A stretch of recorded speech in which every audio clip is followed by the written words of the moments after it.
And Trump says it's great. The dollar is down over 10% since he took office. But if you zoom out, it's still in very stable territory, and a weak dollar actually has some benefits. This is the foreign exchange market, of course, so it's the US dollar compared to other currencies. It doesn't directly affect US purchasing power at home. Well, we'll get into that. The value of the dollar, though, goes down when foreign countries and investors lose trust in the American economy, so they sell their dollar-denominated assets and exchange them for other currencies. Well, the dollar's value also goes down when US interest rates come down, which is happening right now, as it lowers the return on dollar-denominated assets, and you'll realize countries like China for years have been devaluing their currency on purpose as it has global advantages. A weak currency makes your exports cheaper to the world. Yeah, so it's great if you're an export-heavy country with a high trade surplus, but the US is an import-heavy country with the highest trade deficit in the world, so devaluing the dollar causes imports to be more expensive, which causes inflation at home. Well, Trump's big promise is to reduce the US trade deficit, and a weak dollar is good for that. It makes exports cheaper to the world, which increases demand for US products and helps US industry, which is good for job growth. Look at our trade deficit since Trump took office. It also makes it more expensive for Americans to travel abroad. Yeah, and it makes it cheaper for foreigners to travel to America, good for industry. Well, foreign tourists were down 6% in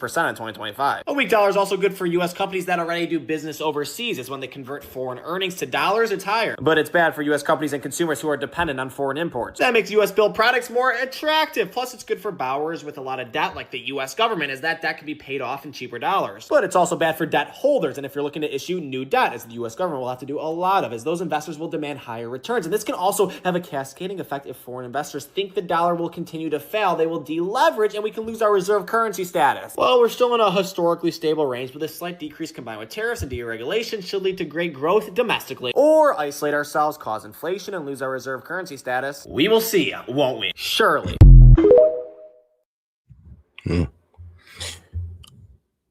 And all right, guys, we are live. Yo, this is S.E.T Media, guys, and I'm back with another one for you. All right, guys, we're about to get into Trump's interview on the Will Cain Show, and then we're going to get into an interview that Tim Walz did with CNN, and then we're going to get into a whole lot more after that. So let's not forget to double tap that screen and like the video, and let's get right into it. Welcome back to the Will Cain Show, live from Iowa, and now we're here. We're here with President Donald J. Trump. Mr. President, great to see you. Thank you very much. Thank you for doing this. Well, you know, you do have great ratings. Well, thank you. We check the ratings, but even if you had lousy ratings, I would do your show. You are terrific. You've been a terrific guy. I anticipate they should do very well today with this type of guest today here on the Will Cain Show. Welcome back to the campaign trail. Welcome back to Iowa. How does it feel? Well, I love Iowa. We've won it 3 times conclusively. There wasn't like any late night voting or anything. We just won it right at the beginning. The doors closed and they said Trump won. And I love the people. You know, I just get along with the people. I was watching the other room. You look back in your element. You're back with the people. What do you like better? Do you like this, standing on the stage at a rally, or do you like making a deal, maybe for Greenland? I think I like maybe the rallies better. Deals are fun, but we're making a lot of good deals. We've made record-setting deals. We have $18 trillion coming into the country. That's why they're building auto plants, AI. They're building everything. With thousands of businesses are being built all over the country. And you're going to have a beautiful, very positive explosion. And I like how Trump is talking about what's happening, you know, domestically, because, yeah, it does seem like Trump has been preoccupied with what's been happening overseas, especially when it went down with Venezuela, then Greenland. It seems like all of this focus has been outside of America. So hopefully this rallying, one, it does believe like he's doing this rallying because it does seem like the Republicans are in danger for midterms. So he's doing some rallying to help out those Republicans. And also just to let the American people know that we will start focusing on domestic policy. Now, we'll see where that goes from there, because you never know what conflict might pop up that diverts Trump attention. But right now, his attention do seem to be what's going on in Minnesota, and rightfully so. Sometime during the year when these things start opening up. But there's never been no country has done what we've done. That explosion, that anticipated economic explosion, that's going to be important, because you also need to do something that someone has done very rarely. You acknowledged this a couple of days ago with Maria Bartiromo, and that is for the president in power to win the midterms. I think it's been only twice since 1938 that the sitting president, the president in power, has won the midterms. Are you concerned? Well, nobody can explain why. You know, even when we've had an amazing year, there's been a record-setting year in every way, and nobody can explain. Even presidents, whether it's Republican or Democrat, when they win, it doesn't make any difference. They seem to lose the midterm. So That's the only thing I worry about. I said, why? There's some psychological factor out there. What do you think that is? But I think it's like 2 in more than 50 years. Well, I don't know. Maybe they want to put up a guard fence. Maybe you just don't know. It doesn't make sense. Even if a president did well, they seem to lose the midterms. But hopefully we're going to change that around. We're doing great. We have the best polling numbers we've ever had. Yeah, I mean, look, man, the curse of the midterms is real. So if there's a Republican president in, the Democrats win the midterm. If the Democrat president is in, the Republicans win the midterm, just like you've seen with Joe Biden, George Bush, Barack Obama. It's just like a curse that none of the presidents can seem to escape. But let's see if Trump can do it. And right now, I'm gonna be honest with you guys, it's not looking likely. But hey, man, wishful thinking. We have the best numbers in the country, lowest crime numbers in the history of our country. You know, Minnesota's in the news a lot, but what they don't say is that Minnesota has low numbers because of the fact that we took thousands of hardened criminals out of Minnesota. So they had good crime numbers, believe it or not. And that's all working out. You know, we have Tom Homan there now. We put him in there. He's great. And they met with the governor, the mayor, everybody else, and we're going to de-escalate a little bit. But I will tell you, you look at the they took Bovino out, which was the chief border patrol officer. They took him out and his officers out. I'm pretty sure they probably sent them either to another state to provide backup for ICE or just brought them back to the border. But yes, they have been pulled out of Minnesota, well, Minneapolis, and ICE is also about to do a retreat as well, or a tactical retreat as well, to come back in on a later date. You know, once Tom Homan works things out with these Minnesota politicians. The numbers, they're doing better than they've done in many years because we took thousands of criminals out of Minnesota.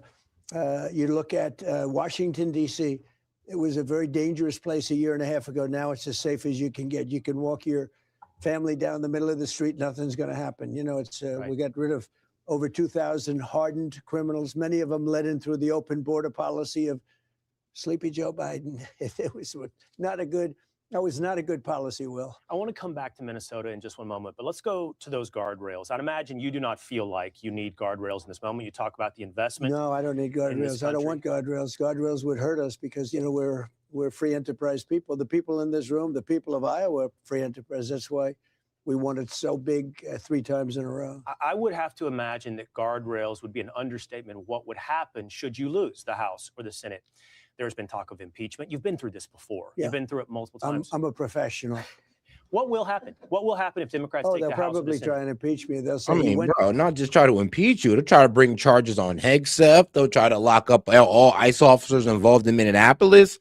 I mean, Trump, it ain't just you. I mean, if they win the midterms, yes, they will be pushing for impeachment. Yes, they will be pushing for charges against ICE officers and the military men who pulled off who were doing the military strikes in the Caribbean Sea. I mean, they're going after everybody. To Iowa, and he spoke unfairly to people, and he's not supposed to do that. Let's impeach him, okay? And the people in Iowa would say, how did he get impeached? He just did an interview with Will, who has very good ratings, okay? But they just did an interview with, well, now, they'll find something. There'll be something, I made the wrong turn at an exit, and let's impeach him. No, they did that before. They impeached me on a perfect phone call. Turned out they impeached me twice. And by the way, I won the impeachments very easily and quickly. But they impeach. They're very nasty people. You know, they have bad policy, really bad, but they do 2 things. They stick together, not stupid. Some are, because, you know, that's true with everything, right? But they stick together, but they have really bad policy. Men and women sports, transgender for everybody. So many things are so bad. They're horrible to the farmers. And by the way, I just gave the farmers $12 billion because they were treated unfairly. We're taking in a fortune with tariffs. And I wrote them a little check about 2 weeks ago for $12 billion. Anybody in this room get any of it yet? Yes, yeah, and a lot of people. It's a lot of money. And you know what? You deserved it. But we're taking in so much money from the tariffs that we can do that. I want to talk about the point of view. I mean, yeah, pretty much Trump just redid his strategy from the last administration. What did he do with the tariffs from China that he imposed on China? Yeah, he used it to, give subsidies to the farmers. And he pretty much used the same strategy again, especially with the amount of money that's coming in from tariffs. We're now able to, use these as subsidies for our industries, especially the farmers. from some of these farmers, some of these people in this room a little bit later, but now I want to take you up on your invitation to talk about Minnesota. Listen, the entire country is talking about what happened this past weekend in Minnesota. You've already spoken about it. Everyone watching has seen the video. Everyone has an opinion. I'm curious what you thought when you first saw that video. Well, I think the whole thing is terrible. I don't like the fact that he was carrying a gun that was fully loaded and he had 2 magazines with him, and it's pretty unusual. But nobody knows when they saw the gun, how they saw the gun, everything else. Bottom line, it was terrible. Both of them were terrible. The other was terrible too. And I'm not sure about his parents, but I know her parents were big Trump fans. Makes me feel bad anyway. But I mean, I guess you could say even worse. They were tremendous Trump people, Trump fans. And, you know, the daughter was, she was, I don't know if you could say radicalized, maybe not. I don't know. But I hate to see it. I hate to see that. You bring up the term radicalized. What do you think is happening? You see these people in these videos, they feel very emboldened to step in and interfere with law enforcement. Because, I mean, there's supposed to be law enforcement stopping them to do that. They shouldn't be getting involved with law enforcement because the local police or the National Guard should be stopping the protesters from doing so. It's called crowd control, which for some reason Jacob Fry don't want to try to do. Tim Walz don't want to try to do. I mean, hopefully his meeting with Tom Homan, you know, has some type of, I mean, honestly, has some type of results to where we can see like, all right, yeah, they're actually going to start using the National Guard to help with crowd control instead of having these guys protect federal buildings and handing out coffee, which is, I mean, it's nice. I ain't mad at it, but I mean, I'll be real with you. I'll be so happy if you could just put them towards crowd control. Yeah. I'm not talking about protest, holding signs. I'm talking about people physically interfering with immigration enforcement. Why? Why do they feel so emboldened? You know, you have to go throughout the whole country. You know, we have done so much work throughout the whole country. We don't have any problem. The only one we have is Minnesota. We're in a lot of different places. New Orleans, we're in the governor of Louisiana called they have a big problem in New Orleans. And we went there. We've cut the crime by 67% in 4 weeks. It'll be down to practically nothing soon. Washington, D.C., we don't have problems. Like, you know, we've cut it down from a lot. It was very bad. It was terrible. People. Yeah, well, the difference is, I mean, Tim Walz. Like, guys, the problem is Tim Walz. Like, have you heard Tim Walz rhetoric towards ICE? He literally said they're going to disappear people and take them to foreign torture dungeons. I mean, bro, Gestapo, Nazis, unmasked people who just disappearing people, like the craziest rhetoric about law enforcement or federal agents you've ever heard. And then we're shocked when people like Renee Good overreact when they see ICE. I mean, come on now. Go to Washington to look at the Lincoln Monument and they end up getting whacked or whatever, killed in some cases. Numerous killings. That's a beautiful, safe place now. Memphis, Tennessee, one of the worst in the whole country. And now it's got very little crime. But it's gone very differently in Minneapolis. Well, it has. It's the only place. And now the message is out that Tom Homan is in. Yeah. Commander Bovino is supposedly leaving Minneapolis along with some CBP agents. Is this a pullback? I don't think it's a pullback. It's a little bit of a change. Everybody in this room that has a business, you know, you make little changes. You know, Bovino is very good, but he's a pretty out there kind of a guy. And in some cases, that's good. Maybe it wasn't good here. But you have to understand, when I watch some of the people that I've been watching over the last few weeks, these are paid insurrectionists. These are paid agitators. These people are normal, like, oh, gee, that, you know, they're incensed about anything. How do you get incensed when you go into a state and you're taking criminals out? You're taking monsters out, murderers. You know, we had 11,888 murderers let into our country by other countries, by Biden with his open border stupid policy. It's the dumbest thing I've ever heard. This is something that somebody need to tell these is like protesters, like, you know, you're like, I'll be real with you. If your goal, if I was to talk to them right now, I would say, if your goal right now is to what? Protect these undocumented immigrants who haven't committed no crime. Well, yeah, you are doing that. But guess what you're also doing? You're also protecting the undocumented immigrant who's had sexual offenses against children. Sexual assault charges, battery charges, robbery, murder. It's like, yeah, you're protecting them as well, because ICE goes after both of them. Of course, they put these guys with high crime at the top of the list and they work their way down. But yeah, by going out there and impeding ICE, you're stopping the arrest of these dangerous people from being taken off your street. And I mean, if you're telling me that, okay, you'll protect the pedophile to protect the undocumented immigrant, I mean, like I said, I never want to hear you try to say Trump's a pedophile protector ever again, because look at you. About bad policy. Open borders where people were coming, so the whole world, the Congo, Venezuela, all over the world, they're letting people in from their prisons and they're feeding them into the United States. And they're murderers and they're drug dealers and they're everything else you can think of, every bad name you can think of. And they let them in by the millions. We close the border. You know, we have nobody coming into our country anymore. Literally. It just shows how hard it is to clean up, even after you close it. It shows the price that we paid under Joe Biden. It's the hardest thing when you think of it. You know, inflation we've solved. It's done. We have it good where prices are coming way down. They were just saying in Iowa, the fuel is $1.95. Did you hear that? Somebody said $1.85, but it was $3.50, $4.50 just a year ago, a year and a half ago. You look at eggs, you look at groceries, it's all down. Everything's come down. Do you notice they don't mention affordability anymore? That's like an old-fashioned word. No. They brought up affordability. I have a video to react to y'all with, bro. Speaking of affordability, Abigail Spanberger, you deceitful mother. Bro, hey, that's one devious ass woman right there. Can you imagine running on affordability, right? This is what Abigail Spanberger did. She ran on affordability, then won on affordability. And then you know what she goes in there and does? Make things more unaffordable by raising taxes and adding these little petty taxes to things. Like, bro, it's all one big money grab on the backs of the Virginian taxpayer. Y'all have been duped, played, and deceiving. I told you, man. I told you. Like, if you're going to go out there and vote for a Democrat on the grounds of affordability and you're a common day Democrat, I mean, God bless your heart, man. God bless you.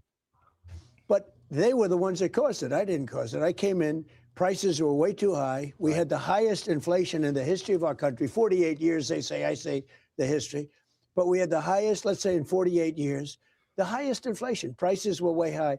Now I've got the prices down, and they're going down still further. But think of it. We brought fuel from $4, $3.50, $3.75 down to $1.99, $1.08. I was just told in Iowa, $1.85. A gallon. No doubt. But that leaves that problem, like you said, the hardest one to solve. People say they want our immigration laws enforced. The hardest one to solve is. You know, I remember a conversation that you and I had a year and a half ago with your Secretary of War, our friend Rachel Campos Duffy, and you said to me, you looked at me and said, it's going to be difficult. Oh, guys, you know, we're still fighting the shadow ban. So let's not forget to double tap that screen and like the video. If you're on the horizontal, make sure you just like the video and make sure to send a gift or a super chat to let YouTube know that, yes, we still got engagement. We still got support, even though you guys are being assholes about it. But it's all good, though. It's all good. You got to get through the storm, I guess. Difficult when the New York Times runs a picture of a little kid being taken away from their mother. It's going to be difficult. And by the way, that basically happened to you a week ago. It was propaganda and it was false about a 5-year-old. By the way, it was a totally false story. Totally about the fake 5-year-old. story. Yeah, I mean, totally fake. I mean, they had to take him to Child Protective Services because the mother was refusing to take the child because she was afraid that she might get deported along with the father. And I mean, they were trying to tell, like, no, look, we won't even touch you. Just take your kid. We might come back for you for another day, but it won't be today. And sadly, the mother did not want to take her child. And the way CNN framed it was as if ICE is just kidnapping little boys. I know. Wow. Kidnapping 5-year-old little boys. But you're now dealing with the difficulty of the propaganda in the face of enforcing. And I knew that. immigration. I mean, you did know. It's always tough. Are you still we committed? take out 25 murderers. We take out drug dealers. We take out a whole group of people by the thousands. And if we get one person a little bit wrong, headlines. But they don't talk about all the tremendous, you know, the reason that we have Minnesota crime down. I talk about that because it's only down for one reason. We took out so many criminals. But other states are way down. So the report came out, though, think of it. In the history of this country, we have the lowest number of murders. We have the lowest crime, the best crime numbers. That's despite the fact that millions, I say 25 million people, millions of people were let in through the border by Biden. And many of those people were not people you want to have in the country. So what's going to change? You put in Tom Homan. Have you spoken today to Tom Homan? I mean, here's the thing. The Dems always like to be like, well, what about the ones that haven't commit crime? I mean, here's the thing. They all have a negative effect. Of course, the ones that are violent offenders, of course, we know the negative effect with them. But even the undocumented ones that come here and don't commit any crime besides being here illegally. But even those guys, they undermine American citizens. They keep the minimum wage from being raised. I mean, it's actually funny how Dems love to complain about that, but you want to bring in these illegals that keep the minimum wage from being raised because guess what? These companies can hire illegals and they can underpay them. And I'm gonna be real with you. Why are we going after these companies again, bro? Barack Obama talked about this, never done. Trump never really talked about it, but it should be done. I mean, since we're going after the illegals. Well, yeah, I have. Tom is fantastic. Tom is a tough guy, but I've watched over the years, and he's gotten along with governors, and he gets along with mayors. Some people don't. Some people just. Oh, and shout out to my man Cap Hunter for starting us off. He says still waiting to be unbanned. Paul, wait, hold on. Now, is that how like is that your @ or is that like your actual like profile name? Like there's my @ like Set Media Reacts, and then there's just the actual name of my channel. Like, so make sure you let me know, because the way it's designed in my studio is that it goes off there. It goes after, what you see on your profile, not your @ just want to do their job and leave me alone. I've been looking. And that's sort of okay, too. That's generally been okay. Most of them are happy. Memphis, Tennessee, very tough, very straightforward. We're taking the criminal out. We're getting them out, either putting them in jail, because some are so bad that you don't want to send them to where they came from, because you're afraid they're going to come back. They're murderers. So some are very down and straight, and others, Tom, I've noticed, as tough as he is, he gets along very good with governors and mayors. Now, I spoke to the mayor and to the governor yesterday, and they want to see it cleared up. I'm so fascinated by your conversation with Governor Tim Walz. This man has suggested that this is a modern-day Gettysburg. He has likened his situation to Anne Frank in the Holocaust. He has said that ICE is your Gestapo army. And then you guys speak on the phone. I'm fascinated by that conversation. It couldn't have been a nicer conversation. I mean, let's be honest. Like, Tom Homan, he has a history with Dems. He was he's basically borders under Obama. I mean, part of Obama's success on immigration is attributed to Tom Homan.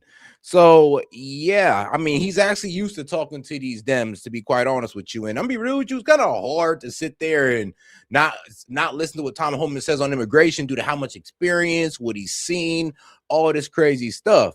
I mean, so Tim Walz tried to tell them about, oh, my neighbor, he gonna be like, oh, these child rapists and serial killers. It's like, bro, are you serious?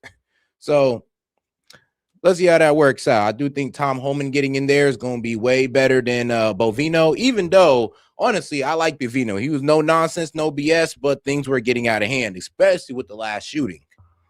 In fact, I said to my people, I said, it's hard to believe that's the same guy I watch on television, or I watch in the debate not doing so well, or because we had a very reasonable conversation, very good conversation. If you believe the conversation, he'd like to get this thing over with. But think of it, in the whole country, we've done this so much. We have the crime down to a level that nobody ever, I campaigned a little bit on crime, a lot on the border. The problem is I gave you the best border in the history of our country. Nobody wants to talk about it anymore. I did it a long time ago. I was able to do it within 3 months of taking office. I had that border locked and closed. And, nobody even tries to come up anymore. It's easy now. Nobody even tries to come up. Before they were coming up by the millions. But nobody wants to talk about that. They only want to talk about whatever the last thing is. But we're taking out thousands and thousands of criminals. And the worst thing that Biden did to this country, because, again, inflation, I can solve. All this stuff. The hardest thing to solve is when you have people brought into the country and you have to take those people. We have a very unfriendly court system, frankly, especially at the lower levels. Take those people and you have to say, I'm sorry, but you're going out. And in many cases, they're murderers. And, they shoot you. They kill you. You've seen that, where they kill you. You're after a murderer. Sir, you're going to have to come with me. And they end up shooting you. Which is crazy. It's a very tough job. Oh, here's the thing. Obama said the exact same thing. Obama said, look, I know all these guys aren't criminals, but we're a country of laws. They got to go. Trump saying the same thing and Dems lose their mind. Obama said the exact same thing. Dude did the exact same thing. And these guys, excuse me, sorry, but these guys just can't contain themselves. For some reason, they sat by and watched the immigration efforts and crackdowns of Democrat presidents and just said, oh, it's all good. Trump comes out and does it, and they lose their effing mind. This is how you know it's complete TDS.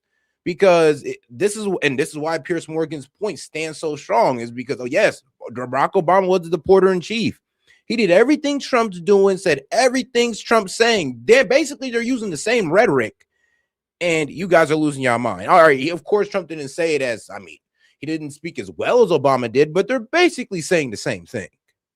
They have. I know you addressed this morning. You talked about the incredible success, and it is an incredible success at the southern border. But you were asked, with the shift in Minneapolis and Tom Homan going to Minnesota, do you still have confidence in DHS Secretary Kristi Noem? You brought up the success at the border. Look, you do. Oh, and shout out to my man Gaiman. He said, "What's the word, my guy?" Shout out to the Rumble Rant. And Gaming came in with another Rumble Rant. He says, Negro, I'm on Rumble, where you can actually super chat that in.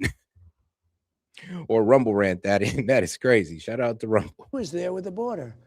Who closed up the border? She did, with Tom Homan, with the whole group. I mean, they closed up the border. The border is a tremendous success, one of the most secure borders in the entire world. We were a laughing stock 1.5 years ago for the whole world. The whole world laughed at us. I had friends that said, is that real? You know, they'd look at a picture. You've been down to the border. They'd look at a picture of the border with hundreds of thousands of people pouring in like it was water. And they said, is that really taken? They can't believe it. They think it's one of these crazy movies that they make. The border was horrible. It was horrible. You know, I did the border twice. First time I won, 2016, I won on the border. But that border was nothing. And I fixed it immediately. It was great. We had great years. And we had a great economy. We had the best economy in history in 2016, my first term. And we rebuilt the military, and we get the largest regulation cuts. We had the best job number. We had a great first term. This term seems to be blowing it away. I mean, the only thing we have is a Minnesota situation, and that is, I believe, easily resolved. Okay. You're about to take the stage here in Iowa. I imagine you're going to talk about the economy. And here's the problem, though. Like, the way Trump handled immigration, that's what truly embarrassed the Biden administration. Like I said, over here crying about a bill to be pushed that was actually a foreign aid bill. And then Trump comes in with no bill needed, just upholding the laws that we already have, using the policies we've already got on paper, and closing down the border. I mean, it was as simple as that. Like, he did it so easy, it really didn't make the Dems look stupid. I'm curious what your plan is if the Supreme Court rules negatively on your tariffs. You talk about the tariffs. We'll have to find another way. Look, is there a plan B? Yeah, the tariffs have been indispensable towards success. We've taken in $600 billion in tariffs. I gave the farmers $12 billion last week. I took them out of tariff money. It's kept the unfair competition out of our country. Now, they can build their auto plant here, but they can't build a plant in some place with, you know, labor costs for a penny and then sell it into this country and then charge people a lot of money for a car. So the only way they can do that, they have to build the plants here. So the big auto companies from Germany, from Mexico, from Canada, Mexico and Canada are literally, their plants are closing down. They're moving into this country. So we have more activity than we've ever had. We have thousands of businesses. I'm gonna be real with you. The way Trump throw around these tariffs and the way these countries react to it, it kind of goes to show that, you know, the way the Dems will propose tariffs or their argument for it was completely wrong. They made it seem like it was only a negative on the American consumer, the supplier that don't see anything, the importer don't see anything. Oh no, it all gets passed down to the consumer, and you see how wrong that is. Because if that was the truth about tariffs, then why does everybody shaking their boots over 25% tariff if it just goes to us? Like, I'm not even going to lay down the argument, the complete argument for tariffs again, but just think about that. If tariffs really did go straight to the consumers, not their problem and it's ours, then why are they all shaking their boots every time we propose something over 20%? All over the country being built. We have hundreds of big major factories between AI, autos, and many other things being built. We've never had a thing like this. And you use them as a tool for world peace. For world peace, yeah. We have to use it for world peace. But what happens if the Supreme Court strikes down the tariffs? We will find some other way of doing a similar thing. You know, but it'll be more inconvenient. It I won't was be just as speaking easy. to some of the diners here today. Right. David Ullman, he's lived in Iowa for a long time. He's in agriculture. He does express concern about the tariffs and the effect it's had on farmers in Iowa. Well, it's going to be don't forget, they just kicked in. And we've taken in hundreds of billions of dollars. And we've kept a lot of people out that want to come in and rip off for years, it was the reverse. China would charge us tariffs. Other countries would charge us tariffs. I've totally reversed it. Japan gave us $550 billion. South Korea is supposed to give us $350 billion. Yep. But what happens is they're coming in, they're building. This is why I say the Dems like argument on tariffs and to say that straight down goes to the consumer had no logic. Because then as soon as you ask them, okay, well, why is it okay for them to put, protect their domestic market by imposing tariffs? And that's not going directly to them. But as soon as we do it, y'all have this whole new belief of what a tariff is. Oh, it's a tax on the consumer. I mean, when they're doing it to us, y'all wasn't making that argument. I mean, when these tariffs were hurting us, keeping us out of their markets and all that, y'all wasn't saying anything. Y'all wasn't talking about unfair trade practices or anything. Now, all of a sudden, we impose tariffs and everybody crying. It's crazy. As soon as we start caring about our domestic industry, everybody's going like, oh, no, how could you do this to the world? It's like, please, save it. Building plants, they don't have to pay tariffs. If they don't do that, so what's happening is we're getting a tremendous amount of business coming to this country, and they're coming in fast and sharp. I think the farmers are going to be the biggest beneficiary, because when you used to have people coming in and dumping their crops into the United States, and you guys were hurt, they're not allowed to do that because we're tariffing those crops. Just a couple of more questions. I think the farmers, in a way, and it's going to take a little while to kick in, and the farmers stuck with me the first time, and I was right with China. When China did a little bit of a number, we gave you $28 billion then, because it was a help because they were taken advantage of for years. We gave them 28. Now we gave them 12, sort of a minimal payment, $12 billion for the farmers. Nobody else would be able to do that. Nobody else would even think of doing that. But the tariffs are going to be phenomenal for the farmers, but they just kicked in. I just see some nods here as you're talking. A lot of nodding. A couple of more questions. A couple of quick more questions, Mr. President. One serious one. This whole Minnesota thing, it started because of a focus on fraud. It started because of illegal immigration. And all right, so I actually like how Trump actually did take care of these farmers. And trust me, that $12 billion, I'm pretty sure a decent amount of it went to the soybean farmers who were facing a crazy hit to their sales during the China trade war, or actually, during the highest point of the trade war we were having with China. We're still in it, but it's de-escalated quite a bit to the point where China has started buying soybeans from us again, like about 12 metric tons. They're going to increase that to 25 metric tons this year.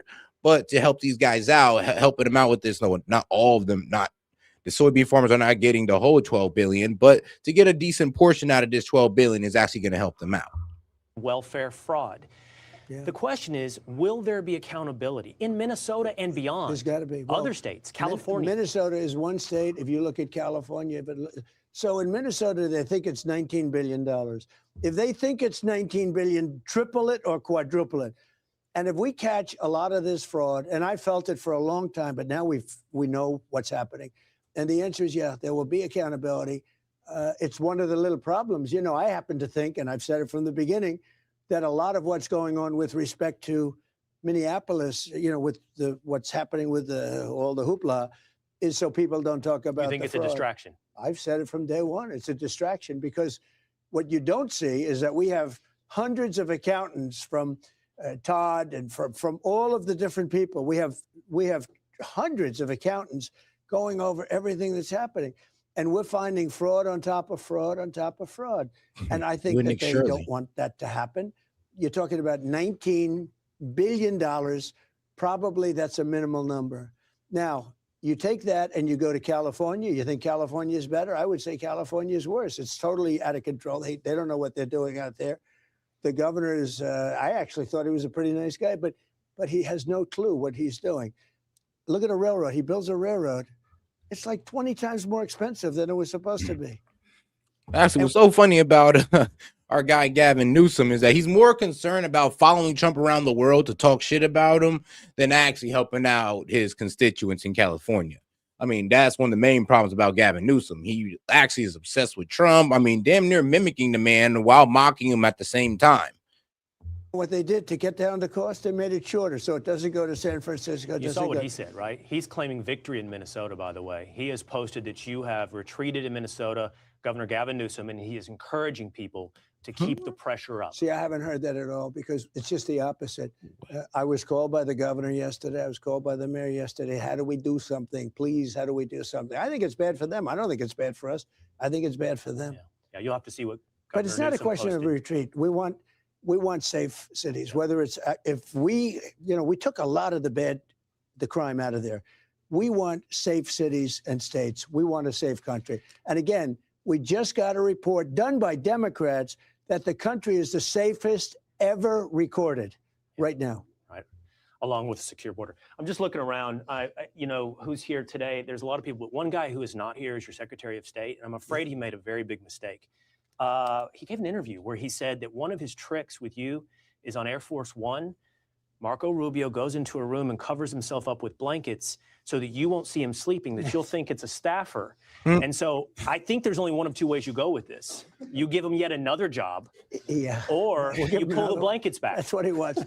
Let me tell you, he's doing a fantastic job. But he's a tough cookie. That boy being He's overworked. a tough cookie. He's going to go down as the best Secretary of State we've ever had. You see what we're doing. Just today we solved a tremendous problem in conjunction with Syria. Saved many lives. I mean, I'll be real with you. He's doing pretty good juggling the jobs. He done some sketchy things. Like, what was it? I think he was signing off on the deportations of those college students that was protesting Israel. Yeah, that was a bit wild. But other than that, he's been doing pretty well. I mean, we're saving a lot of lives. You can't get mad. World. Ended 8 wars. I'm very proud of that because it's not tough for me. We're trying to end one more, by the way, Russia, Ukraine. And I think we're going to get that done too. But we ended 8 wars and saved tens of millions of lives, and I'm happy about that. You should be proud. Thank you. I know you're a big sports fan, so we'll end here. We now have the Super Bowl set. New England Patriots, Seattle Seahawks. Now, usually when someone asks you these questions, you answer with, which of these two teams have a greater affiliation and fandom of President Donald Trump? That's true. In those so cases, I'm curious, have you already done the analysis? Well, I tell you what, no, but who's going to win the Super Bowl? Yeah, Bob Kraft is a friend of mine, and I've watched that team. You got to hand it to him. He had the great team, and now he's got the great team again. They made a fantastic draft pick. The quarterback is great. But it's going to be I think it's going to be a tremendous game. I hope it's going to be a tremendous game. Yeah. Mr. President, I know you got to take the stage. I really appreciate all the time you've given us and joining us live. We called a lot of audibles right here at the last moment. We really appreciate you joining us. Well, you've done a tremendous job, and you've really been very fair to me. I don't even say nice. I just want to be fair, and you've been fair, and you've also been nice. And so it was an honor to do it. When I heard it was you, I said, let's do it. All right, guys, let's go ahead and get over to the next video. Guys, let's not forget to like the video. Appreciate the support, guys. And if you're at the Vertical Live, make sure to double tap that screen and like the video. And if you're on Rumble, I mean, bruh, Rumble, y'all the worst offenders. Like the video. Appreciate y'all. To tell the truth, Mr. President. Thank you very much. Thank you so much. But all right, let's go get over here to our guy, Tim Walz on CNN. Speaks out after his meeting with Tom Homan. Let's see how that went. Governor Walz met with the White House Boarders, Tom Homan today, who was dispatched from Minneapolis in the wake of Saturday's fatal shooting.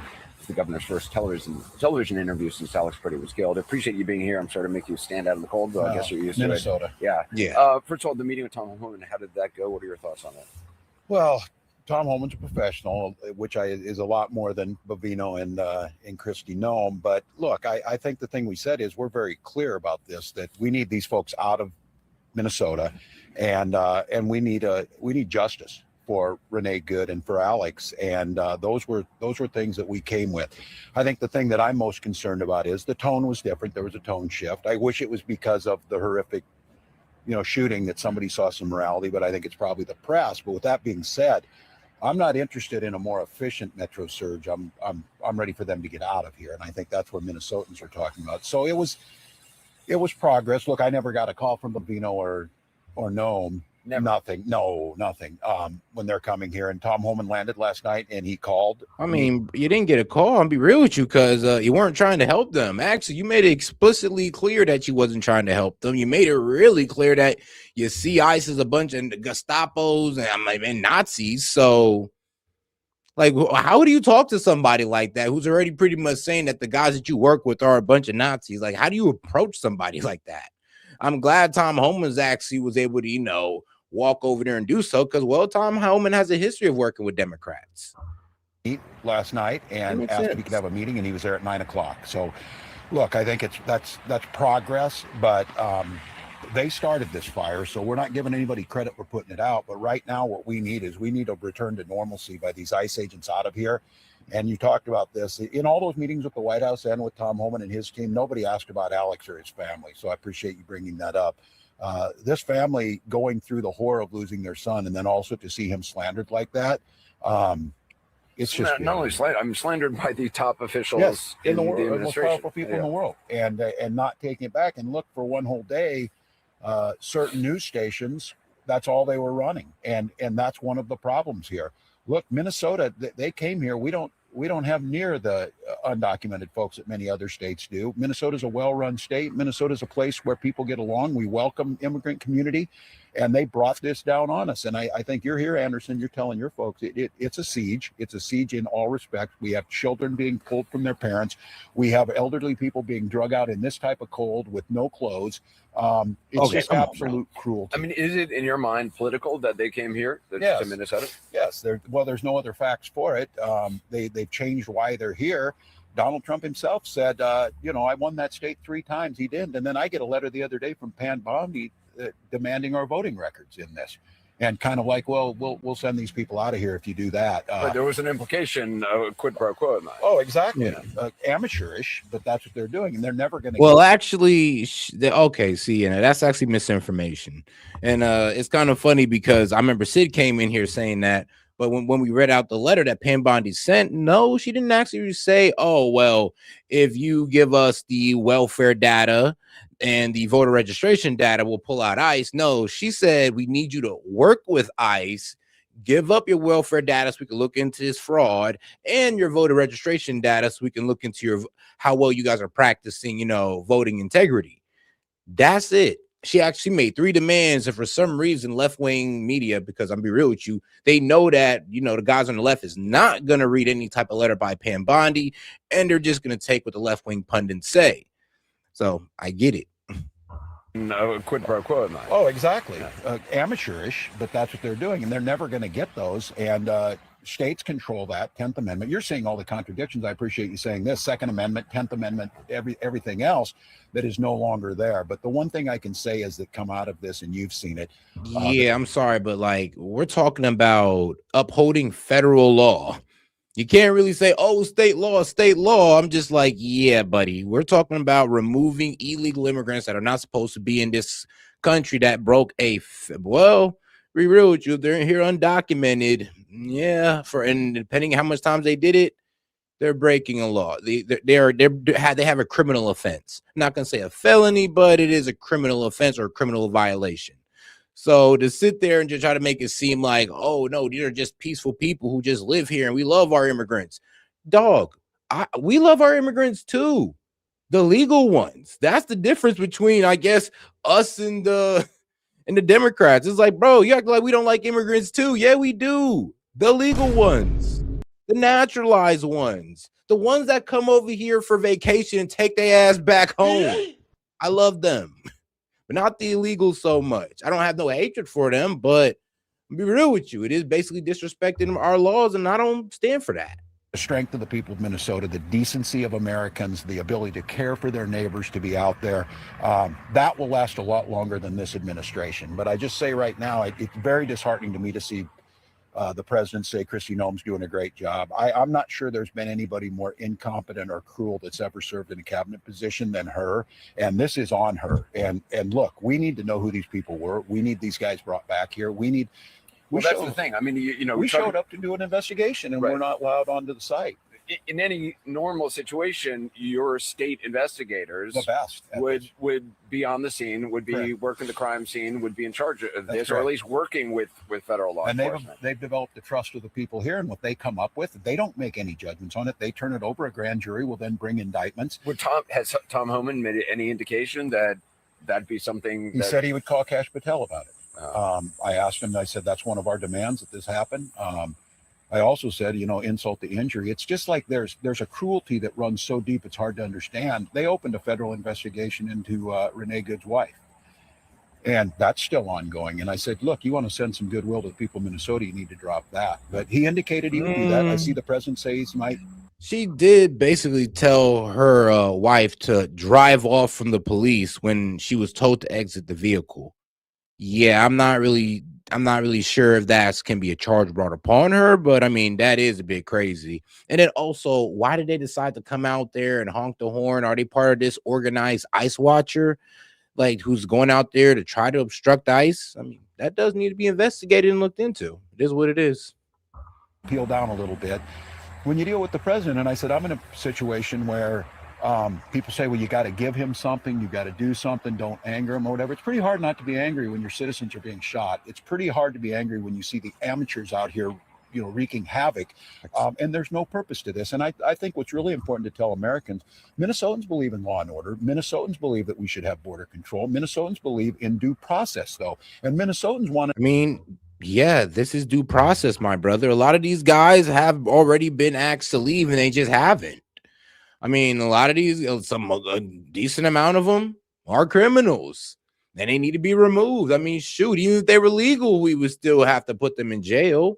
So I'm not really understanding where he's going with this. He's really trying to sensationalize it to the best of his ability. But then, I mean, here's the thing, though. I do agree with Walls on the way Kristi Noem's rhetoric was about it, trying to call them domestic terrorists without no proof of their intentions, without no investigation being done into it. Yeah, that wasn't it. Minnesotans believe that we should have border control. Minnesotans believe in due process, though. And Minnesotans want to know, if you say you're going to get the worst of the worst, quit lying about who you're arresting. Tell us who you're arresting. It is shocking just to see. I mean, we've known for a long time these guys are wearing masks, but it is now just an army of masked men who seem to be acting with impunity and seem to be. I mean, I can't tell you how many acting with impunity. I mean, bro, that's the protesters who are acting with impunity. If anybody's acting with impunity, it's the protesters who you guys refuse to control. You guys refuse to do any type of crowd control, do any type of force to push these guys back. These are the guys acting with impunity, not ICE. They're over there having to do crowd control, what they're not trained to do. Even when they brought in border agents, they're border agents. They're not meant to do crowd control. But look what happened because we got them out there doing it instead of the local police or the National Guard in Minnesota. It's like, here's the thing. They brought this upon themselves and now they're trying to blame it on ICE. It's like, no, you put them in this position. Videos there are of them like cursing out people. Look at the cruelty of it. And up at the Whipple building, if you went up there, the federal building where they're stationed, they come out to get in their car and they taunt these folks. And we finally got to the point where we have to keep order. And it's very difficult when they're undermining order. They create this chaos and we have to come in and clean it up. So we took over the security of that building. When I say we, the state and the National Guard. So instead of those scenes up there you saw of just chaos. Because you wasn't providing crowd control. And the only reason you came out to that building is because a business owner's property, private property was being destroyed and you had to respond. That's the only reason they were out there. You wasn't out there to protect ICE. There wasn't no mess that ICE created. It's the mess that you created with your mouth and with your inflammatory rhetoric towards ICE. It's the reason why those protesters was out there harassing them, trying to make sure they don't get no sleep and trying to break into private property and destroy it. That's why they came out there. Not because of any mess that ICE made. It's the mess that you made with your mouth. Smoke grenades, whatever. You saw National Guard with uniforms on with their names, no mask, handing out donuts, hot chocolate, and coffee. And today I got a request from the protesters up there if they could deliver homemade food to the National Guard who are away from their homes. That's the way this is supposed to work. These are your neighbors. We have a group of folks here, mercenaries, who are told we're the enemy. They're kitted up like they're in Afghanistan to do these things. They take 7. Yo, and shout out to my man Game, and he says the news reporter needs to ask him on what's going on with the fraud case. Yeah, that as well. And what's going on with bro? Ilhan Omar, man, I knew I was right. I was right, bro. When I told you guys that this whole her marrying her brother was like just all one big distraction. You know how she never like got flustered about or anything. And I told you, it's like, bro, one, not only is it not true, but it's a distraction from the real story in front of us. And I told you guys, it's something about that third husband that's like, there's an alarm on there. Like, you should have some type of ring going off in your head when you hear about the whole, third husband. She cheated on her second husband with the third husband. Husband runs a political consulting company and owns a winery. Husband has a shady past of business, scamming dudes. And now all of a sudden he gets with Ilhan Omar. Ilhan Omar gets with him. And now they're running a winery that, well, doesn't really have any real business. I told you, man, ignore the whole, she married her brother lie and focus on the third husband. I was trying to tell y'all. People to throw Alex on the ground and then shoot him. It's insane. But I am, and on that note as well, I'm actually glad Ilhan Omar is okay, and there wasn't anything in that wasn't any harmful chemicals or anything that could have hurt her that she got sprayed with. So I'm actually happy she's okay. Like, as much as I disagree with the young lady and her lifestyle and what she's doing, I don't want nobody to get hurt. And I appreciate all the news media that here is telling it, and tell the rest of the country, stand with us on this. This is a stand we have to hold on. They have to leave here. They have to bring these folks to justice, and they have to be some accountability to the top levels. Kristi Noem still having a job today is absolutely outrageous.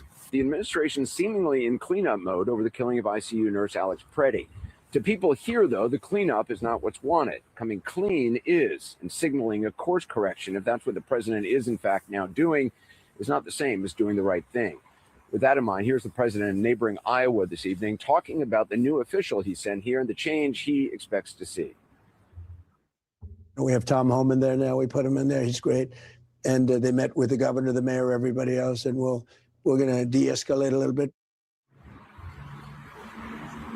De-escalate a little bit, he said. That's the president talking to a Fox host about bringing in his border czar Tom Homan to oversee the federal operation here and removing border official Gregory Bovino. The host, Will Kane, followed up with this. Is this a pullback? I don't think it's a pullback. It's a little bit of a change. Everybody in this room that has a business, you make. I say it's a tactical retreat. That's what I said. They're going to pull back, gain some reconnaissance on the ground, some intelligence, because like I said, they were blindsided by this. Nobody expected this whole Ice Watcher thing to be as organized as it is. They're organized through Signal Chat, Discords. They're tracking these guys, doxing them, finding ways to entrap them. Yeah, these guys walked in and got blindsided by this organized effort to obstruct ICE. So they got to pull out, do some intelligence, and then come back in with a plan. Because, yeah, when they hit Minneapolis, they got blindsided by all that cooperation against them. Changes. Bovino is very good, but he's a pretty out there kind of a guy. And in some cases, that's good. Maybe it wasn't good here. At least he admitted. So Bovino is out and out there, according to the president, a little bit, and Homan is in. And before leaving for Iowa, the president also seemed to promise answers and accountability in the wake of what Bovino's men did to Alex Preddy just a few blocks from here just days ago. We're doing a big investigation. I want to see the investigation. I'm going to be watching over it. I want a very honorable and honest investigation. I have to see it myself. Well, keeping them honest, though, we've already learned that the investigation will be solely in the hands of the Department of Homeland Security. Neither the Justice Department nor the FBI will be involved, and no one from the state. When asked about DHS, Secretary Kristi Noem, the president today, said she was doing a, quote, very good job. Tonight, though, House Democratic leader Hakeem Jeffries is calling for her firing. Republican senators Lisa Murkowski and Tom Tillis are also calling for her departure. They're the first senators from their party to do so. I mean, it's kind of crazy how they're blaming this on Noem's and not the leadership of the Minneapolis politicians. I mean, they could have organized their police to go out there and provide crowd control, and Renee Good would still be alive. They would stop with the inflammatory rhetoric because, yes, Renee Good would still be alive. I mean, there's a lot of things that they could have done to prevent all of this happening with ICE and Border Patrol. But it's kind of funny how they let it all happen. Now that it's got to its pinnacle at its worst, where two people have died. Now they want to be, oh, well, it's all your fault. You need to step down. No, bro. Y'all need to actually do y'all jobs, protect y'all constituents. Instead of like, bro, and let me real with you, letting them act with impunity. I mean, y'all said ISIS acting with impunity. No, they are. They're acting with enough impunity to think that it's okay to get involved in a law enforcement scene. They're acting with so much impunity that they think it's okay to drive off on a law enforcement, on a federal agent. If that ain't moving with impunity, I don't know what is. Murkowski is saying it was, quote, probably time for her to go. Senator Tillis, when asked if he had confidence in Secretary Noem, said, quote, no, not at all. I think she. But I ain't gonna lie, no. Like, I just seen Cap, I just seen your chat that you sent through, bro. You're right. You're right. They cooked themselves.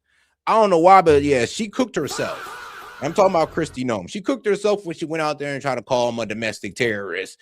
Bro, Bombino, bro, this man just dug himself a grave when he said, oh, he was gonna come over there and this was an assassination plot and wah. And I'm just like, bruh, what? No proof, and you're just coming out here saying whatever because you know it looks bad.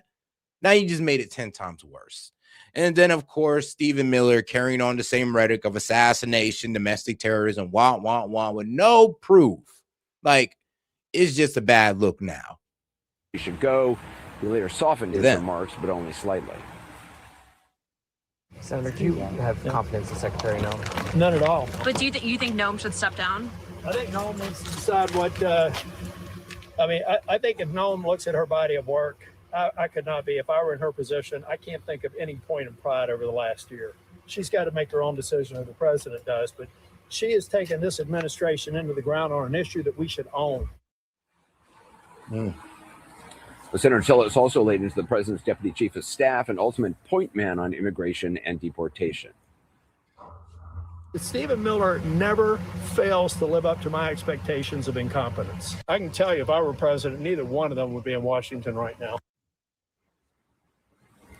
Well, Stephen Miller, for his part, is weighing in as well tonight, in part about the basis for this inaccurate statement, which both Secretary Noem and Gregory Bovino read. And like I said, they're both going to look stupid if they won. I mean, they're going to look stupid, one, if they don't walk it back, and then they're going to look stupid while walking it back. So it's best to just rip the Band-Aid off and get it done, admit that they called it, they were just talking too soon, or maybe they're working with information that we don't have. All right, maybe they just said this information we don't have and we've yet to see, and they're just going to wait to roll it out to us. But I'm be real with you, even if that was the case, I still wouldn't have said anything like that. Even if I had prior knowledge or like hidden knowledge that nobody else knows, I wouldn't have said that. And without releasing it publicly, so people don't just think I'm trying to, well, make this lady or make this man look bad. Like, to be quite honest with you, that's what they should have done. But, well, hey, man, I guess people's emotions get the best of them. Just hours after Alex Preddy's killing. An individual approached U.S. Border Patrol officers with a 9mm semi-automatic handgun. The officers attempted to The agents attempted to disarm the individual, but the armed suspect but he violently resisted, fearing for his life. Bro, are you serious? The exact same script. Like, oof. Ed, just hours after Alex Preddy's killing. Not a good look. An individual approached U.S. Border Patrol officers with a 9mm semi-automatic handgun. Can y'all clean that up a bit? He approached a ICE officer or a basic Border Patrol agent with a gun on his person, not in his hand. Oh, y'all gotta be real specific here, because the way they framed that made it sound like bro was walking up with the strap, just waving around, talking about you better back the F up. That's not what happened. I think we all seen that in the video. He walked up with a belt on his person, because we couldn't even see it, to be honest with you, when he walked up and got in the way of that or got involved in that law enforcement scene, thus getting in the way of the ICE officer or Border Patrol agent. Like, we didn't see that. So he walked up with a gun on his person that we didn't know until later. If they really wanted to be truthful about that, but for some reason, it's like they're trying to create a story out of it. But it's like, bro, why are y'all trying to create a story out of this? It's like it's right there in front of our face. The officers attempted to The agents disarm this attempted to individual, disarm the but the individual, armed suspect but he reacted violently resisted, fearing for his life and the lives and safety of fellow officers. I would say this: he was resisting arrest, but I think that was just, I mean, a reasonable reaction to being pepper sprayed in the face. It looked like he was trying to stand up as the officers were trying to put him down, which was honestly another mistake, but a reasonable reaction. Now they heard a gunshot. Now we're not sure. Now it most likely, you know, I doubt Petty was just had a gun under him just shooting it. And here's the thing, I don't even think it was the ICE officer that made the first shot. I think when they took his gun off him and they rushed it off him, an accidental shot got let off, a negligent discharge happened, and they thought it was Petty and they ended up unloading on him. That just seems to be what it is until further information comes out. Well, of course, I'm talking about the body cams. An agent fired defensive shots. Medics were on the scene immediately. Delivered medical aid to the subject, but the subject was pronounced dead at the scene. This looks like a situation where an individual arrived at this scene to inflict maximum damage. Where an individual wanted to do maximum damage and massacre law enforcement. Bro. This individual went and impeded their law enforcement operations, attacked those officers, had a weapon. Impeded law enforcement for sure. Got in the way for sure. But I mean, if he was trying to go out there with like the intention to hurt ICE officers, I mean, let's be real. He had the advantage to do so. He could have like just walked up and just started open firing on them at any point, but no, he went over there to try to help a woman up who got pushed down by ICE, and he shouldn't have did that. He shouldn't have did that with a gun on him, especially without proper identification. If you're going like Will said, how shit he did it, he should have walked over there, lifted up his waist, or let the officer know, look, I'm armed. I just want to help this lady up. And the officer can just say, you back the fuck up, all right, go ahead. I'm about to back off anyway. On him and dozens of rounds of ammunition, wishing to inflict harm on these officers, coming brandishing like that and impeding their work that they were doing. If either of these public officials had an ounce of decency, they would call up Alex Pretty's parents and apologize. Stephen Miller, for his part, called Alex Pretty a would-be assassin, also domestic terrorist. Tonight, though, he is saying this, quoting now, the initial statement from DHS was based on reports from CBP on the ground. Additionally, the White House provided clear guidance to DHS that the extra personnel that have been sent to Minnesota for force protection should be used for conducting fugitive operations to create a physical barrier between the arrest teams and the disruptors. We are evaluating why the CBP team may not have been following that protocol. The words. Yeah, I mean, damn. Well, let's go back and let's see what he said again. Would-be assassin, also domestic terrorist. Tonight, though, he is saying this, quoting now, the initial statement from DHS was based on reports from CBP on the ground. Additionally, the White House provided clear guidance to DHS that the extra personnel that have been sent to Minnesota for force protection should be used for conducting fugitive operations to create a physical barrier between the arrest teams and the disruptors. We are evaluating why the CBP team may not have been following that protocol. The words, I'm sorry and I was wrong, were not included. I mean, yeah, he could have just said they're supposed to be there providing crowd control. He was going off of, you know, what the CP office what the CBP officers were saying at that moment. They, in their eyes, they were like, oh, well, we thought he was trying to shoot us. We heard a shot come out of nowhere. We pretty much assumed that it came from him. So we unloaded. And Stephen Miller said, that terrorist. And then he just went and made himself look stupid. I mean, it happens. I'm gonna be real with you. It happens when you just go too quick with a story, man. That's what I always say. When you're doing stuff like what I'm doing, you just can't be so quick to just run off the cliff with a story. It's like, bruh, especially with no proof on it, none at all. I mean, unless you want to sit there and say, I believe, or it looks to me. But bro, they both came out there and just said, oh, this is a domestic terrorist. He was going out there to hurt them, assassination, all that wild stuff. Cooked themselves. Like, I don't even know why they did it, but I don't know. I could see Kristi Noem getting cooked for this. But Stephen Miller got a bit more pull within the administration. A bit more. Inside the Trump administration, while the president says things in the blame game inside the Trump administration, while the president says things in Minneapolis are going to, quote, de-escalate a bit, Homeland Security Secretary Kristi Noem and Stephen Miller, the president's powerful advisor, are taking heat over the deadly shooting of Alex Preddy and their statements after it. Miller described Preddy as a would-be assassin. Noem described him as a domestic terrorist. The videos clearly refuted those claims, and now Noem is facing growing bipartisan calls to resign. And Miller, in a rare retreat, is acknowledging agents may have breached protocol that he set or the White House set before the shooting.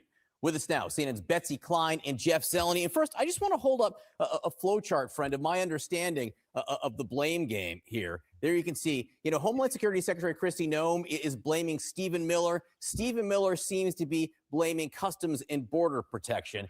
Betsy, you're at the White House. Do I have that flow chart? Hilarious.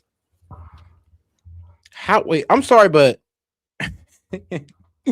all right, no, I ain't gonna lie, though. That's extremely incompetent for her to try to blame Miller. The Miller's over here like, yo, whoa, domestic policy, sis. Like, whoa. I mean, you're Mrs. Ice Queen, Ice Baby. Like, I thought you was supposed to go out there and handle these ICE operations. Director of DHS. I mean, it's kind of weird how you're trying to point towards Stephen Miller, and as you got Stephen Miller scrambling to point to Custom Border Patrol, who was only brought in because they didn't have anybody to provide crowd control. And once again, you could pretty much say that they were there because, well, Mayor Jacob Fry and Tim Walz. Stephen Miller seems to be blaming Couture. Customs and Border Protection. Betsy, you're at the White House. Do I have that flow chart correct? I think that's about an accurate assessment, John. And I just want to point to you to this very remarkable statement to our colleague Kristen Holmes from Stephen Miller yesterday. As you said, in the immediate aftermath of federal agents' killing of Alex Preddy on Saturday, we heard Stephen Miller go to social media almost immediately. He referred to Preddy as, quote, a domestic terrorist, also a would-be assassin. And you can believe that he was behind a lot of the messaging that was coming from this White House. But then last night, in this statement to our colleague Kristen Holmes, he says, quote, the White House had provided clear guidance to DHS that the extra personnel that had been sent to Minnesota for force protection should be used for conducting fugitive operations to create a physical barrier between the arrest teams and the disruptors. He goes on to say, and that's what they're supposed to be there for. They're supposed to be the crowd control that Tim Walz or Jacob Fry was supposed to bring in. They left it to the federal government, and they had to bring in people who had no training in crowd control, don't even have the gear for it, but they're doing it because of the laziness of Minnesota politicians. I mean, it is what it is. But to sit here, I'm gonna be honest with you, if I was them at this point, like I said, I wouldn't have said that inflammatory rhetoric towards Alex Preddy or Renee Good. And I'd have just been like, look, what do you want us to do? They're not literally giving us support. We got to bring in people who are not really trained to do crowd control. We got to use them for crowd control because it's starting to get too much. The obstruction is getting out of hand. And, well, the protesters are acting with impunity. They don't care.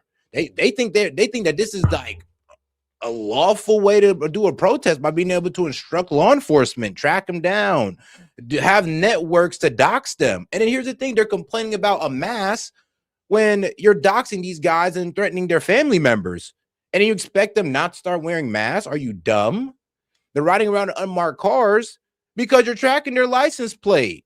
So they're just supposed to let you keep doing that? Are you dumb? Say we are evaluating why the CBP team may not have been following that protocol. He also says that some of the original statements that were coming from the Department of Homeland Security were, quote, based on reports from CBP on the ground. So clearly shifting blame there and notably not disputing that he was involved in those statements. But not apologizing for them either, correct, Betsy? Nope. Absolutely right.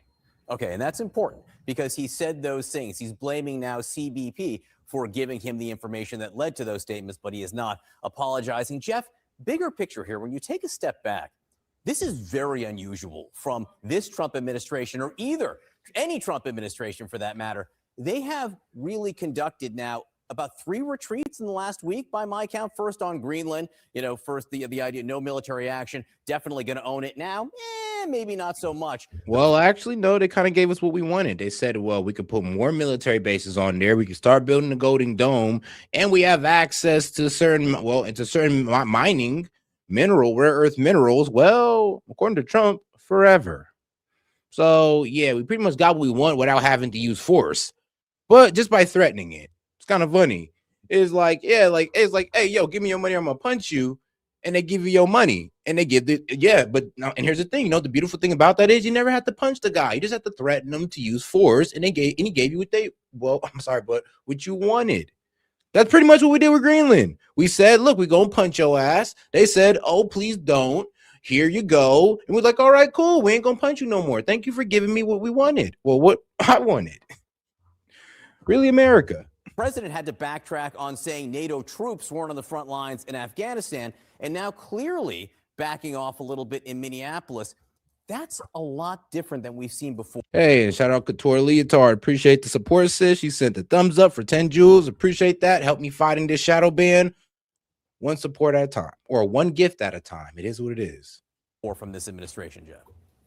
Appreciate it, sis. John, it absolutely is. It's not only unusual, it just hasn't happened, particularly on immigration. Look, this was intended to be a strength for President Trump. It always has been. It's one of the things that's helped get him elected in the first place back in 2016 and certainly reelected in 2024. Now immigration is viewed by Republicans as a weakness for this administration.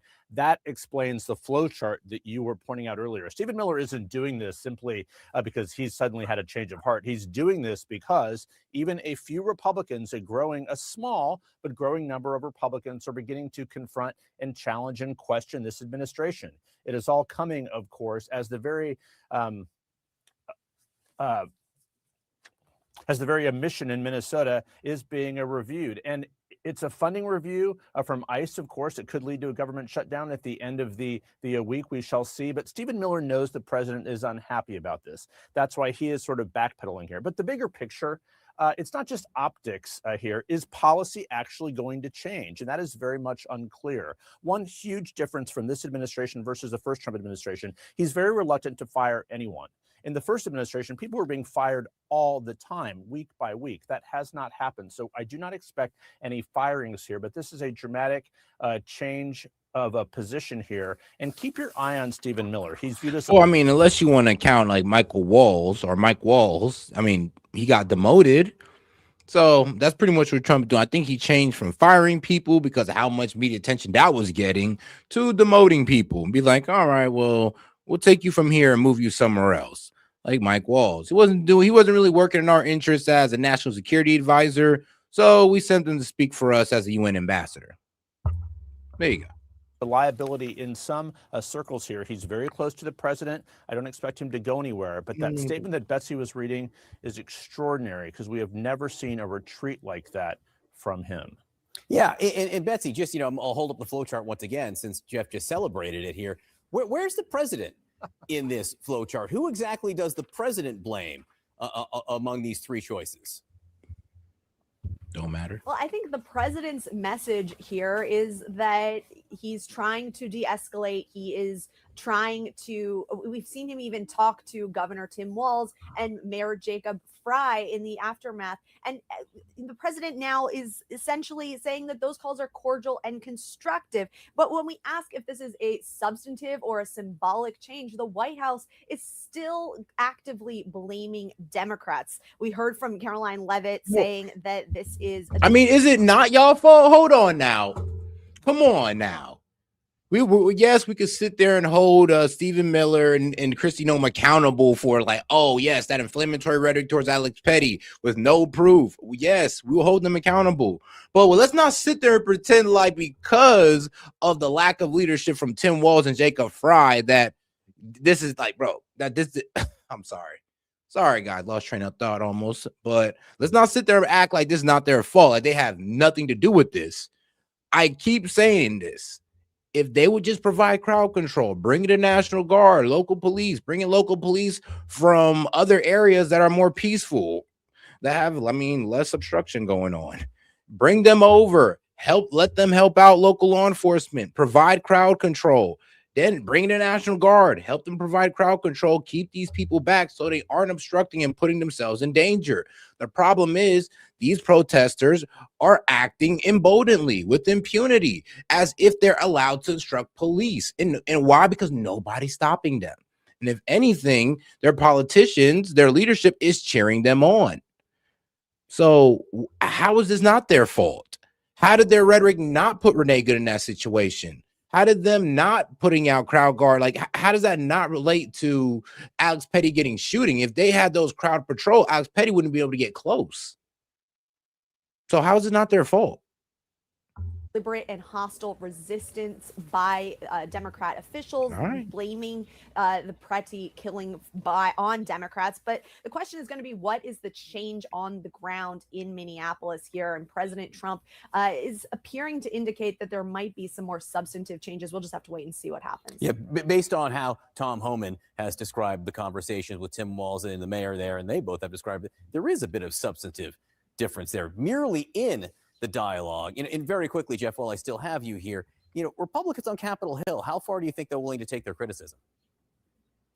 Well, we will see. I mean, it's a growing number, but it's still a very small number of people. But I think the Senate Majority Leader John Thune was interesting yesterday. He called this an inflection point. So everyone is calling for an investigation and more oversight into ICE. Again, that is not something we saw after the Renee Good shooting. So this is a different moment. There is no doubt about it. But again, to Betsy's point, will policies change on the ground?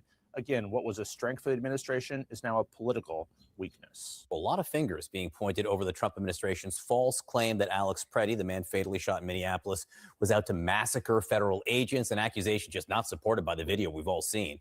Multiple sources suggested to Axios that the language gave these they gave these bastards a lifeline. Like, bro, Kristi Noem, bro, Stephen Miller, y'all gave them a lifeline. If y'all had never said that, we didn't been able to hammer down on the fact that the Dems have done nothing to make this situation better. We didn't be able to hammer down on that. Now you gave CNN fuel to sit here and talk about inflammatory rhetoric all day. Like, thanks for doing that. You gave them something to talk about when all you had to do was shut the F up, man. That's all you had to do. That's all. And this is why they're calling this the administration of bimbos. Why? Because we got Pam Bondi and Kristi Noem saying dumb shit. That's why. And I'm not saying that like women in these important positions are all failing. No. But I mean, when you got when you got the biggest critics, I'll say the people who get the most criticism in the administration being the women, says a lot, does it not? And the top performers in the administration are the men, says a lot, does it not? This is why we don't want a female president. I'm gonna be honest with you. This is it right here. Came from the president's hardline advisor, Stephen Miller, with one source saying, quote, Miller gun and knew what the narrative would be. Preddy came to massacre cops. Miller, for his part, said, quote, any early comments made were based on information sent to the White House through Customs and Border Protection. With us now is Mark Caputo, the senior politics reporter for Axios, who really broke this story yesterday. Mark, as always, I'm really excited to talk to you since you were out so far in front of this story. I put together a little flow chart based on your reporting here of who is being blamed and how inside the White House and inside the administration. Homeland Security Secretary Kristi Noem is blaming Stephen Miller. Stephen Miller appears to be blaming Customs and Border Protection. Do I have that correct? He's childish with it. He's like, now look at the graph and tell me. So is this really going on? Is this the blame game that they're playing right here? Is like, bruh. I mean, look, man, if anybody's I know I'm MAGA. Yes, I voted for Trump, but you won't catch me defending this. You will not catch me defending this crazy rhetoric that decided to come out of their mouths. I will sit there and defend what ICE is doing out there in Minnesota, but what those guys said, absolutely unacceptable. And all it did was give these guys a lifeline because they really had no argument until now. I mean, generally, what I do know is that Noem is feeling the heat, obviously on Capitol Hill and elsewhere. And she's told people, and I'm told she also told the president, look, everything I've said is because of what I've been told to say and do by the president and Stephen Miller. And as you pointed out, Miller is saying That statement that was released came because of on-the-ground reports from CBP. And specifically what you're hearing more people in the White House start to say is the bad guy in all of this, and I'm putting bad guy in air quotes, is Greg Bovino, who was the commander, the cowboy, in the words of one person, who was in charge of this, let's call it a shambolic operation that resulted in the deaths of 2 people and the shooting of a total of 3 in a month. Yeah, there are 2 separate things I think we should point out here that Miller now seems to be saying to you and others. Number one, that CBP, that the officers on the ground broke some kind of protocol, some kind of instructions they've been given by the White House about how they were supposed to behave, actually enforce the law. But also Miller is saying that he was told perhaps misleading stuff by CBP. Those are 2 things, but are those both directionally what Stephen Miller is saying now? Yeah, that's correct. According to the White House, according to Miller, there is a protocol that they had developed where these teams, these squads that would go on these immigration raids or to execute these warrants or find, in their words, these criminal aliens, would be divided in 2.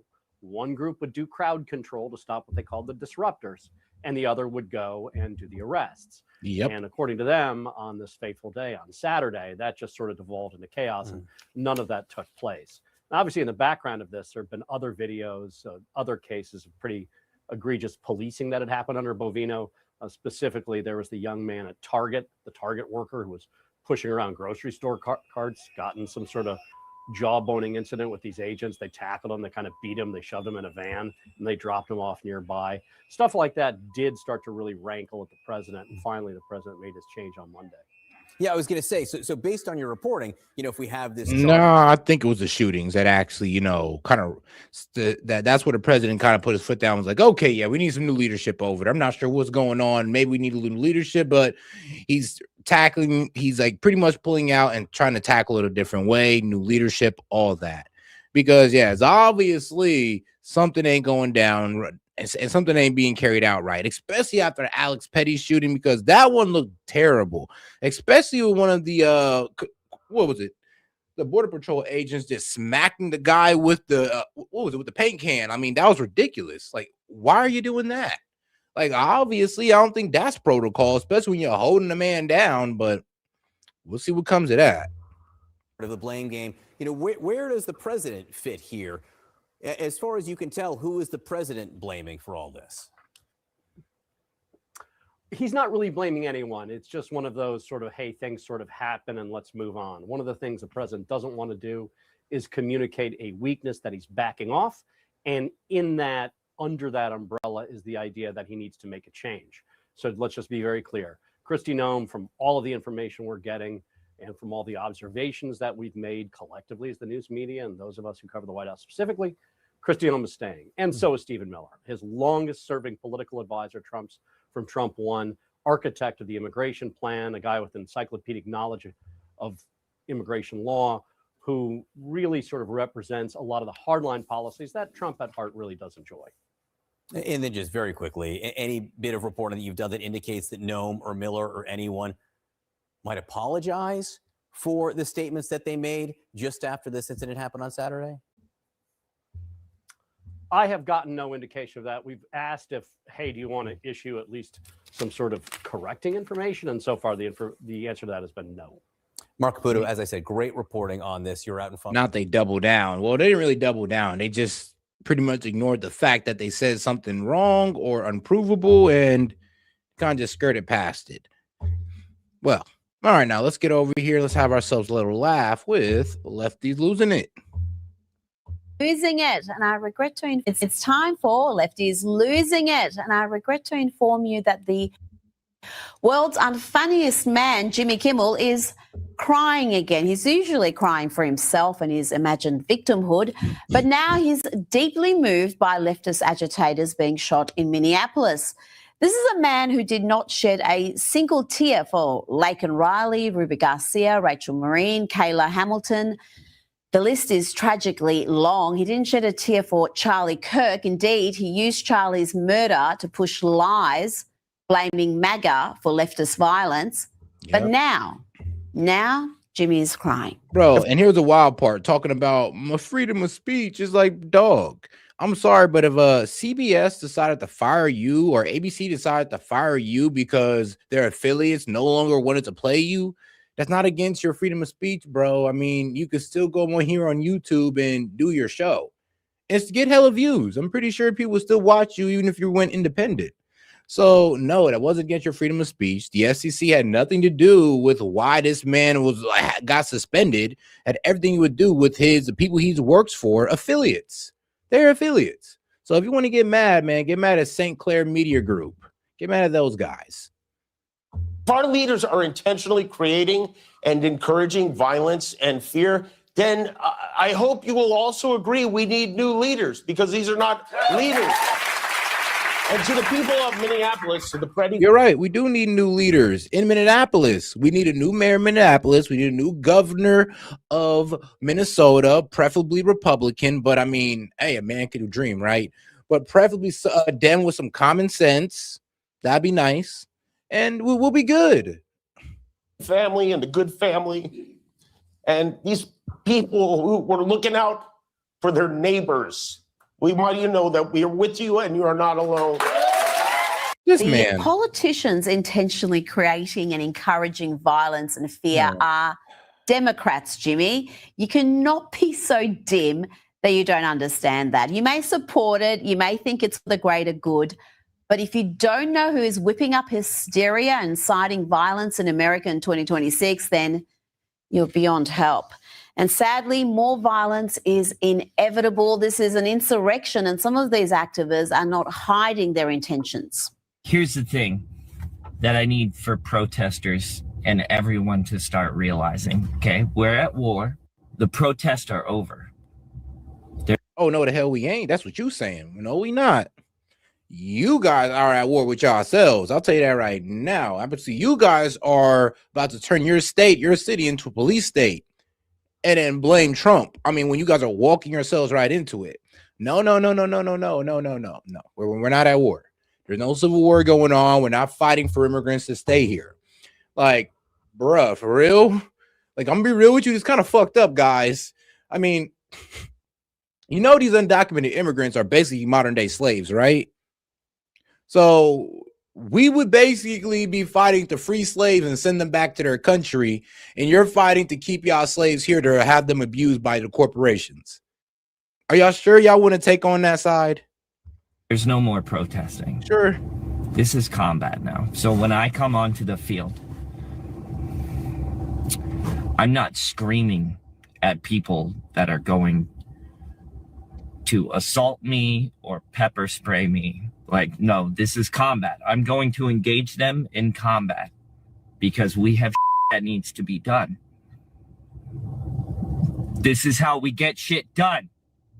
Okay? We're not protesting anymore. We're fighting. You understand? Like, I need for you to stop with the signs, and I need for you to get shields and swords of the pew pew kind.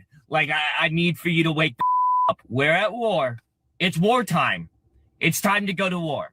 These soy boys think they're in a war. This next nerd has.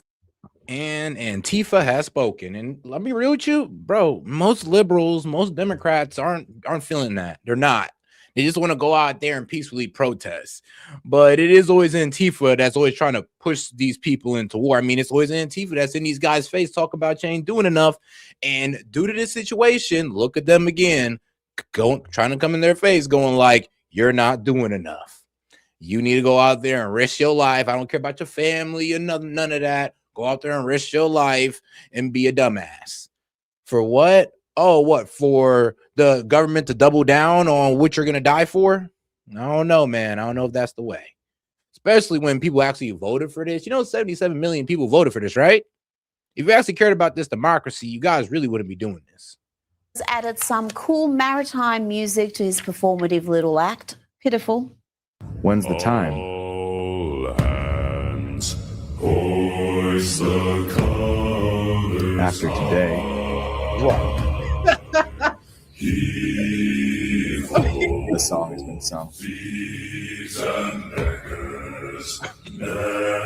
It's time. Wow. I mock, but we have to take these threats seriously. The Minneapolis-led uprising has seen the left getting those Summer of Love BLM vibes. Remember that violent uprising that caused $2 billion in damage across the country, saw around 24 people killed, many more assaulted and terrorized, all by leftist agitators that many in the media called peaceful protesters. And Antifa has been activated, including this dude. Miss Kyle, I'm Antifa, and there's so much rage in me that I've had to record this like 15 times trying to get the message out. Okay, show up ready to go. Okay, not talking about peaceful protests anymore. We're not talking about having polite conversations anymore. Oh, we're not even. I mean, does this look like a guy that you'd want to listen to and want to walk into battle with? I don't know. This guy right here. Are you sure, guys? Like them. You sure about this? We're not talking about having polite conversations anymore. Oh, we're not even going to pretend to be peaceful, Kyle. Surely you're not advocating for your Antifa. And that's one of my main points when it comes to these Minnesota protesters. Like, yeah, most of them are peaceful, but there's a good amount of them as well. Not bigger than the peaceful ones, but there's a good amount of them that are actually out there to try to obstruct ICE, actually trying to follow them around, block their cars in, try to dox them, harass their family members. They're out there to try to hurt these guys. Like, we got to understand that, yeah, these guys are hiding behind the peaceful protesters, but for some reason, left-wing media want to frame these guys as all peaceful protesters for some strange reason. And they're not even willing to acknowledge the existence that there's any of these protesters that are crossing over into obstruction. Please, to come armed with guns. Welcome to America 2026, where Second Amendment is the only thing that's going to keep you protected from literal Nazi gunmen that are killing innocent people in the street with impunity. This is not a joke. There's nothing fun to chant about it. Get your guns and stop these people. Oh dear, that's the sort of talk that could see Kyle end up in Gitmo or somewhere similar. I prefer these Antifa agitators when they're pursuing their other passions. Kyle loves a dress up. I do this. Whoa! All year. Whoa!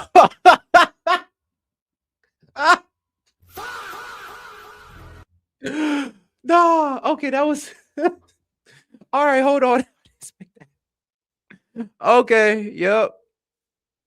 I mean, like I said, I knew it, bro. I knew it. I was like, yeah, this guy don't seem mentally stable, and you want to follow this guy into battle? Like, bro, out here wearing a dress. I mean, I don't know if he's gonna stand beside you, but Lord knows he's gonna stand behind your ass. Like, boy, with the color beard. Oh shit. Oh wow. He was talking so tough to do this. Kyle loves a dress up. I do this all year, all the time. What the who? I'm out and about like this because I do it for me all year. Yes, the great unhinging continues, and it's important to note it's not just random sad men and women attention seeking on social media, though it's mainly that, but some of these sad characters posting their breakdowns online are also given a platform on leftist media outlets like CNN. They have normalized and mainstreamed lunacy. Here is CNN regular Lee McGowan. The United States Senate is voting on ICE's funding next week, and this is a group that does not deserve to be funded. Any senator who votes to... So, yeah, if you don't know, yeah, the Dems are planning to shut the government down over ICE funding. I know, right? They're going to shut the government down over ICE funding. That, honestly, Lord knows the Republicans not going to give in to that. And I mean, let's be real. I don't think the Dems are going to get that same support they did for the last shutdown, because what happened last shutdown? They shut down over Obamacare subsidies, cuts in Medicaid, and they got none of them. None of them. So I don't know if the Dems or the Democratic base is going to rally behind them like last time. Let's see, because even if they did, I don't think these guys are defunding ICE. Continue to pay for this. And are you serious? So you're gonna let what? Once again, people go without food stamps, no military pay, no government pay because it is? All right. Mob of unhinged murderers is out of their in mind, because this cannot be retrained. This has to be stopped. So if you are a U.S. Senator right now, do not write a tweet. Do not write a tweet. Write a bill. Write a bill that abolishes this heinous department. I mean, Yep, that woman is given a platform on CNN where she spews her crazy delusions, conspiracy theories, and unless Scott Jennings is around, they pretty much go unchecked. Yeah. ICE agents have been known to kill people because people are disappearing in custody, because we're missing 1,200 people in Alligator Alcatraz. This is the political because vigilantism. this is not political vigilantism. I mean, can you prove any of this? That's what, and they cannot prove any of this. People listen to women like this, and this is why people will come up on my platform and be like, "Oh, well, did you know? Well, you know, ICE is a bunch of untrained guys." No, they're not. Like most of them are veterans and ex-law enforcement. Oh, ICE is disappearing people. Name one. Please name one person that's been disappeared by ICE that we've never seen again. They can't. They cannot. So, yeah, it's all these lies about ICE that's being said on CNN that a lot of people watch, sadly. So, this is where it comes from. Yes, this is where it comes from. And let's be real. It don't even got to come from somebody. Don't even got to hear from CNN. Your friend could watch from CNN and then tell your ass, and you trust your friend. So, you're trusting the fact that he's telling you that ICE is out here disappearing people and never to be seen again, even though no names can be provided. I mean, if people are being disappeared, I would hope you be able to provide names. She said 12,000 people. Where are your 12,000 names? I'm like, there's supposed to be a stack of papers in front of you with names on it. You're encouraging people to interfere with federal law enforcement. I'm saying that and we need to people get are it on getting tape killed because the because of it. DHS is lying, because ICE is lying, and because people are getting hurt. I think that and they're there is- disappearing. And good news early today, the Temu Rachel Maddow was back in her kitchen posting more crazy rants for her followers, who you know are going to be your quintessential awfuls, the affluent white female leftists, often with serious mental health issues. Here, Lee encourages these troubled souls to be even more hateful, more insular, more miserable by ostracizing any family members, friends, even clients that support President Trump. The time has come to ostracize them. It's time to shun these people, to make MAGA pariahs in our society. Do not welcome them into your home. Do not have them in your restaurant. Ask people what their political persuasion is as they enter your store or your office. Don't make small talk with them at work. Fire clients, silence text chains. Whoa. There should be no room or time or... Whoa. Whoa, sis. Whoa. It's getting real. She said no. She said if she was running the store, she says no. I need to know your political affiliation. Actually, I need documentation. You can't shop at my store unless you have documentation that you are a Democrat. I'm like, wait, yeah. And if you're MAGA, don't even come here. Actually, just go ahead and move out the city. I'm like, wait, what? Yeah, when you take political affiliation this far, you're the problem. Place in a civilized society for psychopaths and their enablers. These people are traitors to our country, to our Constitution, what do we do? To our rule of law, and they should be treated as such. I know this is hard. I know it's sad.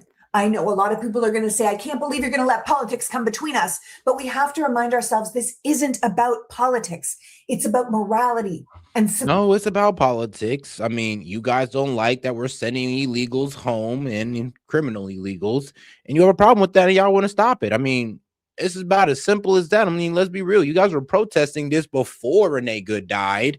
You were definitely, I mean, most definitely before Alex Pretty. So please miss us with that. I mean, nobody even died, and y'all was still on this. Civility and reality. Morality, civility, and reality. Honey, you have no grasp of those words. You exist in a parallel universe where your truth trumps the truth, you know, the real truth, the facts. These people have just become so used to rationalizing and justifying the most horrendous behavior. They can't talk about civility. The left abandoned civility decades ago. Joining me now is RNC Youth Advisory Council co-chair CJ Pearson. CJ, tell me about the reaction to the shooting of this leftist agitator, Alex Pretty. There is an investigation into the fatal shooting. We'll hopefully have a clearer picture soon of what really happened. But what we already know is that these are not just peaceful protests in Minnesota. They're actively obstructing law enforcement. It's organised and often it's violent. You know, they indeed are. And I think I'm going to follow the lead of the president when I say that I think we need to allow this investigation to unfold before answers or conclusions are jumped to in any way whatsoever. But I think it's important for us to realize that at the end of the day, when it comes to protests, we respect that as a country. But what we do not respect and what we do not allow are for people to blatantly come into, these violent conglomerates of folks and then brandish weapons or have them on their person. It's just not smart. And so what remains to be seen what exactly. And I know the Dems are going like, oh, what happened to the Second Amendment? Yeah, bro, that's still in effect. The problem is, or we still believe in it. The problem is, though, that let's be real. When you're engaging with an officer, you're supposed to let the officer know that you're armed. Bro, I don't even care if I'm about to walk up to an officer for a chat. I'm going to let him know that I'm armed, because if he got to find out that you're armed, it's not going to go well for you.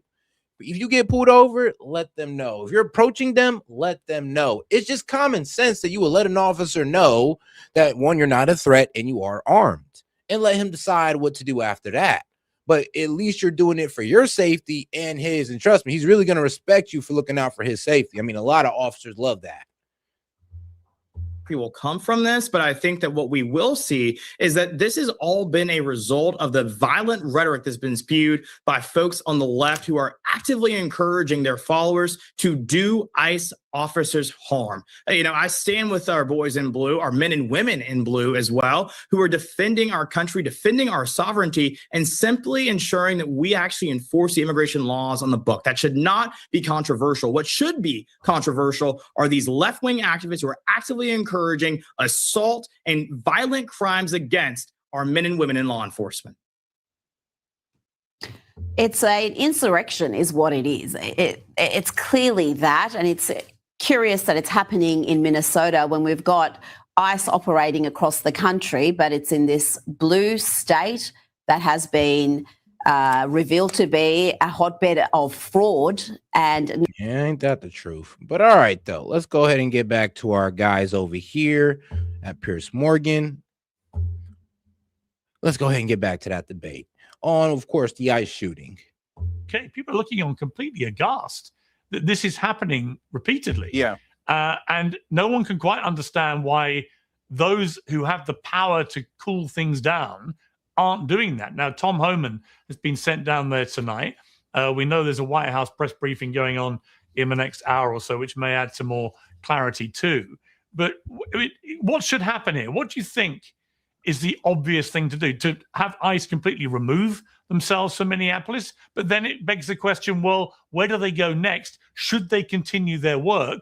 Is not a lot of what ICE is doing, because I believe... No, they got to keep it up, because if they let these Dems know, Alex Jones was saying, if the Dems smell blood in the water, they're going to know that, well, all we need to do is get ICE off our backs and just send out a whole bunch of liberals. We'll make sure that one of them dies. I mean, let them do whatever they want. When one of them dies, we'll go ahead and call them the Gestapo and monsters, and they'll remove themselves. And that's just going to be the strategy, and they'll do it. It'll be a pattern. It's going to be a very sick pattern. You're going to start seeing a whole bunch of liberals die due to ICE because, well, these people in these sanctuary cities don't want to provide crowd control and want to let these protesters obstruct ICE, which is going to put them in danger. So, to be honest with you, yeah, I wouldn't want to back down. I would not. Actually, I would do a tactical retreat and come back in 10 times harder and let them know I'm not playing. But if you do a tactical retreat, or if you do a complete retreat on this, then that's the blueprint to get ICE out of there, and they're going to follow it to the T. I mean, the death of a liberal included. It probably is not a lot of what they're doing valid if they are actually catching and deporting genuinely bad criminals who are in the country illegally anyway. Then they should be allowed to do their job, shouldn't they? Yeah. So let me build on what James said. So Look, at this point, the polling is in even before this Alex Preddy shooting, and this one is going to put it way, way over the top. So already over 60% of Americans thought ICE was going too far before the shooting. Over 70% of independents thought that. And now the fact that he was armed and was, exercising his Second Amendment rights just by having a gun, and he seemed to have been killed because he had a gun and was exercising his Second Amendment rights, I think has driven a lot of the right wing to realize, hey, you know what? Maybe we're not supposed to be murdering American citizens in the streets. Right. That is not supposed to be the point of ICE. And now a lot of people are worried that is the point of ICE. And I'm old enough to remember when, James, you remember when... No, we all understand that's not the point of ICE. But I mean, like I said, the Dems don't ever hold themselves accountable. I hope that Cenk could find it in his heart, but to just be like, you know what, since I actually care about, people, liberals, do not listen to what Jacob Fry and Tim Walz is telling y'all about ICE. Do not go out there and treat these guys as if they're Gestapo. Do not overreact to them thinking that they're going to disappear you, because you're going to end up, one, hurting yourself for no reason, putting yourself in danger, and possibly losing your life. Is there any real Democrat that's willing to say that? G. Gordon Liddy would tell the right wing about the jackbooted thugs of the government, and if they came to your house, gun them down. Now they're saying if the government comes to your house, surrender immediately and let them do whatever they want in a police state. But you know that the police state is not going to be for the left or the right. It's going to be for the powerful, and they're going to use it against all of us. Yes. But that jury has come in. So what's going to happen next is a lot of Republicans are starting to turn on Trump. He has lost his magic touch that he used to be able to bully and intimidate people. And back in his first term, he did it a little bit more intelligently, one by one, so that it had more power. Now he just blasts everybody, right? We hate Europe. We're going to take Greenland, Venezuela, Cuba, blah, blah, blah. That's on foreign policy. Then he comes back home and he attacks all of the Indiana Republicans. Then he attacks, almost half the Republicans in the Senate. He attacks Marjorie Taylor Greene and calls her a traitor when she's like one of the most right-wing people in the country. He attacks Tom Massey. The point is, now that he's sitting in the 30s and dropping, by the way, like Biden was, he has lost all of his leverage. So you see Republicans abandoning him. Why are they abandoning him? Because of what James said, because the elections are coming. And if they stick with Trump, they're going to get wiped out with the tide. So now people are going to have to turn on Trump on the Republican Party side. So that's politics, and that's important because that takes away his power and leverage. But also, more importantly, for the American people, for God's sake, let's unite and remember, you don't want the government to tread on you. The right wing was right about tyrannical government, so this is the time that you need to stand up against that tyrannical government. Okay, Clay Travis, just respond to that quickly, and then we're going to move on to Trump and NATO and the issue of the NATO forces. Look, I think this has to be inextricable. First of all, I don't think Trump's base is going to turn on him. Trump's base has never turned on him for anything. That's not. Oh, and shout out to Couture Leotard. Appreciate the support, sis. She says, I wonder if the life insurance is paying the claims. I mean, that's actually a good question. Going to happen, period. It's 90-10, 95-5, whatever percentages. Most people voted for Trump and for ICE to do exactly this. What I think is important here too, Pierce, is it's a huge story that should get more attention. It's actually a super positive, unlike all these details. I'm sure you saw it, Pierce. I don't know how much you talked about it because you were laid up in the hospital. And I hope you're getting well, by the way. 125-year low in murders. I'm not even gonna lie, like Couture, I'm actually thinking about that for some reason. I'm not even sure if you were joking, but I'm actually thinking about that. In the United States in 2025. No one alive today, not even Democrat voters on the rolls in Chicago, were able to live in a country that was safer. And here's the thing, though, is like, Cenk, I'll be real with you, he doesn't know the MAGA base. I actually wish he would actually start speaking to people in the MAGA base who actually know where we're at with it, because we're not abandoning him on this whole ICE thing, on ICE being, ICE enforcing immigration law. We're not against him on that. Well, honestly, we understand what's going on in Minneapolis. We understand how they're not getting no help. They're being forced to do crowd control. They're being stretched thin while being, impeded on, while being obstructed. So we get it. It's only the Dems over here trying to sell this story to the public, going like, oh, well, no, it's all ICE and they're untrained and they're the Gestapo and all this nonsense. But no, trust me, MAGA and most Republicans understand that, yo, what's going on there in Minnesota is out of hand because of Jacob Fry and Tim Walz. Now, what happened to Renee Good and Alex Preddy is a tragedy and it should have never happened, but it's due to the fact that these guys did not do their job for their constituents. And they still ain't doing it. I mean, Tim Walz is planning to do it, but I mean, he had to wait until 2 people died. Well, 2 people and one illegal shot. 1900. You cannot tell me that shutting down the border and beginning to deport violent ICE criminals is not a big part of why we have the lowest murder rate in 125 years in the United States. So again, big picture, there are 10 million illegals here. Do we allow them to stay? And look, this is a real debate going forward that I think is not getting talked about. The 2030 census, what is going to happen with the 2030 census is far more impactful than what's going to happen in 26, what's going to happen in 28, because it sets the stage for a generation of how the electoral college map is going to be set up, for where and how seats are going to be allocated in the 435 House seats. That is really underlying, I think. Oh no, it is covered. It is covered. It's going to be seen as a what was it? It's like pretty much going to be seen as like a standard life insurance policy. Covers like it's going to be seen as an accident, like basically like you got in a car crash or a homicide or like an illness. It's going to be painted just like that. So there's your answer for you, Couture. Why this is occurring now, the battle that is going on. Okay, I want to play a clip. This is the infamous clip already of Donald Trump talking about NATO forces and their contribution to the war in Afghanistan. I've always said, will they be there if we ever needed them? And that's really the ultimate test. And I'm not sure of that. I know that we would have been there or we would be there. But will they be there? And let's hope that that never happens. We've never needed them. We have never really asked anything of them. You know, they'll say they sent some troops to Afghanistan or this or that. And they did. They stayed a little back, a little off the front lines. Well, I was trying to think. I'll be real with you. Look, it's like, honestly, I don't think Trump should have said that. It is a bit disrespectful to pretty much just say that, oh, well, you know, the 400 plus lives that you guys gave up in our war doesn't really mean nothing. It's not like you were really doing anything. It's a bit wild, which he never said that. But I think the real problem is that, bro, the European countries don't work in our interest. They work in their own interest. Actually, they keep our interest outside. They work against us while pretending like they're our allies. I mean, look at Canada. They're one of the best examples, and they're not even a European country. They're our effing neighbor, and they're working out trade deals with China while we're in a trade war with China, while we're coming down on China for all their illegal trade tactics. They're getting in a trade deal with them. So excuse me for looking out for our own self-interest.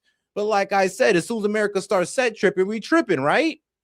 Wrong. We should be able to look out for our own interests. We should be able to hold other countries accountable for duplicitous trade tactics and get a fair deal. But as soon as we start doing that, we're tripping. So we want to start looking over our hemisphere and pushing people, China and Russia out of our influence, we're tripping. So as soon as we start hemisphere tripping, we tripping, right? Or whatever.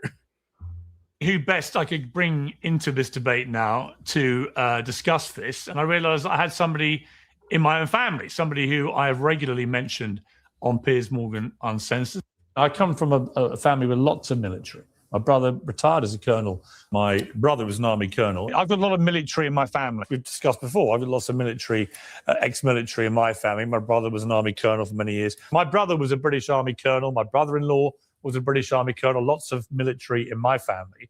My younger brother, Jeremy, who was a colonel in the British Army. He was in the army for 37 years. He did 3 tours of Afghanistan during the war, and he joins me now from the London studio, which ironically I'm not at today. So Jeremy, welcome to Uncensored. Thank you. Hello, Piers. So you were very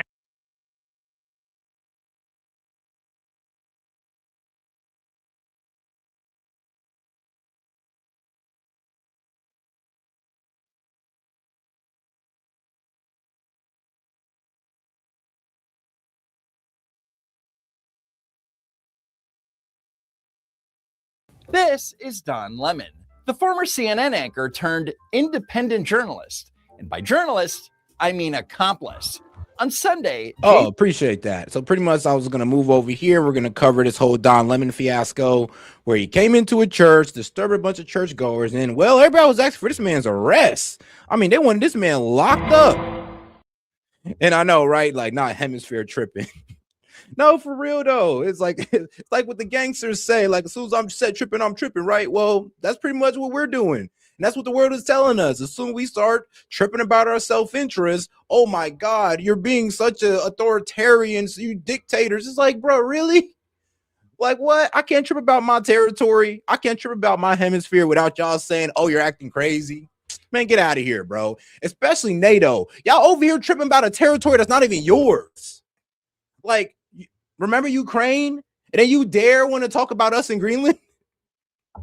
Okay. January 18th, 2026, Lemon joined up with a bunch of protesters led by Nakima Levy Armstrong of the Racial Justice Network. Hey, everybody. Welcome to the program. We just got into Minneapolis a little bit ago and did some reconnaissance on the ground, speaking to an organization there that's gearing up to for resistance and protest. Reconnaissance? So what are they doing? Why would Don Lemon fly all the way to Minneapolis? Well, it was a secret. They're getting the operation together. Again, this is an operation that is secret.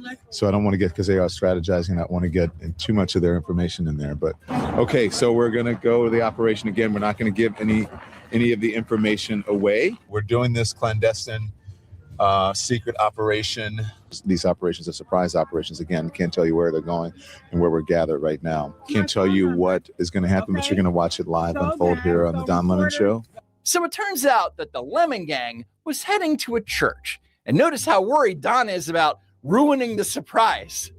Since when does a journalist worry about blowing the cover of the people that they're supposedly just covering? We are here. Now, do you think if you just have it, I think maybe if you just have it on the church, but if they see me, they're going to know. If they see me in the camera, they're going to know that they're about to be ambushed. But, you know, if you're just there to chronicle a public event, who cares if they see you? You only hide your face when you know that you're doing something that you shouldn't be doing. And I'm going to go inside. Always bet on black. Always bet on black. So Lemon slipped inside the church, and it turns out that the activists weren't there to pray. They were there to interrupt the service at City's church.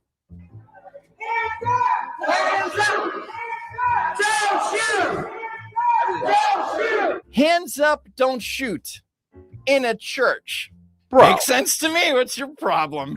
So the question is, why target this specific church? This is a clandestine mission. I think they found out one of, according to them, this is according to Operation Pull Up, that one of the pastors here. I mean, why'd it have to be named it a ghetto name like Operation Pull Up? It might as well have been Operation Sliding on them.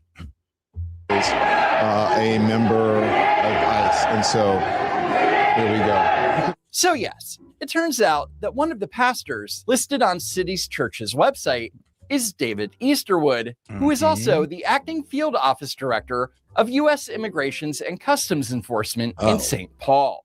David Easterwood. Are you sure that he's a... Yes, City Church, yes.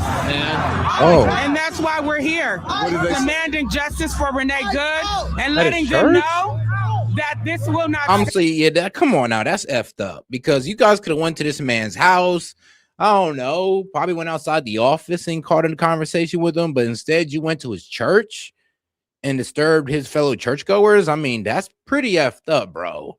I mean, really? You didn't have to do that. If you actually cared about journalism, you'd have just went straight to the source and asked him questions. Instead, you're harassing his, well, I mean, his church, church members, congregation, however you guys say it. Sorry, I'm not the biggest churchgoer, but it is kind of effed up. Like, if you wanted to come after me, I mean, great, come after me, but don't go up to to the family barbecue and start asking people about me and all this wild stuff, I mean, that's effed up, or start disturbing that because you have a beef with me. So their justification for barging into a religious service is that one of the pastors has a day job that they don't like. I am a rebel. No, that is funny though. I did see that. Yeah, I find it funny that the leader of Iran condemned the U.S. over the ICE shooting. Bro, hey, nah, Iran is poking at us right now. Like, they said that, oh, well, how come you can blame us for, using our police to quell our rebellion? But, like, what do y'all call that? Oh, it's called an insurrection for you guys. So what are you guys going to do? Not shoot the insurrectionists? And that's what the Iranians official was trying to tell us, and why we should stay out of their protests. And I was like, all right, bro, chill with the comparison. I see your point, but kind of sucks to hear, because he does actually got a good point with that. It's like, I mean, stay out of our politics, we'll stay out of yours. That's all I'm gonna say when it comes to Iran, because I'll be real with you. I hate when they speak on our politics, because they do actually make a decent relation to ours. When they said, I mean, like, oh, okay, so great. Those people in Minnesota, if they get too out of hand and you invoke the Insurrection Act, what are you gonna do? And that's a good question. I mean, because, like, let's be real. If they get too out of hand, they get violent, and they start shooting back at law enforcement, what are we gonna do? Because that was happening in Iran. Or are we just gonna let our law enforcement die? Of course not. I hope we never get to that, because then we lose all the ground in the world to ever criticize Iran again. And this is what I'm scared of. When I said it on the live, I don't think nobody heard me. But when I said, yo, it looks like we're about to head towards an Iran situation in Minnesota. But if these guys actually try to go armed against ICE, so we do the Insurrection Act against armed citizens that are going against our immigration policy, how do you think that's going to end?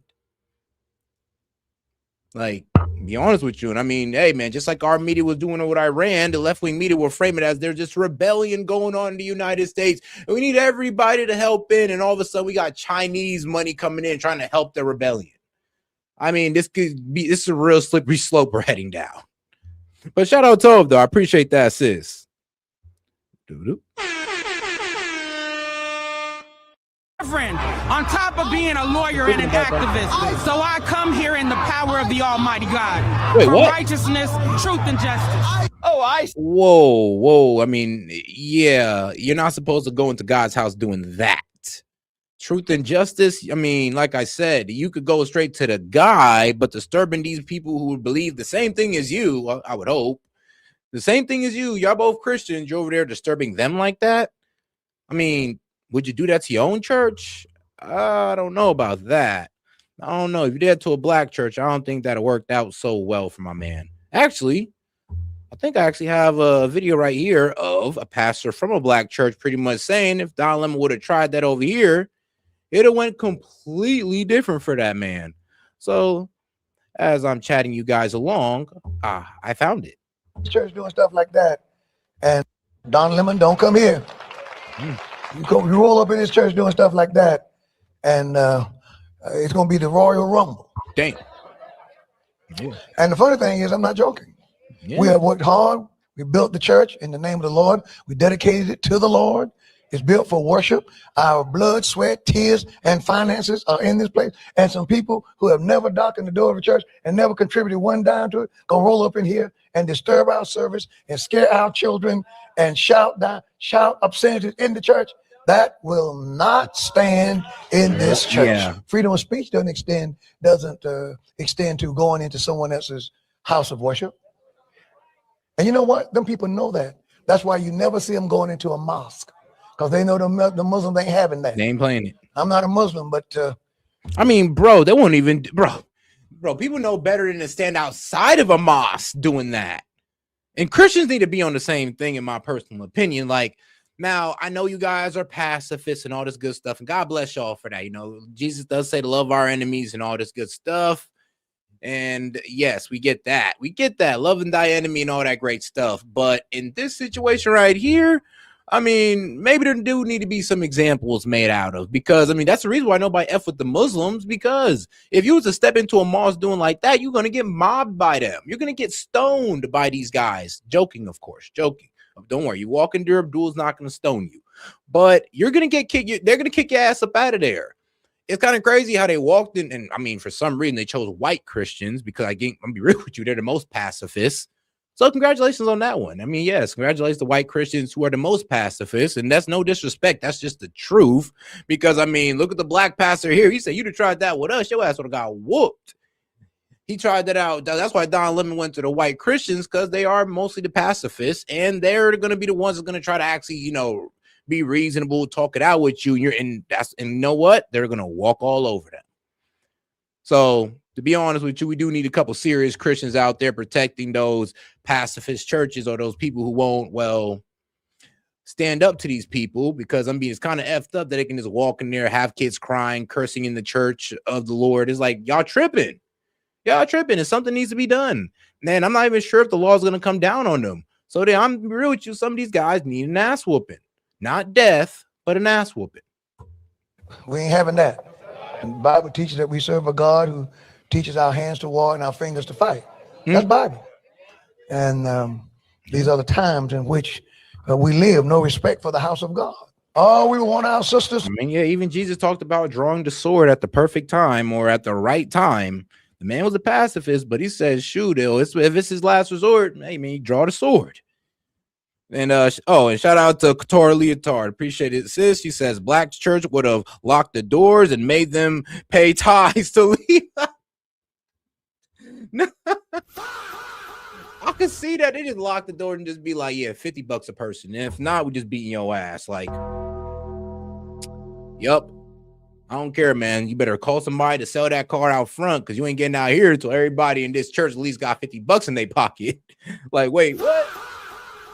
Oh, you just gonna come in here and disturb the house of the Lord in this neighborhood? No, sir. No, sir. Oh, man. I can only imagine. But yeah, if he'd have walked into a black church, it'd have been done for him. To do is just get out the way. He gets ready to throw a punch, don't grab his arm. Let the Lord have his way, and they'll know not to ever do that again. Say amen. He got a point. Sometimes you do got to teach them one good time, and that's all y'all need. That's all y'all need is one good time. Just whoop their ass one good time, and people gonna know. Like, trust me, the reason why people don't go into a mosque, because they realize the Muslims were serious. You don't think somebody tried to go into that mosque and say some dumb shit and they all just came out and whooped his ass? That's the whole reason why nobody tries the Muslims. They tried them, and what happened? They got their ass whooped. The Christians, I ain't gonna lie, I know y'all pacifists. I ain't saying y'all need to go out there and commit violence. It's just a suggestion. I mean, y'all might need to find the crusaders amongst y'all and have them go out there and whoop some ass. That's all I'm saying. But I do not wish violence upon nobody. Just saying.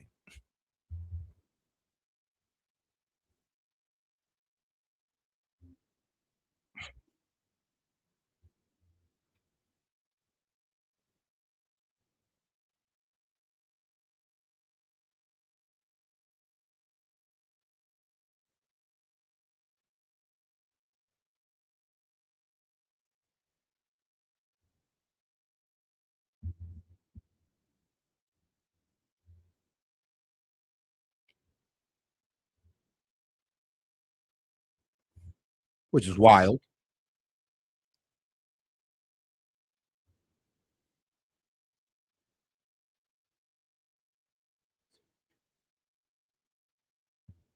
They didn't do anything though. It's like, bro, like if you was pulling up maybe to an ICE officer's barbecue party for all the other ICE officers, sure, bro, I might be able to rock with you on that one. But you're literally going to people who have nothing to do with this. These group of people right here are not going out deporting people. So, like, what's the point of all this? Oh, whoops, my bad, guys. I forgot to switch it over. Whoops. Thank you. There we go. Why this disruption is actually a good thing. This is the beginning of what's going to happen here. When you violate people's due process, when you pull people off the street, you start dragging them and hurting them and not abiding by the Constitution, when you start doing all of that, people get upset and angry. And if you remember what the civil rights movement was about. Journalism is supposed to be neutral and unbiased. That's what killed me. It's just like, bro, these people have nothing to do with ICE. So, I mean, like, it's kind of pathetic that you're going after people who are not ICE officers. Like, if you're mad about ICE, then great. Go up to the ICE headquarters. I'm sure dudes there working right now. Go talk to them. Do it there, but don't go into a house of worship, bro. That's just taking it too far. And they have nothing to do with it. So it's like you're going there for no reason, bro. It's not like you're trying to protest a different version of the Bible, like you're protesting the Gospel of Thomas or something. No, you're not giving no religious arguments. No, you're just there for political reasons. It don't make sense, bro. Like, bro, leave religion out of it. Lemon is doing is advocacy. For some reason, in our modern era, people think that in order to have protests, you got to be, cordoned off to a certain area, and what time you can protest. Look, there's nothing in the Constitution that tells you what time you can protest. You can protest at any time. That's the whole point of it, is to disrupt. Actually, Don, there are laws about trespassing on private property. You forgot. The First Amendment doesn't give you the right to scream in a house of God while people are praying. Our church had gathered for worship, which we do every Sunday, and we were interrupted by this group of protesters. Yeah. We asked them to leave, and they obviously have not left. So, what do you think of this? I mean, this is unacceptable. It's shameful. It's shameful to interrupt a public gathering of Christians in worship. So I have to take care of my flock. Okay, but listen, we live in there's a Constitution, the First Amendment, to freedom of speech and freedom to assemble and protest. Yeah. We're here to worship. We're here to I'm not on private property. That's the hope of these cities. That's the hope of the world, is Jesus Christ. I want to be very respectful. Please don't push me, though. In no way was Don Lemon pushed. He's full of it. And he's manufacturing a confrontation here. We're here to worship Jesus. Yes. That's bro. Yeah, but that's why you should have did it outside of the church. Not on private property. Like, did you forget about that part, dog? Like, this is why people was asking this man to go to jail, because it's like, bro, you're just too emboldened. It's like you didn't even think about it. You just thought you were so vindicated in this. Like, you're just one of God's gay warriors or something, because he calls himself a Christian as well. But yeah, this is absolutely insane how this man has this type of, the audacity. And it's mainly due to his complete arrogance. Like, this dude is the most arrogant piece of shit I know on television, to be quite honest with you. Why we're here. Okay, that's why we're here. Okay. That's what we're about. Do you think Jesus would be understanding we're about and love these folks? We're about spreading the love of Jesus. But did you try to talk to them as a no Christian? one is willing to talk. Okay. But then moments later, Lemon speaks to a parishioner and is like, why won't the pastor talk to the activists? I think maybe if the pastor would try to calm things down and say, let's all talk together and make this peaceful, not be so us against them. How do you sit, bro? They're literally yelling at them. Bro, they're not yelling to have a conversation. They're yelling to try to see if they'll apologize. As Monty always says, they're not looking for a conversation. They're looking for an apology. Not looking for an explanation, no debate. An apology is what they're looking for. You're not giving them that. They're just going to continue waving in their arms in your face and screaming at you. I think that's good to talk, but then why don't we do that, right? Yeah. Fact check true. They had zero intention of having a conversation. Literally. Just listen to one of the agitators, professional protester William Kelly, a.k.a. the woke farmer. Shame on you. Where are you? Where are you? Where are you? Where are your people? Why are you not at Whipple every day fighting for the humanity? You drink your coffee. Shout out to that guy. Jewelry, you have your.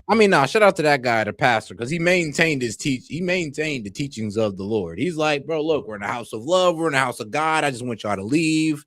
He better than me, man. He better than me, boy. I stepped down there and started whooping ass, or made an example, at least out of one of them. Because that's all you need to do sometimes. Look, I'm not the biggest. Okay, I'm not a pacifist. I'll be real with you. I try to avert from violence. I try to step away from it at all costs. I'd rather have a conversation with you. But hey, man, I'll get down. I will get down, especially if it gets a bit too disrespectful. That right there would have made me step down and get real with somebody. Nice clothes. To have a respectful conversation. But what do you do? What do you do to stand for your Somali and Latino community? What would Jesus do in this situation? I know. Get the whip. He'd interrupt a prayer service to scream at a random woman for the high crime of drinking a latte. This is a juxtaposition. This shows you just how divided America is. When you look at the protesters here, and then you look at the people there who are praying, and you know what was the interesting thing? If these two groups could just get together, they might figure out what to do. Listen to Don Lemon pretending to be the wise philosopher. If only they communicated. communicated. They are communicating, Don. One side is saying, please let us pray. And the other side is screaming about white supremacy. I think the positions are pretty clear. As you can see, all these pretend Christians, all these comfortable white people who are living lavish, comfortable lives while children are dragged into You know, so crazy. He's probably also well, I'm not sure about a Christian, but I'm pretty sure he's also a comfortably living white person, or he would be too hard at work trying to be a comfortably living white person to be doing this bullshit right here. Yelling at women who just have their Starbucks in their hands, who just wanted to hear the word of the Lord. That's all they wanted to do. All they wanted to do was worship their God or worship Lord Jesus Christ and sip Starbucks. They should be able to do that without being yelled at with a guy, with a guy looking like this. Is actually like, it's one, he's pathetic, and two, it's actually crazy that Don Lemon was in on this because he should have known better, especially as a journalist, especially as somebody, I mean, who he perceives himself to be oh so smart. So I would think that he'd know to make better decisions than this. concentration camps. You're living real life, nice lives with your lattes, doing absolutely nothing for your Latino and Somali brothers and sisters. You come here to a man wearing a suit. Is a preacher? Did Jesus wear a suit? Did Jesus profit off the words? No. He is really fixated on the coffee. Thou shalt not drink lattes. One of the members, like, why you're Somali brothers? I'm like, bro, I'll be real with you. So what? Somalis aren't even Christians. You know that, right? They're Muslims. I mean, sure, they're like Abrahamic faith. Yeah, but I'll be like, why are y'all yelling at them about Somalians who are Muslims? And I mean, bro, they're here legally. Some of them are not here legally. There's a difference, bro. Well, most of them were born here, actually. I'm pretty sure most of the white people in there were born here. to be really upset, a young person, the pastor's trying to calm him down over there. And yeah, so there you go. Hugging this kid. And, you know, I imagine it's uncomfortable and traumatic for the people here. But again, careful, it's very slippery right here. Yeah. It's uncomfortable and traumatic for the people here, but that's what really, careful, please, really slippery. Not kidding. That's what protesting is about. And so it's traumatic, but that's what protesting is about. Don Lemon admitted that they are inflicting trauma on the parishioners, and his response is essentially, oh, well. Can you understand why they're angry? I don't understand any of this because I'm a simple man. I'm a simple man who loves the Lord and is a good father. So this is what we look forward to, is coming, being with our family and praising Jesus. And that's not something that we have to run away from. Can you understand why they're angry? This man is a victim of an angry mob screaming at his family. Yeah. But in Don Lemon's world, this is the guy that needs to explain himself. Disgraceful. So Nekima Loving Armstrong, aka the alleged ringleader, was invited to go on CNN to make her case. Yeah, so I want to explain what happened. So we've heard reports that BLM stormed, City's church, which is absolutely not true. We came in a very orderly fashion. Orderly? We just watched you and your gang shouting down a pastor in his own pulpit. We did not rush into that church. We actually went and sat down and participated in the service. Yes, under the guise of being normal people. Lie again, bro. Lie again, because that was a straight up lie. You sat in there and just watched the service? Please. Stop the cap. No, you guys did not sit down and watch the service. You were standing up yelling at churchgoers. If that was the case, then y'all have just been, trust me, the pastor would have been able to preach. He'd have been happy to have y'all, because trust me, if one thing a pastor loves to do is spread the gospel. And if y'all just sitting on his church, that means, well, more people listen to the gospel and more ties for him. So I'm sorry, but I'm pretty sure if that's what you were doing, this wouldn't be such a big deal. And it's on camera. You think we're dumb? It's on camera that y'all weren't doing that. But in reality, you were just waiting for the right moment to attack. And after the pastor prayed, that is when I stood up and asked him a question in response to his prayer. And then he responded to me. And then I proceeded to ask him about Pastor David Easterwood and how is it possible for him to serve as both the pastor and the director of ICE for Minnesota. And instead of responding to me As soon as I said the name David Easterwood, the pastor said, shame, shame. No, he said, shame, shame, because... Oh, guys, do me a favor. Make sure y'all like that video, like the video on Rumble. Both of my channels on YouTube. But make sure y'all, and of course, you're on the vertical. Make sure you double tap that screen. Appreciate the support, guys. Nakima and her group had stood up and started walking to the front of the church to hijack the service. Renee good! Renee good! Renee good! So I want to clarify that. We didn't rush in. We didn't bust in.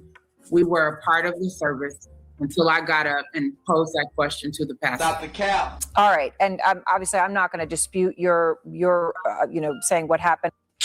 Bro, y'all don't... Really, bro? I'm not going to dispute what you said, even though, the footage is right there showing that you did not just walk in there and just peacefully protest. No, or you didn't walk in there and just sat down and just listen to the sermon. No, you didn't do that. Y'all walk right in there yelling. So please. Obviously, I'm not going to dispute what happened. Why not, Aaron? This is literally your job. You have video footage of these thugs screaming and taking over the altar. But sure, just take the activist's word for it. I'm not just a lawyer and an activist. I am also an ordained reverend and itinerant preacher. And so for me personally, and it's even worse that you did this, because bro, all right, I would ask her this. So if a bunch of Proud Boys, right? Proud Boys walked in, or Patriot Front walked in and started protesting your church, a whole bunch of white supremacists, you lose your shit. Well, nah, Proud Boys ain't white supremacists, but Patriot Front is kind of is though. But they're the cool ones. I know there's cool white supremacists, but yeah, if they came in protesting at your black church, you'll be all over CNN, most likely in tears, most likely really trying to sell it.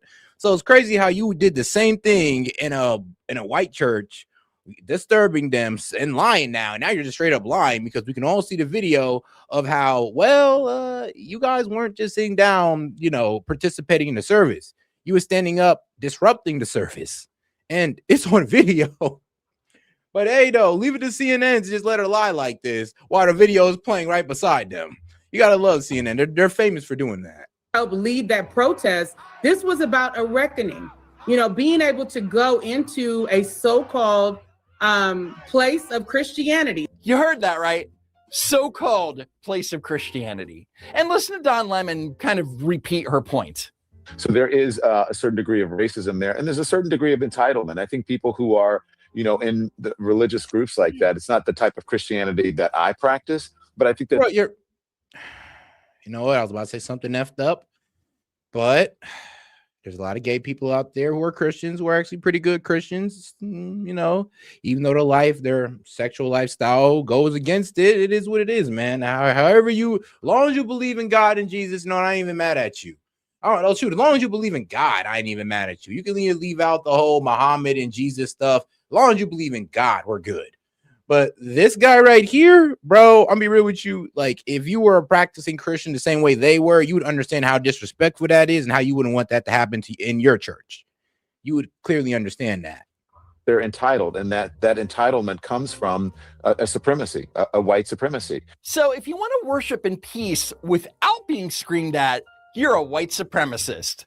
Got it. My mother is a pastor, and so I grew up in Christianity. I grew up in the church. And one of the things that I remember about Jesus Christ himself is that when things weren't going right in the church, he went in and he flipped tables. Today we had the honor to protest. Wrong. No, bro, that wasn't Jesus' church. That was the Pharisees. Bro, y'all don't even know y'all fucking Bible? Wait, whoa. You said you're a Christian, but that was like, bro, I'm not even the biggest Christian, and I know that was wrong. Bro, if Gaiman was up here, this man would be losing his shit right now hearing somebody say that. No, that was the Pharisees, not the Church of God. What the Pharisees had going on in their temple and the Church of Jesus is two different, the church that Jesus established, two different things. These guys are doing animal sacrificing, usury, and all that wild other stuff. In the Church of Jesus, whole different teaching, completely rejecting what the Pharisees was doing. That's why Jesus walked in there and flipped the table with the whip and start whipping people, which I ain't gonna lie, man. I don't know. Maybe y'all need a whip. Okay. Yeah, maybe y'all need a whip. Just make sure you ain't whipping black people. It's not gonna look optically, it's not gonna look good. With Nikema Armstrong and the Racial Justice Network. Just like Jesus did, we went into that church and we flipped tables. Yeah, just like Jesus. Anyway, following the attack, Hermeet Dillon, the Assistant Attorney General for Civil Rights at the DOJ. I mean, look, man, if y'all really cared about flipping tables like Jesus, you'd walk into the Federal Reserve and you start flipping their tables. If you really care, if you really want to be like Jesus, great. Walk into the Federal Reserve, start flipping their tables. Walk into all the credit unions and all these guys who are giving out predatory loans and you basically committing usury, flip their tables. Like, please do that. People who are doing blood animal sacrifice, which I don't think we got that. Hopefully not. Bro, flip their table. Like, but don't walk in on your own kind and start and saying, oh, I'm flipping their table because of vice. Like, it sounds stupid. Like, if you really wanted to go flip tables over what Jesus was really mad about, please. There's a lot of government buildings you need to kick in first before church. Jay announced on X that there would be an throw the IRS in there as well. Into accusations that the protesters violated the FACE Act. 18 U.S. Code Section 248, the FACE Act, is a law that makes it a crime to intimidate or interfere with any person lawfully exercising the First Amendment right of religious freedom at a place of religious worship. They're going to come at me with charges, and I'm not scared of that. There's no base for these charges. I did not block them from, their service. They welcomed us in. They never asked us to leave. We asked them to leave multiple times. How did not left. Come and get me, Pam Bondi, you traitorous bitch. Yep. Just like Jesus. Okay, bro. Now, given Pam Bondi's Department of Justice record, I was highly skeptical that there would be any arrests into the church attack. And to my utter shock, it was announced that not only was ringleader Nikema Levy Armstrong arrested, but also Chantil Louise Allen, who is a Black Lives Matter leader and a member of the St. Paul's School Board. Also arrested was professional maniac William Kelly. The DOJ is promising more arrests related to the storming of the church, but what about Don Lemon? Where's his arrest? Well, remember, his defense from the very beginning was that he was just being a journalist. Fake right-wing He was just following the law. propaganda news alert from this supposed right-angle news network, that I led a protest into a church this morning in Minneapolis. That is complete BS. First of all, I had no idea who the organization was until I arrived this morning.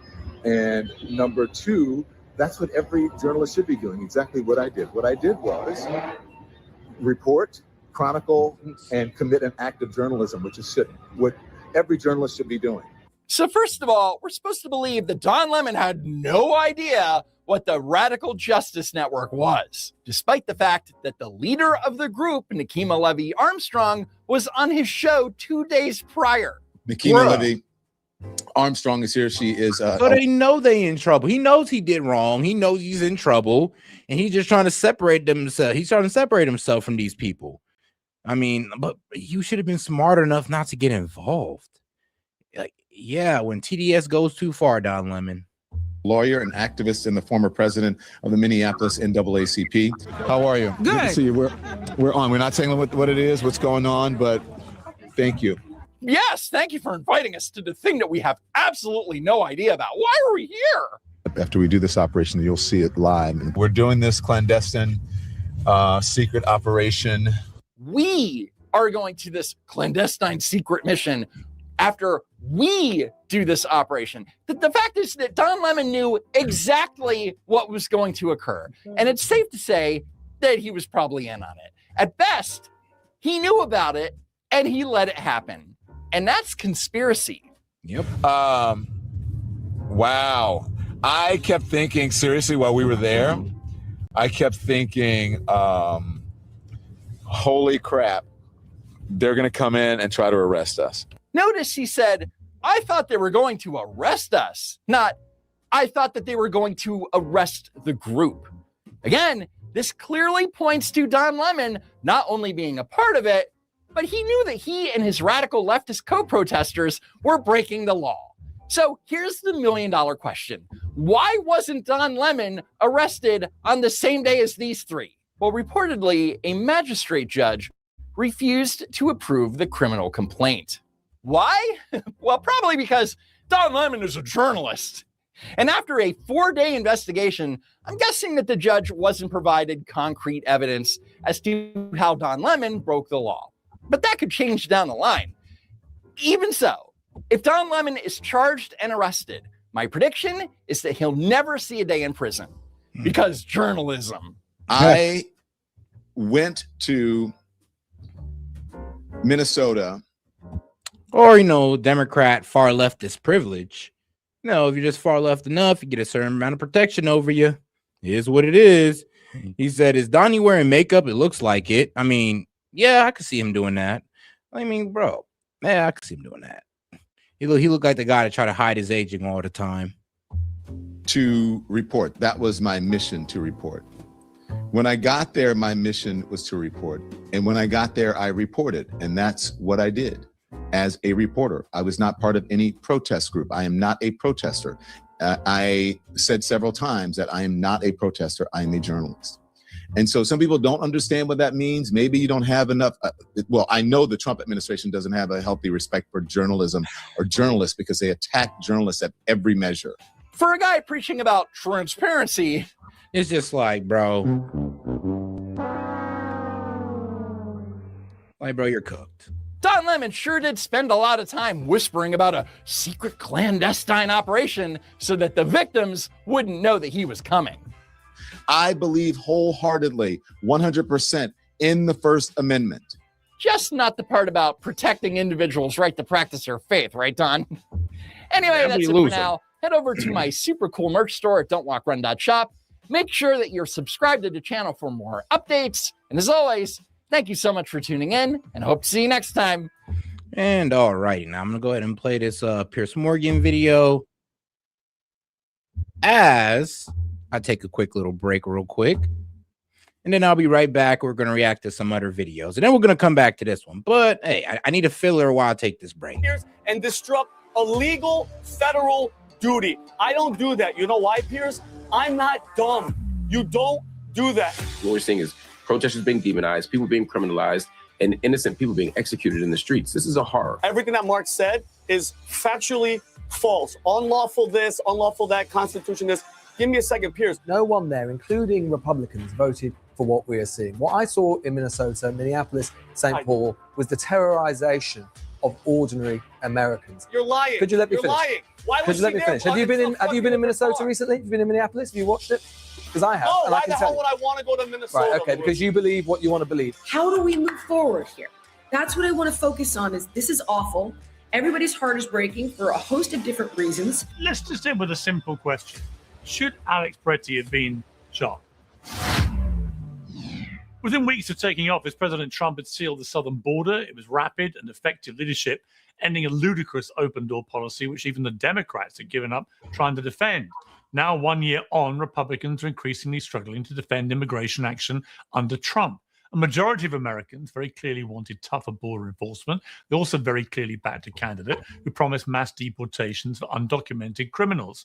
But did they really vote for the detention of 5-year-old preschoolers, as we saw last week? Did they really vote for the killing of American civilians by law enforcement officers? 37-year-old intensive care nurse Alex Pretty was killed at a protest this weekend.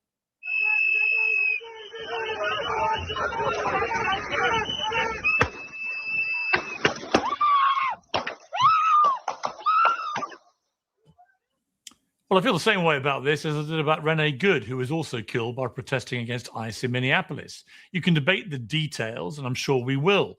But the crux of the matter is that Alex Pretty was not a domestic terrorist, and he didn't deserve to die. The ICE agents are having a tough time, that much is clear. Protesters have been whipped into a frenzy by politicians who want them to feel like they're under attack from the Gestapo. But branding civilian protesters as dangerous terrorists and attempting to implausibly justify these deaths is now having the exact same effect. President Trump says the administration is reviewing everything.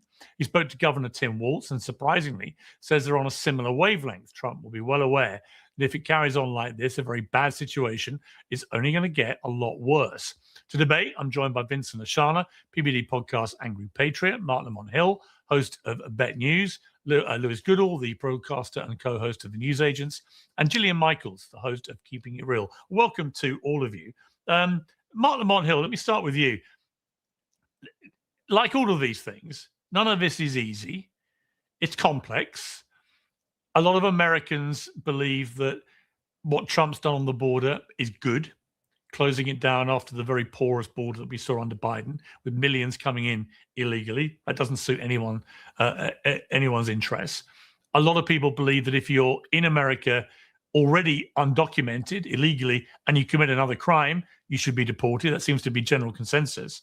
The flashpoint is about people who may have built their lives in America but came in illegally, who may have been there a number of years, contributed to society, brought up kids and so on. And secondary to that flashpoint is ICE going around urban cities and raiding people's homes, raiding people's workplaces, and getting into now what seems to be constant running battles with protesters, which are leading to people being shot dead. And, you know, I can tell you, looking at this from afar in the UK, where I am at the moment, it's pretty horrifying. What is happening here? I think you've used the perfect word, and welcome back, Piers. It's really good to see you in good health. This idea of horror and it being horrifying, I think, is right and exact. The government is essentially waging war not just on people who are deemed to be unlawfully here, which is an entirely different conversation that we can have because it's far more complex than just saying Americans don't want them here. I don't think that's true, and I don't think that that's the full story, even if it were. But you're seeing citizens being waged war upon. We're watching protesters being deemed enemy of the states. We're watching unlawful raids at homes and in workplaces. We are seeing an assault on the Constitution. And one of the things that will be seen in court very soon is whether this has been such a judicial or such an overreach that it constitutes a violation of the 10th Amendment right of Minnesota's right to state sovereignty. We'll find that out. But regardless, this is not the solution. This is not the way to solve whatever problem we imagine, because what we're seeing is protesters being demonized, people being criminalized, and innocent people being executed in the streets. This is a horror. Vinny Ashana, great to see you. I've never seen you looking so smart, which may suggest you're viewing this with a new gravity. So first of all, what's the tie all about? I've never seen one sensitive with a tie. I just felt, Piers, I had to step up my game. You're always professional, so I want to be professional. And I want to A, thank you, Piers, for always having me on. And number two, that you're healthy and you're a strong man. You'll be back. Piers, I want to say one thing to you. Do you know what I don't? By the way, everything that Mark said is factually false. Unlawful this, unlawful that, Constitution this. Give me a second, Piers. Do you know what I do, Piers? I carry a 9mm Hellcat Springfield gun. It's on me right now. Okay, I protect myself. I protect people that are around me. I was in the military. I was on the Air Force shooting team. I'm that guy, Piers. You want to know what I don't do? I don't take this gun and go to a federal agent's ICE event, which he was on signal, this guy, Alex, purposeful on signal. It's all coordinated to get in their faces, Piers, and disrupt a legal federal duty. I don't do that. You know why, Piers? I'm not dumb. You don't do that. And by the way, Piers, the gun that he had, little fun fact, is a Sig Sauer P3 20. All right, that gun, there's a bunch of lawsuits for Sig Sauer. That gun goes off just unintentionally. The firing pin goes off. Right, but so the thing about, Vinny, on that point, Vinny, I've seen that report about that gun. We don't know that it discharged itself. There's no evidence that it did at the moment. What we do know from that video. But Piers. Well, hang on, Vinny, hang on. Piers, but hang on. Here's my point. My point before you finish. My point about this is the guy, I've had the complete opposite argument about these situations going back 20 years in America, which is that, I agree with you. I don't think people should be armed to the teeth all the time going to do any things like this, right? And yet this is the very argument used back at me, which is that actually, yes, he had a perfect legal right to carry that weapon and to carry his ammunition. At no stage in any of the videos have I seen him, has he been brandishing that weapon or trying to shoot anybody or pulling that weapon or anything like that. In fact, the opposite. What we see is a pack of 8 ICE officers descend on him. And yeah, but here's the thing, Pierce, though. We got to recognize what made those officers shoot at Alex Petty. They didn't shoot him because they wanted to execute him. Like, anybody who's telling you that, they lying to you. But what is a reasonable thing to say, and this is what looked like it happened. It looked like when they took the gun off him, the gun misfired, and they thought it was Alex Petty, and they end up shooting him over it. Because, yeah, when the shot happened, that's when all the other guys started shooting. It just wasn't the ICE officers. Well, I'm gonna be real with you. I don't know for sure, but they didn't start shooting until after that one shot rung out of nowhere. Then they all assumed that it was Alex Petty, and they unloaded on him. So this could have happened because of Alex Petty's gun that might have misfired when it was taken off his person. one of them very clearly reach down and take this guy's weapon out of his holster on his waist and take it away. And he is then shot with the first shot a second after that when they know he's unarmed. So every part of this fails. But so does the logic. I have to say, to me, there's an hypocrisy on the conservative right, which is that I've always been told right to bear arms. Oh, and shout out to my man Gaming. He sent the Rumble rant. Shout out to him on Rumble. And shout out to the 9 of you guys on Rumble. Make sure y'all like the video. And yeah, he says, let me up there. I got some stuff to say. I mean, let's see here. I believe we're like, I think we're like $70 away from opening up the call-in line. So we can go ahead and hit that. Go. I got you. Second Amendment. No one can interfere with that. Yet when this guy does it, suddenly this is wrong. I don't remember that being the way the Kyle Rittenhouse debate was framed, right? I didn't see people on the conservative right then saying that. They said the opposite. That's right. Oh, Piers, I'm not. Hold on. You're talking about a military veteran pro Second Amendment. I'm not saying any of that. But if you're going to go there and disrupt and get into a fight, because Piers, all of you are watching this slowed down, nice video. It's happening in seconds in real time. And my point about the gun is, Piers, my opinion, when they disarmed him, he doesn't know the gun is gone. It goes off. He's still reaching for the magazines, which he thinks are a gun. But Piers, here's the point. Why is this all happening in Minnesota? Can we stop? In Texas, there's 10 times more illegal deportations. You don't hear none of this, Piers. None of this. You know why it's in Minnesota, Piers? Because Tim Walz, Mayor Fry, Ilhan Omar are pushing for people to get in their faces and do this type of stuff. Under Obama, you didn't hear any of it, okay? And he deported way more people than Trump. He's kicking Trump's butt in deportation. But I want to know something too, Piers. It's funny how all these leftists, all these Democrats, like last week when it was that 5-year-old kid, oh my God, he was detained. No, his illegal father ran away and abandoned him, all right? Nobody here even knows that freaking kid's name. The mother didn't want to take him. I'm just curious, everybody on the panel who's here. Does anybody know who this is? Mark, Lewis, anybody? This is Ivory Smith, 7 years old. She was in her mother's car and a freaking drunk driver, illegal, hit her and killed her, okay? You know who this is? You guys want to talk about Alex being a nurse? This is Laken Riley. She was jogging in school, and guess what happened? A guy raped her, tried to rape her. She fought back for 11 minutes, and then he crushed her head. Why wasn't she on the news? Why didn't you hear about her? And lastly, you know who this is? Put them all on the Jocelyn news. Nungaray. I think all of them should be on I'm the news. curious. Well, I think they were. She was strangled. Wait. But Vinny, they were on the news. They were on the news. She was strangled. They were on the news. Okay, and her throat was slit. Actually, I don't know about the black girl. I didn't hear about that one. I did not hear about that one, but there was a similar situation that went down in Springfield, Ohio with the Haitians where they're just giving them driver's licenses. And one of the Haitians actually went out there, ran a stop sign because I guess he couldn't read it. And because of that, a bus ended up tipping over and killing a little boy. So, yeah, trust me, I've seen the case. I've seen it happen over here. And well, not seen it happen, but there was a story that came out of Springfield that had happened to this young boy, but I did not hear about it happening to this little girl. But yeah, it makes sense. Was raped by 2 illegals. All you guys care about is headlines, Piers. You know why? Because Democrats are hemorrhaging votes. At the end of the day, this is all votes. Why else do you want illegals? You're fighting so bad to have them in here to count on the census so that Democrats can keep power, Piers. Plain and simple. You know the irony, Stop all this nonsense Vinny, that you guys care. Vinny, the irony is the irony is that the irony is the polls at the moment suggest what's hemorrhaging votes is the activities of ICE, and in particular, where it's leading to these deadly encounters. That is hemorrhaging support for the Trump administration, and we're only a few months away now from the midterms. He's the most popular. I think Piers. Well, he's the most popular. You don't think it what is? do you mean?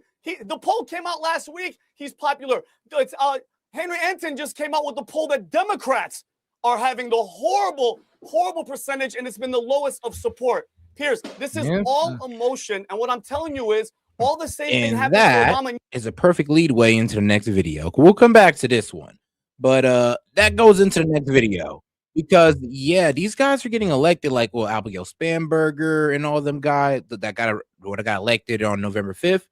Yeah, they're getting elected, but they're not fulfilling their promises. And like I said, eventually the Democratic Party is going to get tired of the Democratic Party's game. It's like, yeah, you can't keep running on the F Trump agenda. Like, you ran on affordability, but you're making things, well, more unaffordable. And that's a lot of these Dems. They're talking about affordability when these guys run the most expensive states and cities. It's kind of funny how anybody with, like, I'm gonna be real with you. I'm not trying to say that the Democratic base lack common sense, but maybe if y'all did a little bit of an investigation and looked at, how there's a 30% difference in grocery prices. Yeah, but no, look this up. You're most likely paying 30% more in a blue state for groceries than somebody in a red state. Like 80% chance that's the fact of the matter. So yeah, we're talking about how these guys come out here running the most unaffordable states, and then they're over here talking about affordability because Trump's not focusing on affordability enough. So the Dems think, well, if I come out here and say it, run on it, and win, well, guess what? Now they don't got to focus on affordability because y'all was foolish enough not to look at the pattern. Like, when has a Dem ever came in and not raised taxes for social welfare? Like, that's what they do. And then they do all these petty taxes as well. So it's kind of funny how y'all thought you was going to get an affordability governor, but you actually got, the usual. The common era Dem. Talk about affordability while making things more expensive. But all right, let's get over here to, Brett Cooper. Shout out to Brett Cooper. Separated from the Daily Wire, got her own thing going on. I mean, man, they just losing all their talent. All right, so less than a week ago, a Democrat government took power in Virginia, and they are ushering in nothing less than a Marxist hellscape. I mean, I feel like we are watching a slew of cartoon villains with every single bill and amendment they are proposing. And in looking at all of this, you could argue, especially if you're somebody who hates Trump, that, he did the exact same thing. He came into office a year ago this week and immediately made all of these hundreds of sweeping executive orders. So why are we complaining? But there's a big difference. There is actually a huge difference because what is happening in Virginia is policymaking. It is actively changing laws that will directly impact citizens, whereas executive orders, when done by the president, are policy directives. They signal priorities and they guide agencies, but without Congress codifying any of these executive orders, they're temporary. And the next administration just can undo them or make their own. And that's why the election in Virginia mattered so much. It's why New Jersey mattered so much. It's why New York City mattered so much. All of this is further proof that local elections have consequences. And while so many Republicans are sitting on their hands and squabbling, Democrats around the country are running full steam ahead, and you will not believe the insane bills they are trying to pass. Now, before we talk about that, make sure that you like this video, subscribe to the channel if you've not already. And of course, if you don't want to miss one of our incredible, funny, amazing, insightful episodes, make sure that you ring that notification bell so that you can stay up to date. I could very well just sit here and read off all of the bills to you, direct you to a couple of tweets, talk about the amendments that they're proposing in Virginia, and we will do some of that. But I do want to give you a little bit of context here because I do think that is important. So remember, in November, we had huge elections, and a lot of people were focused on Mamdani and New York City, but Virginia was also majorly in play. And Republicans were very worried that with Glenn Youngkin leaving office, they were going to lose their hold over the state. And they should have been worried because there was a major blue wave. The Virginia House of Delegates retained their Democrat majority. They even picked up more seats. They now narrowly have their state Senate. The new lieutenant governor is a Democrat. Jay Jones, who literally fantasized about Republican children dying, was elected attorney general, which is just great to hear, obviously. And Democrat Abigail Spanberger. I always just say it's like, bro, they could never talk to us about political violence ever again after electing Jay Jones. Like, he literally wished death on children, and he was still elected to be AG of Virginia. I was like, the people of Virginia, bro, really? Like, that's y'all AG? Okay, good luck with that one. But you know what? Let's just go ahead and cut into a quick shout out from our sponsors over here at Rumble, guys. He's like, actually, my bad. 1775 coffee says, still haven't tried 1775 coffee? Now's your shot. The 1775 starter kit just dropped, only 1,000 units. You're getting the bold dark roast that hits hard, the smooth medium roast, and the vitality mushroom coffee for clean energy and laser focus, no crash. All single origin, small batch, toxin free, and mold free. Plus, you're also getting a golden spoon clip. Hey, dang, that's pretty cool. A gold spoon clip, because freedom isn't scooped with plastic. All right, that's good. I like what they did there. And a frother strong enough to stir up your coffee and your mother-in-law's opinions. And a black 1775 tumbler, $170 worth of coffee and gear, yours for $99. This is for the ones who've been watching 1775 blow up on Rumble, wondering if it's actually worth it. Spoiler, it is. Go to 1775coffee.com/studio and grab your starter kit before they're gone. Bold beans, clean fuel, and a morning routine that stands for something, just like Rumble does. And you can go ahead and hit the QR code right there above there. Appreciate the support. Let's keep it going. Was elected Virginia's first female governor. And you might not know that name, but I am certain that you know this image from way back in COVID days. Just to take a look at that, that is her. That is Abigail Spanberger wearing a glorified Walmart bag over the top of her head in the name of science and health during COVID-19. And hopefully that tells you why Virginia is in such dire trouble. And unlike most Republicans in office, now that they have this Democrat trifecta in the state government, they are not wasting any time. No squabbling, no beating around the bush, no wagging fingers. They got in and they are actively making Virginia, California, possibly even worse. Just watch this. Democrats now hold a trifecta in the Commonwealth. And with that, they immediately introduced new bills with new tax increases. I'm going to read just a couple of them for you here. No, shout out to Tova. Appreciate the support, sis. She says, Dems want a civil war at this point. Yes, that's what they're pushing for. They want to go to war. They don't want to abide by immigration law. They don't want Trump to be the president. They want to go to war over it. And I mean, it's a very small group of them, but I mean, they're getting vociferous enough to actually make us think they're a threat, when no, sadly they're not. But we'll see what this turns into, because it does look like it's about to get like a pretty hectic in Minneapolis. Hopefully, it dies down with the removal of ICE. The protesters are going to go. And then, of course, ICE is going to come right back in. And I will see what happens after that. Of HB 978, which extends the retail sales tax to things like dry cleaning, landscaping, animal care, home and vehicle repairs, and shipping services. And in that vein, there's also HB 900, which imposes a tax on every delivery in Northern Virginia. That means UPS, Amazon, Uber Eats.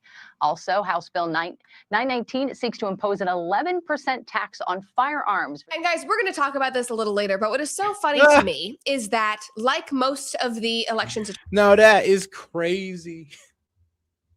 Like I said, remember, she ran on affordability. Let's never forget, she ran on affordability. These Dems are talking about, yeah, if y'all don't focus on affordability, this was going to happen. And Dems, if you let these people trick you into thinking that they care about affordability, you're next. This is what's going to happen to you every single time.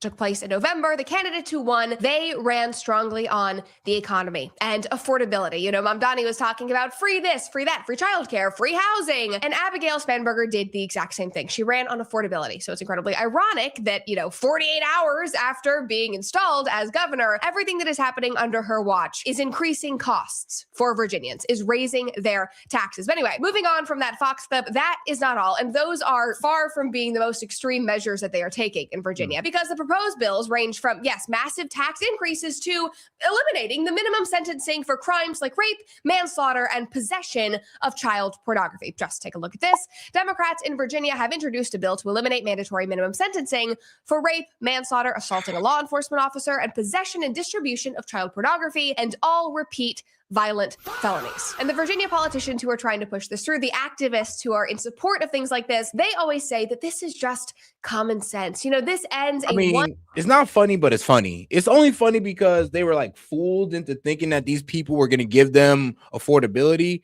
And not only are they not giving them affordability, but lawlessness as well. I mean, that's tough. But y'all voted for it. Remember that. Y'all had a chance to vote for the Republican. And it was a black lady too, so y'all Dems could have felt comfortable with that vote, but no, y'all let Abigail Spanberger feed you sweet nothings. But then again, I'm gonna be honest with you, Virginia was getting taken over by Democrats already. So to honestly vote in a Republican governor, I'm gonna be real with you, she wouldn't have much pull because honestly, council Democrat. I think what was it? They're like this. Their whole setup is Democrat. I mean, the AG's a Democrat, and that man wished death on children. He still got voted in. I mean, at a certain point, this is where I say the Dems don't hold their politicians responsible. Like, y'all don't. I mean, the fact that a guy can say that, wish death on children, y'all still let him get AG? I mean, okay. Fits all approach for the judicial system. This is in favor of experienced judges deciding in each individual case. Like, excuse me, if I have lived through the last 6 years and I now do not trust a hyper-politicized, experienced judge anymore because I've watched sentencing, I have watched unfair sentencing, and I am now in favor of a lot of these minimum sentences, especially in cases of, you know, rape and manslaughter. Somebody said this kind of law is why elderly people get killed or beaten up in San Francisco and the perp gets a few years. Super evil policy. No, Andrew, it's common sense. It's about rehabilitation. You should be in support of that.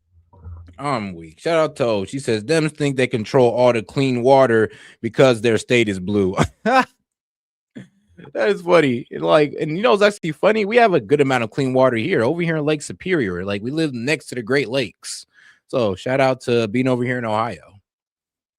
That common sense. Now, on top of that, and this is just particularly hilarious to me, while all eyes are obviously on Minneapolis and the explosion of Medicaid and Medicare fraud in this country, Virginia decided that, you know, they too were going to do something about this because all of their constituents are, you know, watching Nick Shirley's videos. They are seeing the testimonies that are happening in Congress. They are going to take action. And so obviously, they have decided that they're going to try to make it illegal for anyone in the Virginia government to request verification or proof of eligibility from a nonprofit receiving state funds. So what that means is that somebody in government, if this passes, will not be able to say, hey, I don't really trust that you have 150 kids in this empty daycare building. Could you show me proof of that? No.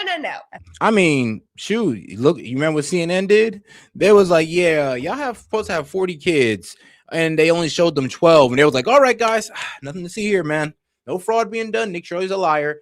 Hey, it says 40 kids are supposed to be here, but he showed us 12, guys. At least he showed us something. And apparently that was good enough for, well, what was that? I think it was ABC that actually did that BS. I mean, CNN was worse. I mean, they literally called the daycare, was like, so yeah, this is a CNN correspondent. Are you guys committing fraud? Like, bro, really?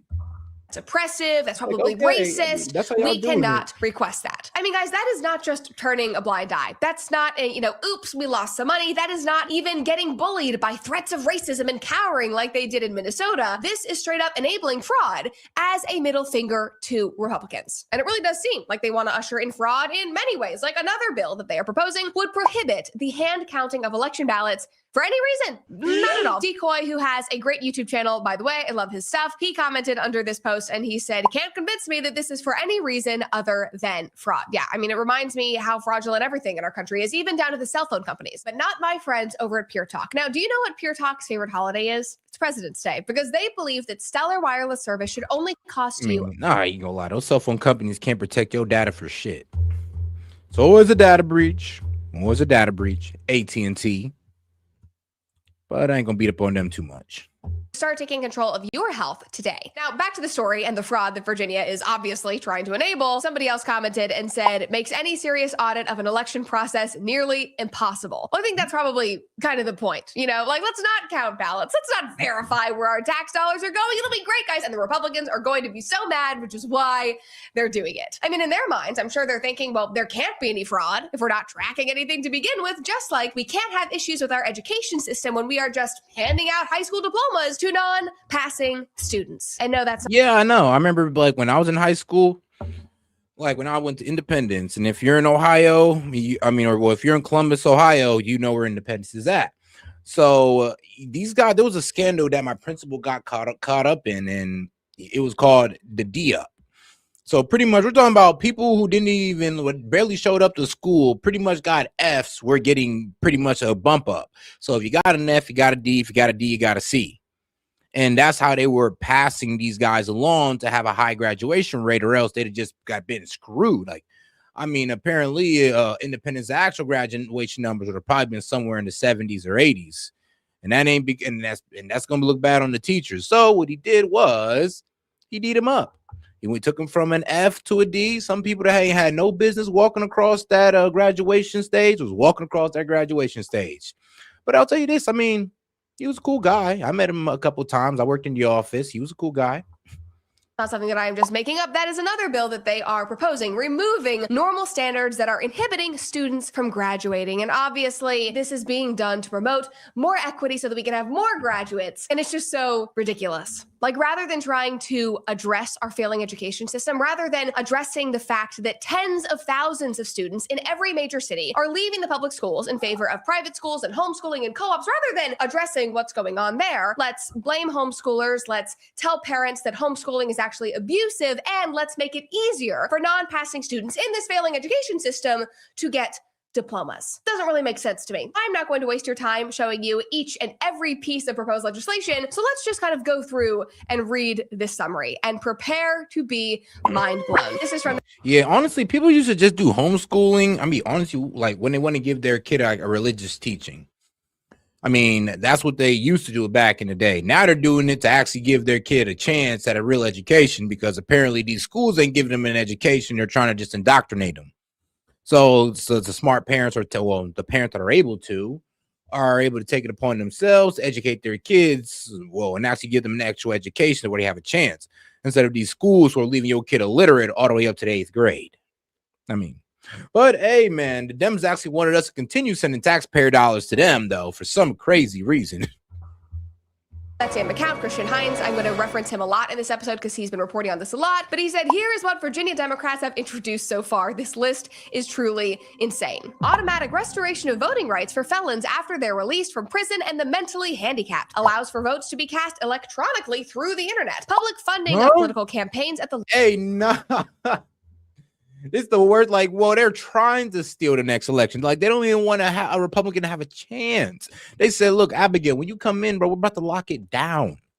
Like, bro, there will be no such thing as a fair election in Virginia. It's Dems forever. Like, and I mean, that's what they're doing with this.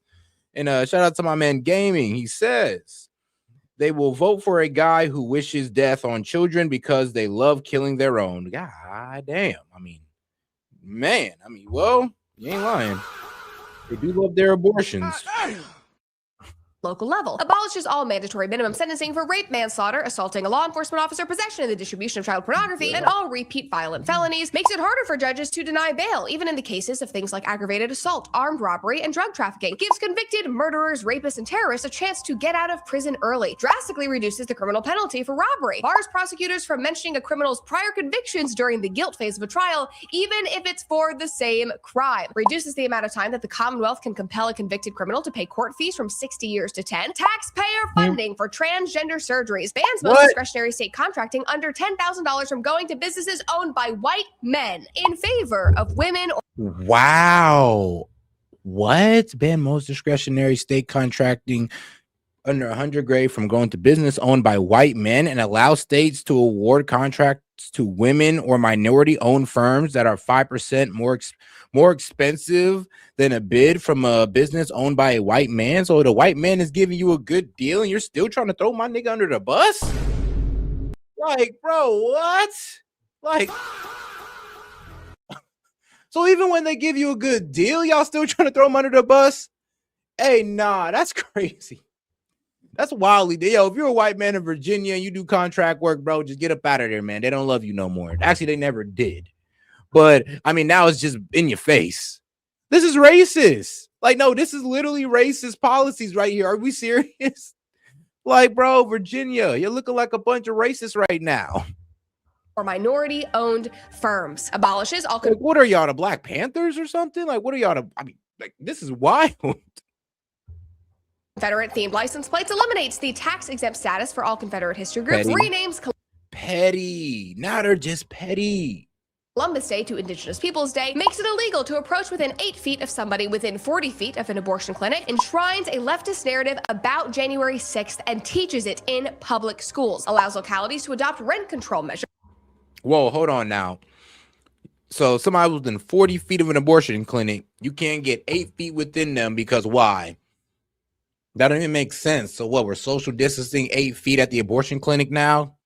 Or are you doing that to prevent, you know, the anti-abortion people from walking up and trying to convince them not to do it because there's a business model y'all making money off of? I mean, come on now, what is it? Increases the sales tax in Northern Virginia, allows localities to outlaw gas-powered leaf blowers, imposes a new personal property tax on electric-powered lawn vehicles, limits the ability to use self-driving or autonomous vehicles, assault weapons ban, strips gun rights for anyone convicted of a misdemeanor or hate crime. Whoa! Nah, that is all right. All right, y'all going too far, bro. Y'all is going too far. Damn! Strip gun right from anyone convicted of a misdemeanor or hate crime.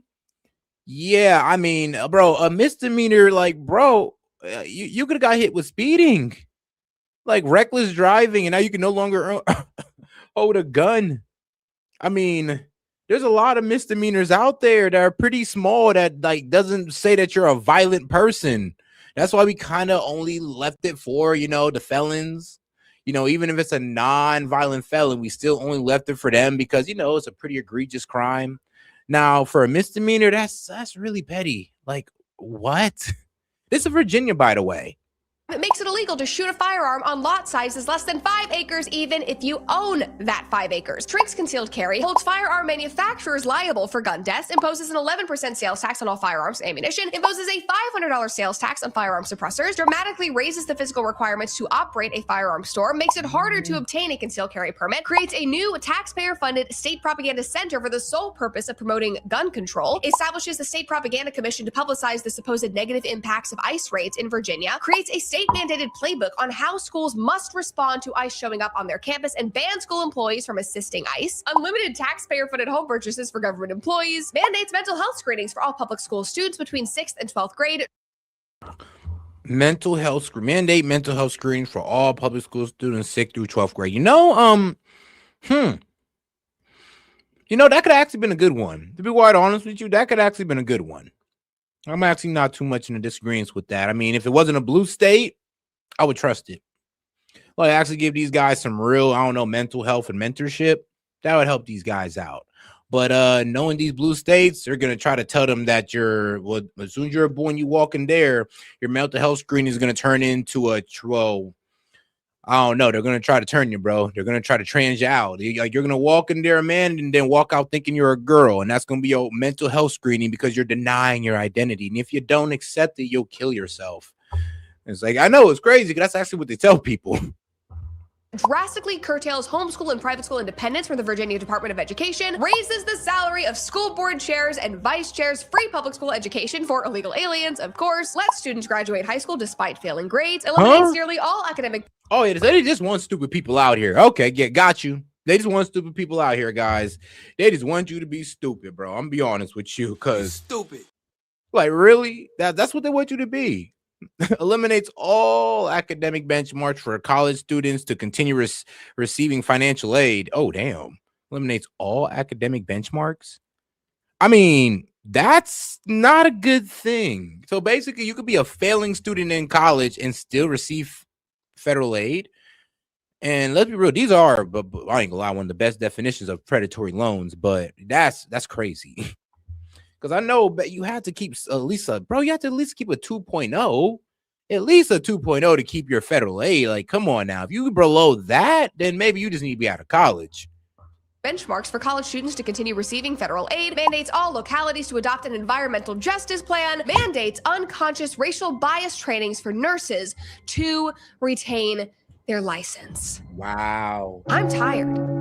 I just read off so much. I don't even know if we're going to be able to include all of that in this episode. Like, I kind of feel a little lightheaded after going through all of that. And guys, all of this has happened in mere days. And what is even more egregious, and this is all going down in Virginia.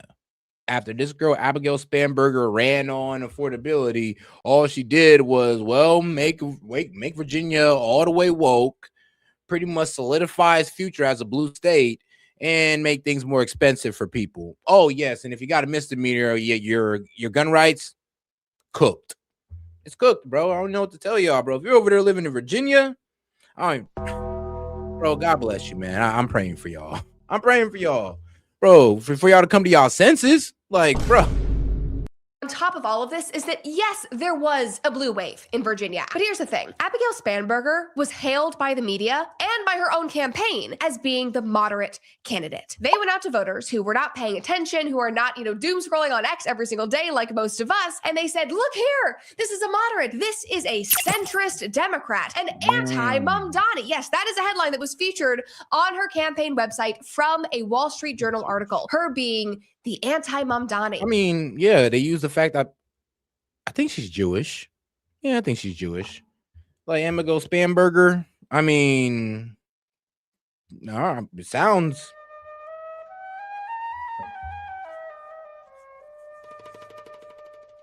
But all right. And that article talks about how she thinks that this, leftist extremism, that it's a distraction, that it's not healthy for the Democrat Party. She is bipartisan. She pushes back on Joe Biden. She is not crazy like the Mamdanis of the world. So people vote her in. They think that they are maybe getting the Democrat equivalent of Glenn Youngkin, who was a more moderate Republican. The Dems take that trifecta of power, and boom, welcome to Cal, Virginia. It honestly is incredibly impressive, the rug that they pulled over the eyes of so many Virginians. And all of this should be alarm bells going off for Republicans everywhere. And I think that this is going to force people to reckon with very significant ideological questions. It certainly has for me. Democrats, they wield power because they love authority. They aren't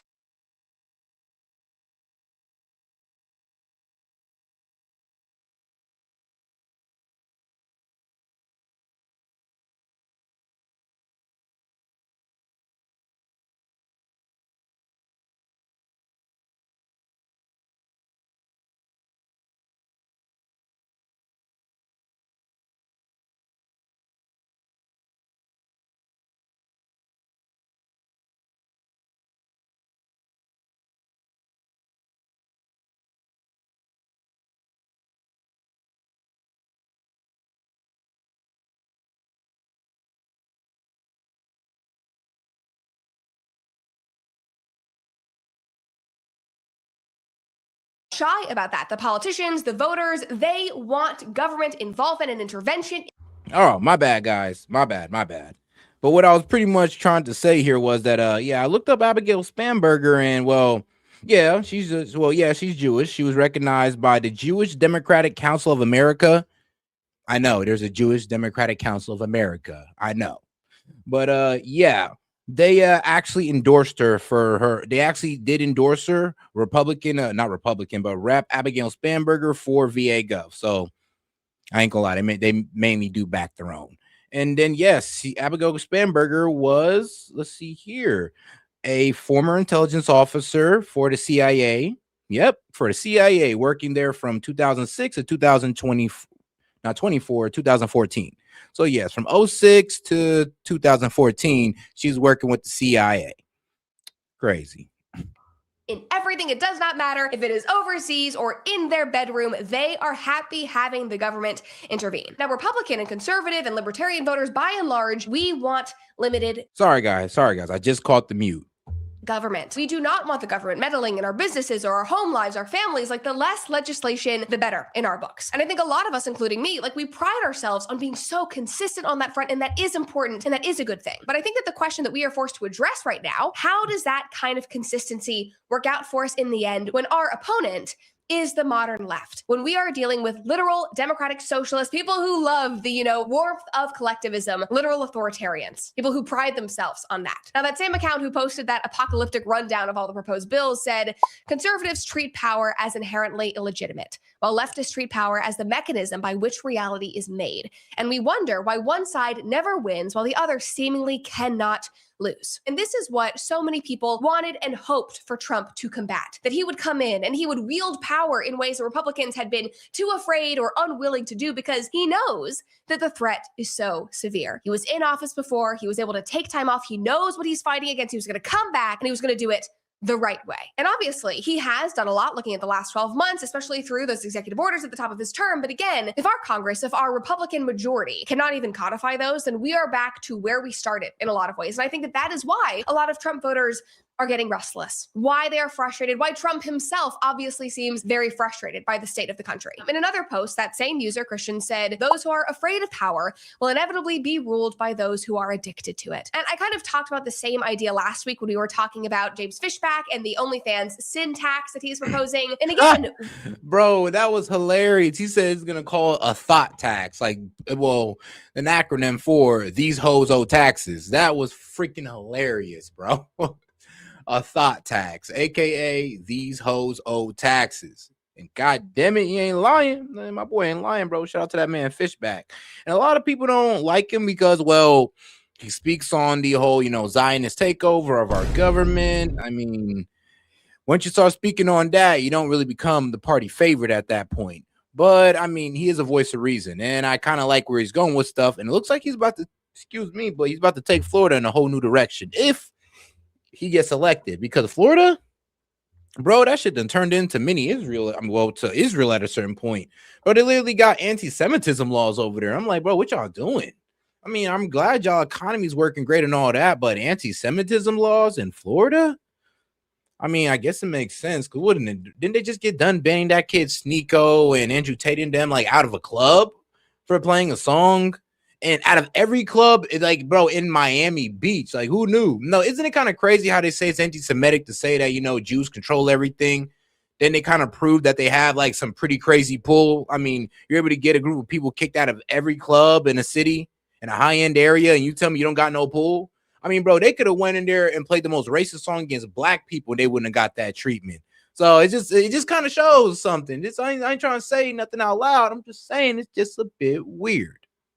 We can and should be consistent, but I think you have to merge that consistency, that philosophical consistency, with a healthy dose of reality with the political landscape that we are currently living in. Because as just one example, we have conservatives, clutching their pearls over whether we should tax something that we almost objectively deem as a net bad on society. Meanwhile, we are watching these libs who got into power 48 hours ago, banning assault weapons, holding gun manufacturers liable for gun deaths, imposing taxes on the purchase of firearms and ammunition, funding transgender surgeries through tax dollars within 48 hours, not looking back in the slightest. That was an insane list, though, that she read out. I was like, yo, like, Virginia, man. I was trying to warn you guys. I told you that you do not want to vote for a liberal or a Democrat running on affordability. They are lying to you. Look, all I knew is that she started raising taxes on their asses, started adding a whole bunch of petty expenses that's going to make things more expensive for them. So that's all I knew. I didn't even know about all this other stuff, transgender surgery being covered by taxpayers. I mean, you lose your gun rights if you got a misdemeanor, literally racist laws against white men who are contractors, saying that, well, now we got to give it to the ones owned by women and minorities. So yes, if you're a contractor and you're white in Virginia, bro, get your ass up out of there. They're trying to make you go broke. They're trying to make you go broke, my friend. Get your ass up out of there, please, bro. Please, my white friend, leave, because they want you broke, and you need to go somewhere where they don't want you broke. Come to Ohio. We're actually pretty close. We'll treat you right over here. Because according to Virginia, you don't deserve that business because you're a white man, and it should be given to the people that you've oppressed for thousands of years, right? That's how they frame it, but really only a couple hundred. But it's whatever. It's whatever. I personally don't care like that. But to be quite honest with you, yeah, you need to get up out of there. Because why? They don't want you to do well in business, and it's because you're white. And they say it out loud. I mean, bro, for them to just say it like that is crazy. Don't give business to white contractors. Give it to the women and minorities. So I ain't gonna lie. If you're a black contractor, or if you're a woman who's a contractor, bro, move to Virginia, because all the business, they're leaving it open for you. But if you're white, a white man, bro, get up out of there. You might take your family too, because they don't care. It's not wondering if Republicans would do the same thing to them when they got into power. They're probably going, hey, we can do this because the Republicans will do nothing. Now, taking account of my values and what I believe, I would prefer that no taxes were raised. I would prefer that none of that we just discussed were taxed. I would prefer that we were not using any of our hard-earned tax dollars for our neighbors' elective medical procedures. But that is simply not the world that we live in. And that is what I personally am really having to think about. So because that's our reality, what are we going to do about it? Are we going to sit around and complain? Are we going to tweet about it? It's funny. I posted something on my Instagram story a couple of days ago, and it was this guy on TikTok, and he was making a joke, and he was like, this is what the Democrats are doing about ICE. And it was like, don't. Stop that. F off.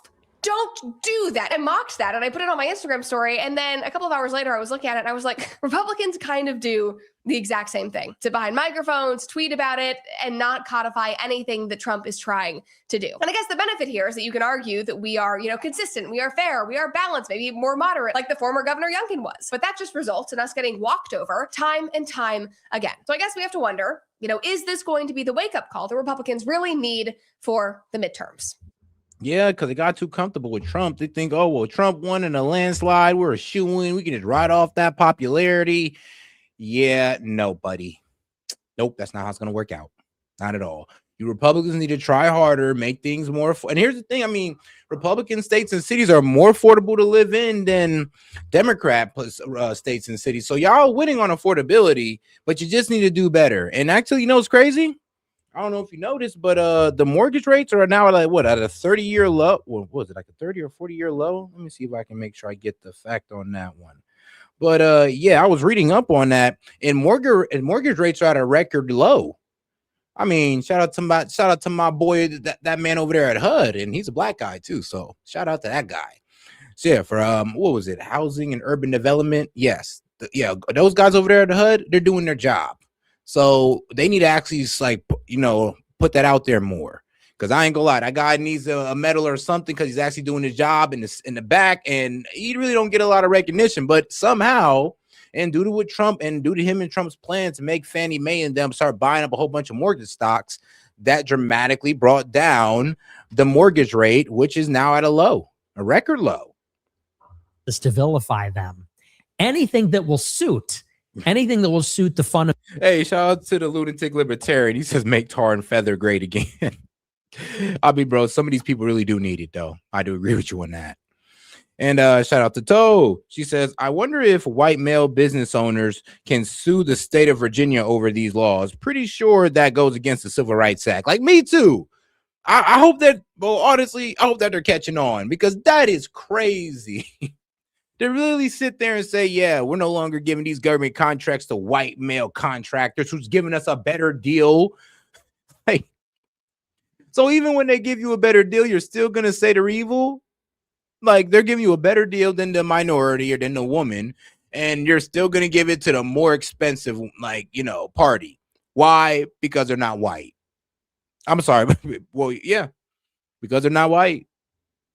I'm sorry, I just never seen it written out like that in a bill, though, just up front and blatant like that. Like, they didn't even try to hide it. They're proud of it. Mental interest. And it's crazy. These are other white people writing this. Which is to vilify those who criticize Israel. For example, they came up with this term woke right, and I believe you're right, it's James Lindsay, which is funny because James Lindsay is a new atheist. Right. He comes from the new atheist movement. Yeah, I mean, his early adulthood, his chief goal was to tear down Christianity. Yes, in the same vein as Christopher Hitchens. Let me go ahead and move this along a little bit. We're going to get into Islam, Judaism, and America. Let's go ahead and get right into it. I think it's worth asking why, and as I've delved into some of that, it's like, do they really hate America because of America in and of itself? Like, what are we, what are we doing, that's affecting them, that's hurting them? And the reality is, like, well, they kind of hate us, not all of them, but some of them really do hate us, but it's because of our meddling. It's because of our involvement. It's because of our intervention that is, it's regime changes that make things worse, and cause this and cause that. And so much of that is because of our being allied to Israel. If America didn't have any partnership with Israel, I don't know if the Middle East, if the Muslims would hate us as much as they do, so I feel like, to say like, hey, nah, bro, got a point. I always did say a lot of people take that element out when it comes to this whole like problem in the Middle East. It's like, you understand that if we'd have never backed Israel up the way we do, they would never be chanting death to America the way they do. It's not because, bro, they didn't just wake up one morning and just say, bro, F those guys over there in America. They woke up, well, for about 10 years straight and realized, bro, why is these Americans always effing with us? And why are they always backing Israel? Who is effing with us? It's like, that's pretty much it right there. But a lot of people in America, well, they don't see it like that. They just see these guys, well, a lot of them, as just these authoritarian Islamist regimes that just want to come and destroy America if they had the opportunity. Well, Muslims, you know, because that's the justification that they give, is like, you don't think Muslims are the chief enemy? Like, look at this video where they're burning the American flag. You know, I'll give it to you. Yeah, there's a lot of people who say, well, you don't think Muslims are the chief enemy? You don't think they're the number one threat to America? Nigga, what? Bro, China's the number one threat to America. And they're mostly atheists. I mean, I'm sorry, but Muslims, no. And we have such a small amount of Muslims here. And in the fact that they're an Abrahamic faith, and so is Christianity and Judaism, and they all reside in this state. I mean, no, I'm sorry. And then and here's the thing. I do love the guys who want to be like, you have not read the Quran. I look at that boy like, no, you haven't read the Quran. You go off what you see on X and think that you actually read the Quran. I actually looked it up in context and see what book it comes out of, the story behind it, and why it was said. Not just sit there to just fuel my hatred for a religion, which I don't understand how you can hate a religion that has the same ending as yours. But that's a debate for another day. whatever. And but if you go just a little bit further and say, okay, but why the animosity, not for all, but some Muslims in the Middle East towards America? And if you really start to dive into that question, a lot of the conclusion is because of America's partnership with Israel. I agree with that, and I would take it a step further and just say that, because this is where they always get you. They say, well, you love Muslims. That's what they say to me. Right. They say you're an apologist for Muslims. You want to ally with Muslims. Same here. And I would say that we just simply cannot look at Islam and the way it's talked about outside of the context, which is that Israel's at war with the Muslim world. And so they want Americans to be preoccupied with Islam and in Muslims because they are the Jews' enemy. And so if there's this intense animosity towards Muslims and the Muslim world from Americans, then we're sympathetic to the war against the Taliban, the global war on terror, the war in Iraq, all these. I mean, yeah, it gets down to the point where they get you to dehumanize Muslims. And then when you start bombing innocent women and children, I mean, I seen a lot of the chats. Trust me, the main thing they were saying was, oh, they don't care that they're women and children. Oh, they're Palestinians, they're Muslims, they hate Christians. It's just like, whoa. And like the whole hate Christians part wasn't even true. That's not even true. The only true part was that they're Muslims, and if for some reason they just been dehumanized. And when I seen that, I was like, oh man, this is some real hateful stuff right here. Because as soon as you start dehumanizing people, trying to rationalize the killing of women and children, I mean, bro, you're going down the wrong path. Like, you are not on the right path. Trust me, I'll say that right now. If you're out here literally wishing death on people because of their race or their religion, I mean, come on now.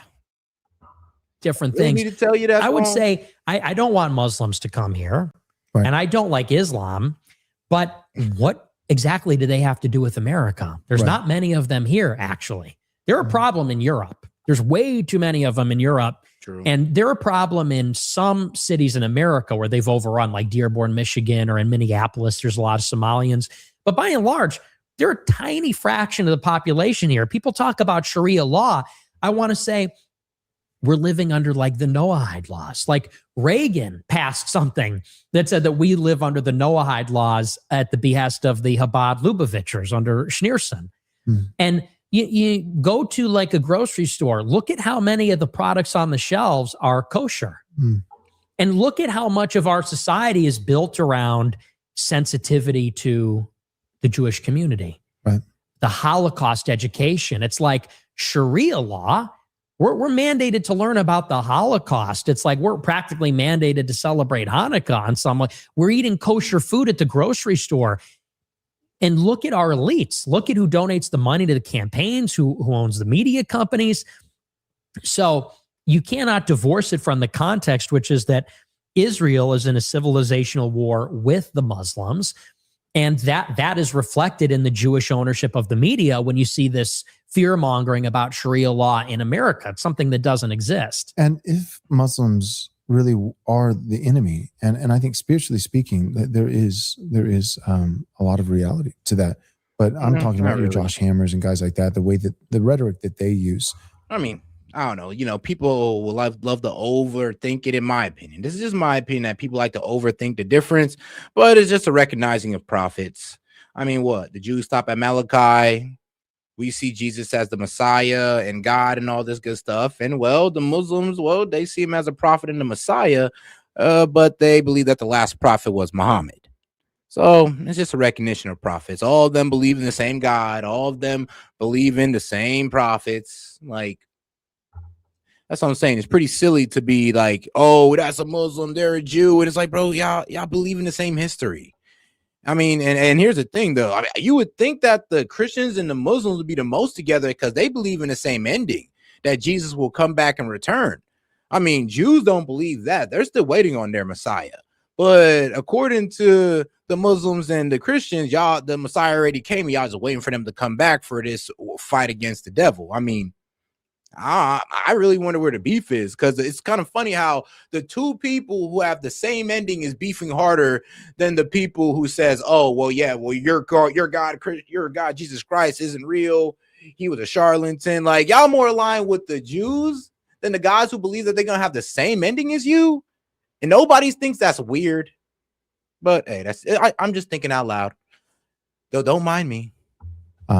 If there's such an enemy, then why do we resource Israel with our tax dollars so that they can fight wars with Muslims to displace them, and then Jews in America with their policies vote to open the doors for them to come as refugees here? If Muslims are, the greatest enemy, then surely we wouldn't want more here. Right. But when you think of how Judaism and Islam actually, they're certainly at war with each other, but how they work in tandem, in concert to disrupt America, I think the formula is rather simple.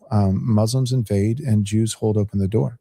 Yeah, 100%. There's no doubt. So my point is like, okay, I'll concede your point. Islam is a problem.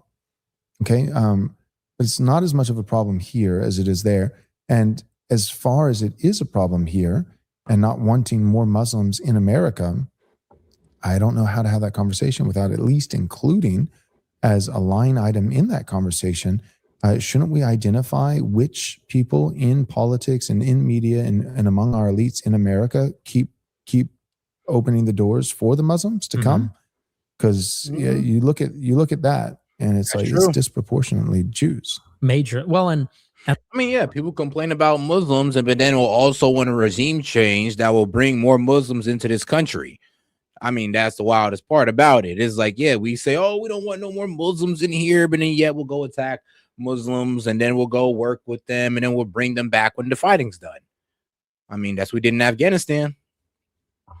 So it's like, yeah, we literally complain about the problems that we create. And I would even go further and say, they want us not to like Muslims, okay, but we don't like Jews anymore. If we have a problem with Muslims and say we have a problem with their faith and their ideology, and maybe they're here in opposition to Westerns. I personally don't have a problem with neither of them, neither religion. I don't got a problem with Jews, Muslims, Christians, whatsoever. I just, like I said, as an outside observer, I just sit there and I just kind of just wonder what the beef is. I just look at y'all and be like, all right, man, it's petty. The infighting is petty among Christians. The infighting is petty among Muslims, among Jews, all this different messages and all this wild stuff. And nobody can really get along. Nobody. I mean, y'all act like y'all unified, but not really. So I'm saying, I mean, but y'all want to pretend like y'all unified to bring people in. But I mean, I'll be real with you. I step into Christianity, I got to worry about different denominations. I step into Islam, I got to worry about Wahhabism and the other ones, and Sunni and Shia and all that other good stuff. And I step into Judaism, and, well, I got to decide if I'm rocking with the Torah or the Talmud. Civilization. Oh, so divided. Are the Jews any different? I would say they're about the same to me. And the only difference is, at least Muslims and Islam represent an overt challenge. Correct. Because we have it's visible. Right. And we have a history of warfare. They're here to conquer. I don't think they even hide that in Europe. I mean, they're imperialists. The way they play their call to prayer, the way they gang up in these European countries. But the Jewish people put the hyphen in and say it's Judeo-Christian. We're your closest ally. We're your best friend. And I always like to do as a thought experiment, you know, think about how the Jews talk about the Palestinians. Hatred. Hate them. There was a piece in First Things magazine, a Catholic magazine, that said there's a virtue in hating the Palestinians, and they hold them collectively guilty. And they laugh about the famine, about the dying innocents. They say there are no innocents. Yeah. And like I said, like this is where when the whole Gaza situation was going down, I'm hearing all my Jewish brethren talk about, oh, F them. They're just some evil Muslims. We don't care. I was like, bruh, I mean, you know, if people were saying the same thing about you guys, there'd be a rapid increase in anti-Semitism. So why y'all think it's okay to disregard life like that? I mean, y'all cry about when somebody don't believe that there was 6 million Jews who died in the Holocaust. That's not me, but y'all start crying about that. So you're telling me that when people start going like, yo, like these Palestinians, like women, innocent women and children, most of them are the ones being killed and not Hamas. You're telling us, oh, well, they're just a bunch of dirty Muslims and you shouldn't care. I mean, and they're telling you that as a Christian. And your teachings tell you that all things are a creation of God and should be loved the same. It's like all life is created equally. And you got these guys over here telling you, oh, no, just forget all that, man. Forget all that, bro, except for these Palestinians. Like, what? What crime did the Palestinians commit? Specifically, they opposed Israel. And you look, the Israelis treated the survivors of the Nazi regime in the exact same way, hunted them down years after the fact, Israeli spies. Yeah. Do you think for 1 second that if America turned on Israel, that they would not have the same animosity for us, the way they do with Gaza, the way they do with the survivors of the Nazi regime, the way they do with whoever they consider to be their perceived adversaries? And the way that they talk about their history, they say there's something in the way and their manner of speaking where they say, everyone tried to stop us. The Babylonians, the Persians, the Egyptians, where are they today? They've all been destroyed. We're still here. And it's kind of crazy because they tell that story as if it's some type of triumph story. And it's like, you know, that was because you guys were tripping. Like God seen you guys were tripping. You were sinning. You were idol worshiping and kept, you know, damn near you was a cheating girlfriend on God. I'm like, y'all was unfaithful to God. Y'all would be praising God in the church and then walk out. Well, or praising God with Moses and then walk out and go praise Bali. It's like, what the fuck?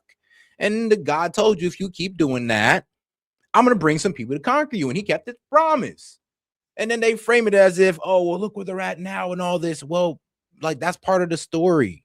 I mean, it's kind of crazy how they don't kind of know the context of, yeah, I mean, the reason why the Babylonians and all those guys attacked is because you guys were committing sins and not being faithful to God.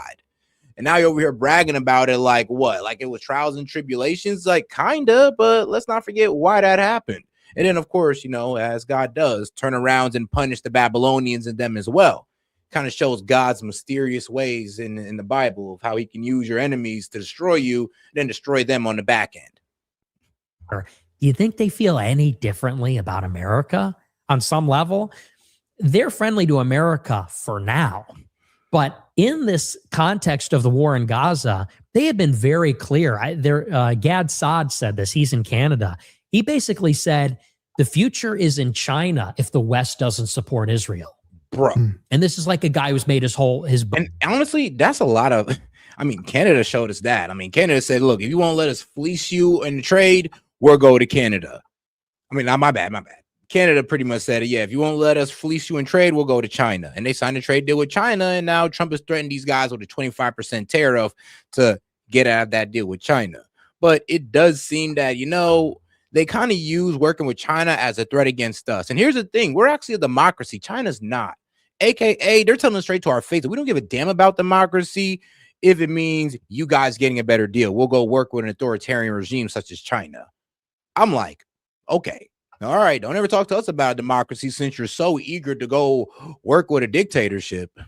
Please save it. Owns being pro-Western civilization. But the second that the West doesn't support their war, then they say, you know what, maybe it's over for the West. Maybe it's time to go east.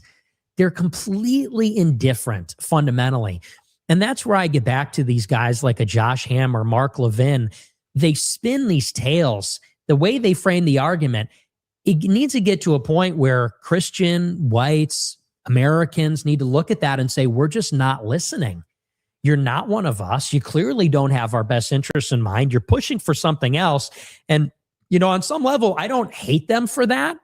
It irritates me deeply. Like, I hate that they're doing it. But it's like the scorpion and the frog.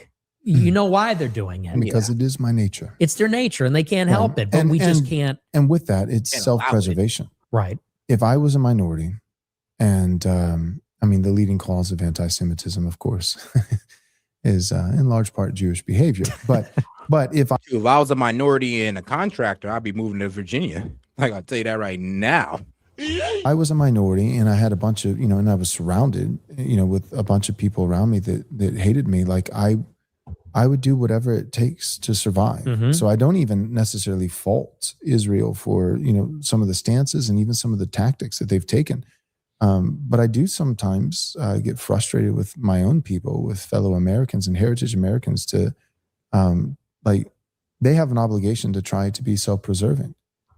But why can't we? Why can't we be self-preserving? Why can't we say, I get that you want to survive, and I get this and I get that, but so do we. Right. When are we gonna say that? Yeah, and I would go further even and say, I had did a podcast with Dave Smith recently. Yeah. And I like Dave. Yeah. He's a brilliant guy. Visibly Jewish, I believe is what you said. He is visibly Jewish. Like visibly Jewish. But that's okay. He's one of the good ones. No, but he's a good guy. He's got a good heart, and he's an honorable person. I have a lot of respect for him. But I said this on my show, and I even told him when we did the show, I don't know if I said in exactly this way, but his debate with Josh Hammer at Turning Point in July of 25 destroyed him. I'm just going to say it. At the end of the day, it's two Jewish guys debating about Israel. And I just think, is that really what America needs more of? Is two Jewish guys debating about what is best for America in relation to Israel? And I feel like... Yeah, kind of, because everybody kind of feels like, Jewish people are just some hive mind group that all think the same. They are all going to follow this off the cliff, when no, there's a lot of them that actually disagree with what's going on in Gaza or disagree with Zionism altogether. So, yeah. Like, when they went after Tucker Carlson, because they hate him. And that makes me like him more. Dave Smith doesn't like him? Oh, no, not Dave. I mean, the Israel lobby and many of the Jews in America, he's the number one op for them. It used to be me. Now it's him by far, by a long shot. Tucker Carlson is an American, whatever you want to say. And I have my criticisms, but he's a white American, blue-blooded, been here forever, who dared to try to enter this conversation about America and Israel. And it is for that reason they're punishing him. It's the Josh Hammers of the world saying, you dare, a white American, a Christian, to enter into this conversation. You have no place. This is a internal debate among the Jews about what will be done for America. And my message is, I love Dave, but the only thing that I came in, not even to criticize him, but the arrangement was to say, I think it's... Oh, and shout out Tove says, Set, you're already halfway there. Wait, where am I halfway to? Because I do not know. But shout out Tove, though. Appreciate it, sis. It's time for some white people to enter this conversation. Right. Yeah, instead of just two bookends selectively chosen, who are both ultimately beholden to. And I'm not saying that Dave Smith, sits on a Sanhedrin, or in a formal, civil sense that he belongs to, but it's still his people. Natural affections run deep. That's the way God made the world. I have them, you have them, he has them, and to pretend that there's not any. Yeah, but here's the thing, though. Like, I'm gonna be real with you, and I forgot who said this, but I think one of the most high IQ things you can do is be able to look at your own community and call them out on BS and be able to criticize community, even though it comes at your own detriment. or even though it don't make you look good, because I think a lot of people have their pride caught up in their community, and well, they can never criticize them because of that pride. It's like all of their identity lays into them being black or something, right? And if you criticize the black community, you feel like you're attacking them personally. Well, me, I'm more than just a black man. So if you attack black people, then trust me, that's not my whole identity. So I'm not going to think that you're just attacking me personally and deeply. But a lot of these black people will think that. And that's kind of how it is with this situation right here. You know, civil sense that he belongs to, like, but it's still his people. Natural affections run deep. And yeah, and I get that, but you got to be able to criticize your own community for there to be any change in your community. If you're always going to be a hive mind with your community, then don't complain about it because you're with it. That's the way God made the world. I have them, you have them, he has them. And to pretend that there's not any kind of bias there, you know, is naive. Real quick, since you mentioned Tucker Carlson, like, I mean, you went uber viral, you know, when you responded to him. I'm curious though, like, if like he called you out. Oh, that is true, man. You know, maybe I need to go get my LLCs over there or something. Yeah, I need to go over there. I need to go to Virginia. Yep, you're right. I'm already halfway there. I just need to sign up. I'm already a business owner and I'm black and I'm a minority. I'm going to Virginia, guys. Getting that contract. Right, is the first time he ever named you. Like, he's kind of referenced you before, but without using your name and stuff like that. Shoot, I ain't gonna lie. The way Virginia makes it sound, it's like the easiest place for minorities and women to live in. Like, if you don't have a job in Virginia and you're a black woman, then you're retarded. Like, that's the way they made it sound. I'm sorry, but am I wrong? They just made it sound like, bro, if you can't get a job when we're like literally undermining white men for you, then you must be retarded. It is what it is. Yes, yeah, go set up our reparations set. Oh, wait, what? Man, I'm good on that. I'm good on the I'm good on the whole reparations. Oh, man, look, man, I already got into that debate way too many times, and my FBA brethren do not like me for it. And so be it. So be it. Because, yeah, and that's what I'm talking about. It's the whole reparations thing. Like, you see how close to the heart people hold reparations? Like, it's literally part of their identity to be a black person who wants a handout from the white man. That's their identity. And when you attack it, you try to go outside of it, they take it personally. Hey, and shout out to my man, Big Wave Dave. But shout out to what you said. When you said if you were a minority and owned a business, you would move to Virginia. You're right. You're right. Actually, you're right. Yeah, I said, yeah, if you're a minority with the Big Wave Dave, that means not you. You cannot go to Virginia, bro. They will take all your business away from you. They hate white guys. But if you know a black woman, a Filipino woman, really any woman in general who's a contractor, send their ass to Virginia. They got all the jobs opening for them. They're going to undermine the white man. And they guess what? They could charge more, and they're still going to undermine the white guy. I just want to let y'all know this. It's like the perfect cheat code over there for y'all over there in Virginia. So I don't know why you wouldn't go there. It's like you could charge more, and they're still going to pick you over the guys who are charging less if they're white. Or at least it seems like he was talking about you. The white part. But I'll go on record and say, like, I have nothing to hide. Like, I like Tucker. I like him. I've had a couple friends who have been on his show, and I think he's doing a lot of good, and I like him. And so, and shout out Couture Leotard. Appreciate the support. Since you said they broke every other civil rights law. I mean, at this point, this is just pure racism at its finest. And because it's white people, they sweep it under the bus. And it's funny because this was written by white people.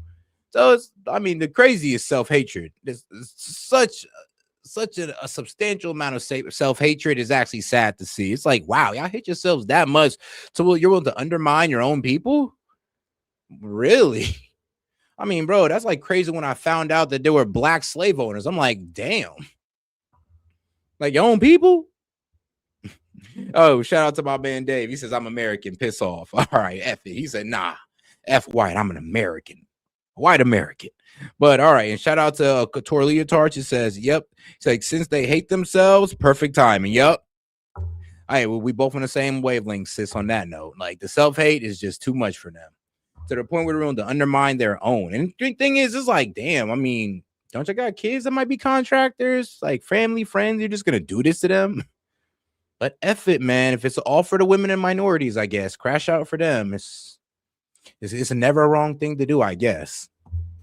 If he hadn't called you out, do you think, like, you responded, and I mean, you made a compelling case. I'll say this, not necessarily compelling, and don't take this the wrong way, but like when it was all said and done, I didn't walk away like, yep, Tucker is an op. But I don't even think that's what you were doing. I think you were doing. Oh shit, we're only like 49 away from opening up the call-in line. Appreciate the support, guys. Oh, let's make sure we like that video too. Double tap that screen if you're on the vertical, and if you're on the horizontal, make sure you guys like the video, guys. Let's beat the shadow ban by just keeping up the engagement. That's all we can really do, just keep up the engagement. He's going to call me an op. Let's just, hypothetically, let's just say, which would be more likely?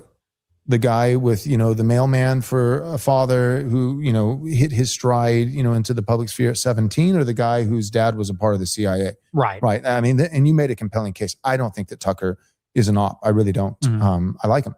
But it was enough to make your point. Yes. Because your big point wasn't so much Tucker's an op. I took it to mean I'm not an op, and I'm the one who was put on trial by Tucker. Right. And so I'm just making an argument from the lesser to the greater.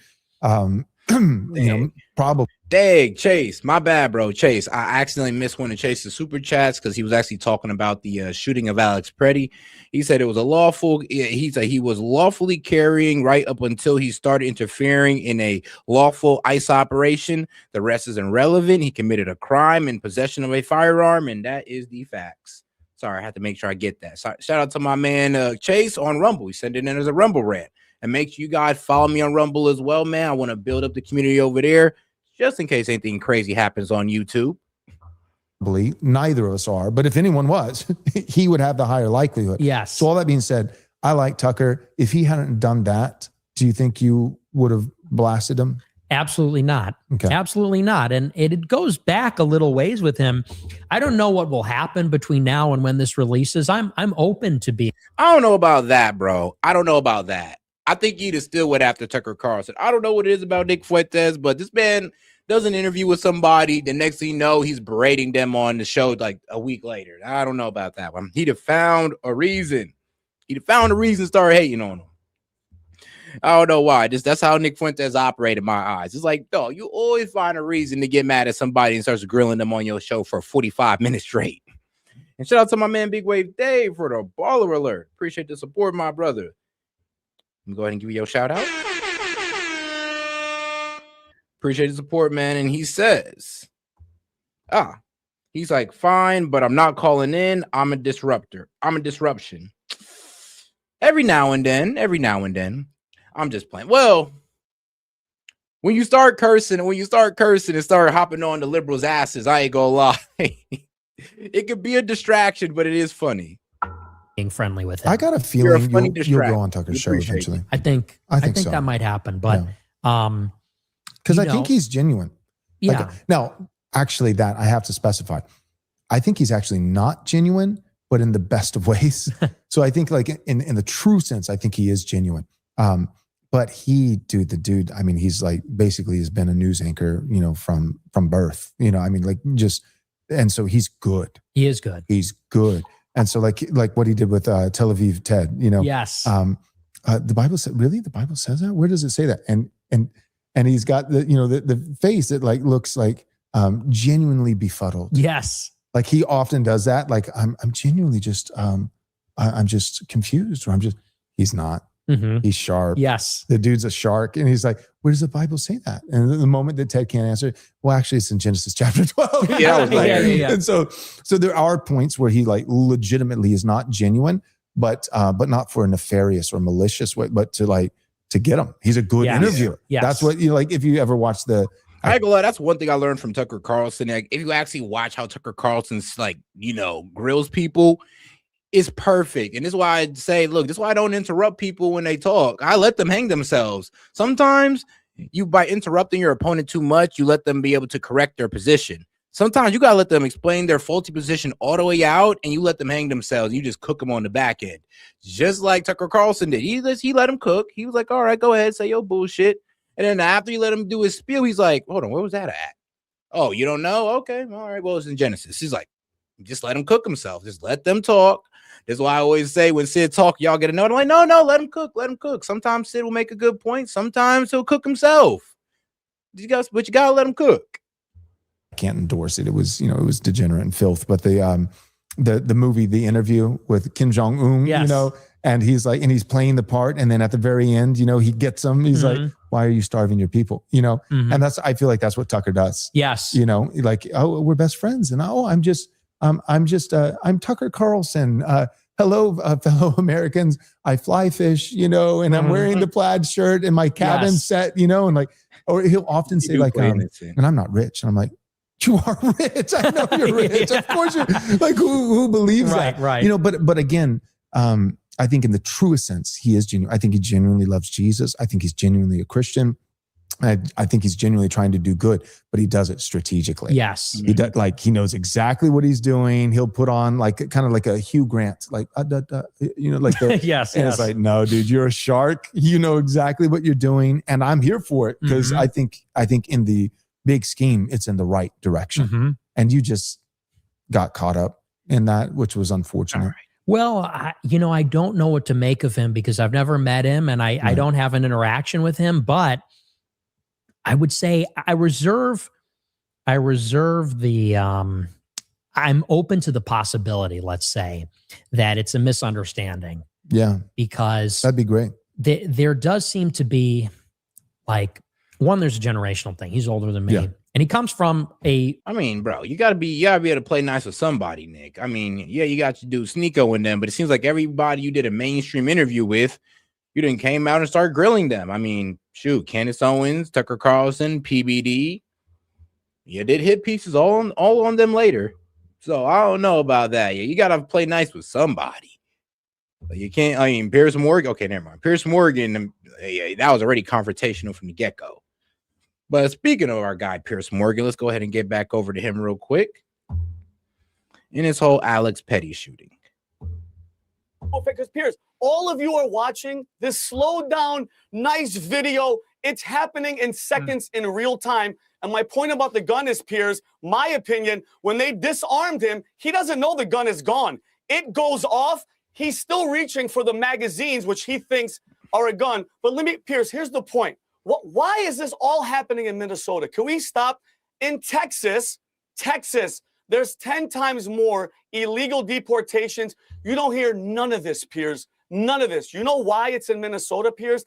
Because Tim Walz, Mayor Fry, Ilhan Omar are pushing for people to get in their faces and do this type of stuff. Under Obama, you didn't hear any of it, okay? And he deported way more people than Trump. He's kicking Trump's butt in deportation. But I want to know something too, Piers. It's funny how all these leftists, all these Democrats, like last week when it was that 5-year-old kid, oh my God, he was detained. No, his illegal father ran away and abandoned him, all right? Nobody here even knows that freaking kid's name. The mother didn't want to take him. I'm just curious, everybody on the panel who's here. Does anybody know who this is? Mark, Lewis, anybody? This is Ivory Smith, 7 years old. She was in her mother's car and a freaking drunk driver, illegal, hit her and killed her, okay? You know who this is? You guys want to talk about Alex being a nurse? This is Laken Riley. She was jogging in school, and guess what happened? A guy raped her, tried to rape her. She fought back for 11 minutes, and then he crushed her head. Why wasn't she on the news? Why didn't you hear about her? And lastly, you know who this is? Put them all on the Jocelyn news. Nungaray. I think all of them should be on the news. Curious. Well, I think they were. I think they were. She was strangled. Wait. But Vinny, they were on the news. They were on the news. She was strangled. They were on the news. Okay, and her throat was slit, and she was raped by. Nah, Chase. Oh yeah, you must have left for a second there, but I did get to it actually. But I know what I'm gonna read it again for you though. So shout out to my man Chase. Said he was lawfully carrying right up until he started interfering in lawful ICE operations. The rest is irrelevant. He committed a crime in possession of a firearm. I mean, and that's the truth. I mean, like I said, all you have to do is just let the ICE officer know, look, I'm trying to help up the lady and I'm armed. And honestly, like I said, the officer could have been like, all right, cool. Thanks for letting me know you can help her up, or be like, nah, just back the F up. Really, no, actually, I really need you to back the F up. I need you to step back actually twice as far. In either way, that'd have been the proper way to go about it. Even if he got the results or not, at least he'd have been alive. Or the results he wanted or not. Two illegals.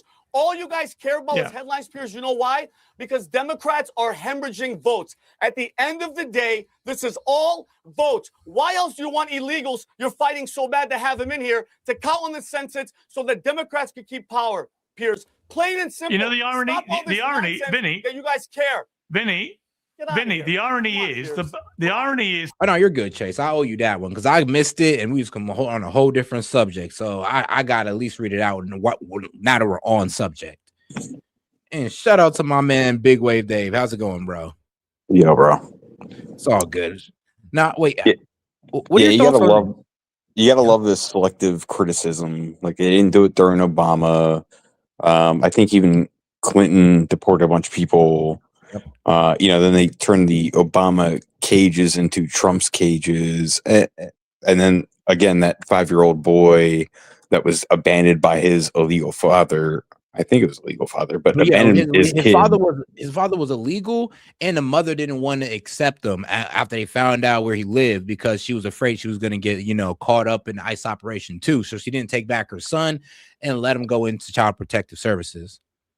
Yeah, but it's funny. But I was watching this other YouTuber that she's pointing out like all these other people that have died to illegal immigrants that have been in this country, like person with a DUI head on freaking collided with this car, killed other children, but it's only beneficial to their narrative. Otherwise, they don't care.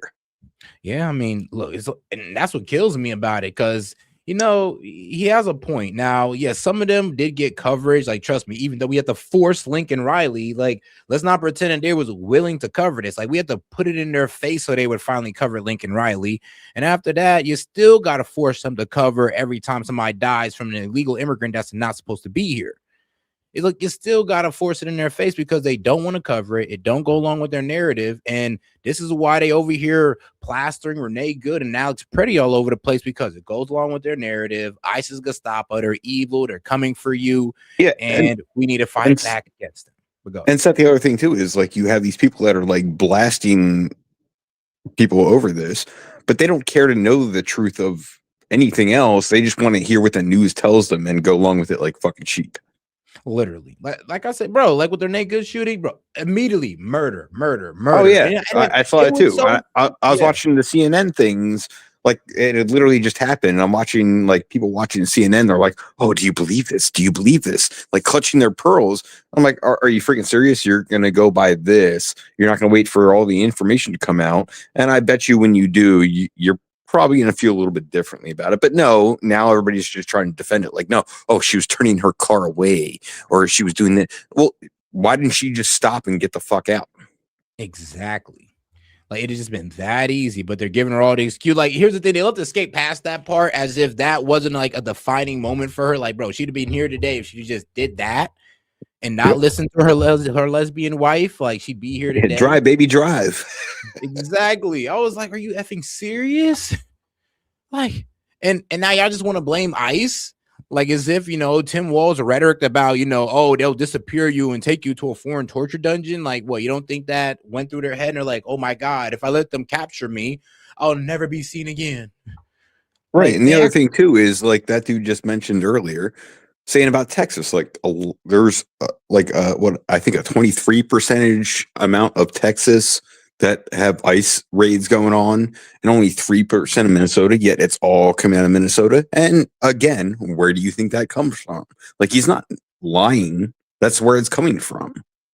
Yeah. Like, they think they can just like that, like Alex, even though, okay, he shouldn't have been shot, but at the end of the day, you're an idiot because, as a gun owner, I'm not going to go have a gun on me and go stand in front of law enforcement. Like, you got to be a freaking moron. Like crazy. All right, I would say this like this. Like, all right, look, I would give you this scenario like Dave. Let's say an officer, I say like push like, I don't know, your woman friend or one of your best friends down. Now, you would go over there to help them, but you wouldn't just walk up in there and try to get in front of an officer. You would at least try to make, and let's say you're armed too. Let's say you're armed, you got your strap on you. I'm pretty sure you wouldn't just go over there and rush in there without letting that officer know that you're armed. I wouldn't rush in at all if at that point, like, exactly. I mean, I would stand back, and if the officer is wrong, I would probably film the shit at that point and be like, look, this officer stepped over his bounds and, you know, violated somebody's rights and get that dude fired. And you hear about that all the time too, is like these people that get officers fired because they're egomaniacs and go against the law. Like, do that part of it. Don't step in front of them, especially if you're armed. And things, they want to get caught up in emotions of it because they don't want people to see the common sense of it. It's like, yeah, well, you know, common sense, she'd still be here, you know, if she didn't, like, not it. Well, common sense is not common these days. So, you know. Yeah, I would say common sense say that Alex Petty would still be here, you know, if he didn't try to get involved in law enforcement scene. Like, it's just you know, like he's been involved in other things like this. Oh yeah, bro, he got his rib cracked by ice like a week before his death. Yeah, and he still wants to get involved in that. Now he wants to be armed at the same time. Yeah. Like, you gotta be freaking dumb, dude. Like, don't stand. Like, you want to record them? They can't do anything about that. Record them, but don't get in the way of what they're doing. Okay, record them, post it on the internet so it can't go anywhere because, you know, the internet remembers, and make sure it's out there. Other than that, don't stand in front of federal law enforcement doing their freaking job. Like, you got to be freaking stupid. But if you put it out there and it's actually wrong, then, you know, I could see something happening, but you don't be an idiot martyr either. Exactly. And I mean, here's the thing, like, I don't mind, bro. Me and you, we both don't mind these guys protesting. Like, go ahead. We think you guys look stupid doing it, but we support it, freedom of speech and all this good stuff. But it gets to a point where you guys cross that line, you go up to obstructing law enforcement, and for some reason your leadership or the politicians don't want to, like, you know, pull you guys back, let you act with impunity, and then they'll flip it around and say, oh no, ICE is the one acting with impunity. I'm like, whoa, no, they're the ones being overwhelmed. The protesters are the one acting with impunity, and this is why ICE is getting overwhelmed. But hey, all right, now let's get back to it. So the irony is the polls at the moment suggest what's hemorrhaging votes is the activities of ICE, and in particular, where it's leading to these deadly encounters. That is hemorrhaging support for the Trump administration, and we're only a few months away now from the midterms. He's the most popular. I think Piers. Well, he's the most popular. You don't think it is? What do you mean? The poll came out last week. He's popular. It's Henry Anton just came out with the poll that Democrats are having the horrible percentage, and it's been the lowest of support. Piers, this is all emotion, and what I'm telling you is all the same thing happened for Obama. And you know why, Piers? You're across the pond and you're seeing it because you're watching CNN. Yeah, I always did say, it's like, bro, I'm not gonna just give it straight to the Dems just because we're having a questionable, like, well, first year and a half by the time we get to the midterms.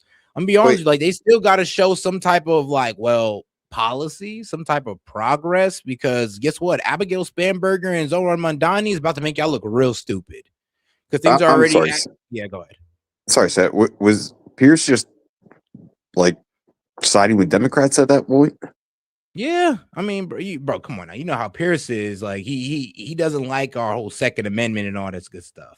Well, that's because he's from the UK, and look what's happening to them.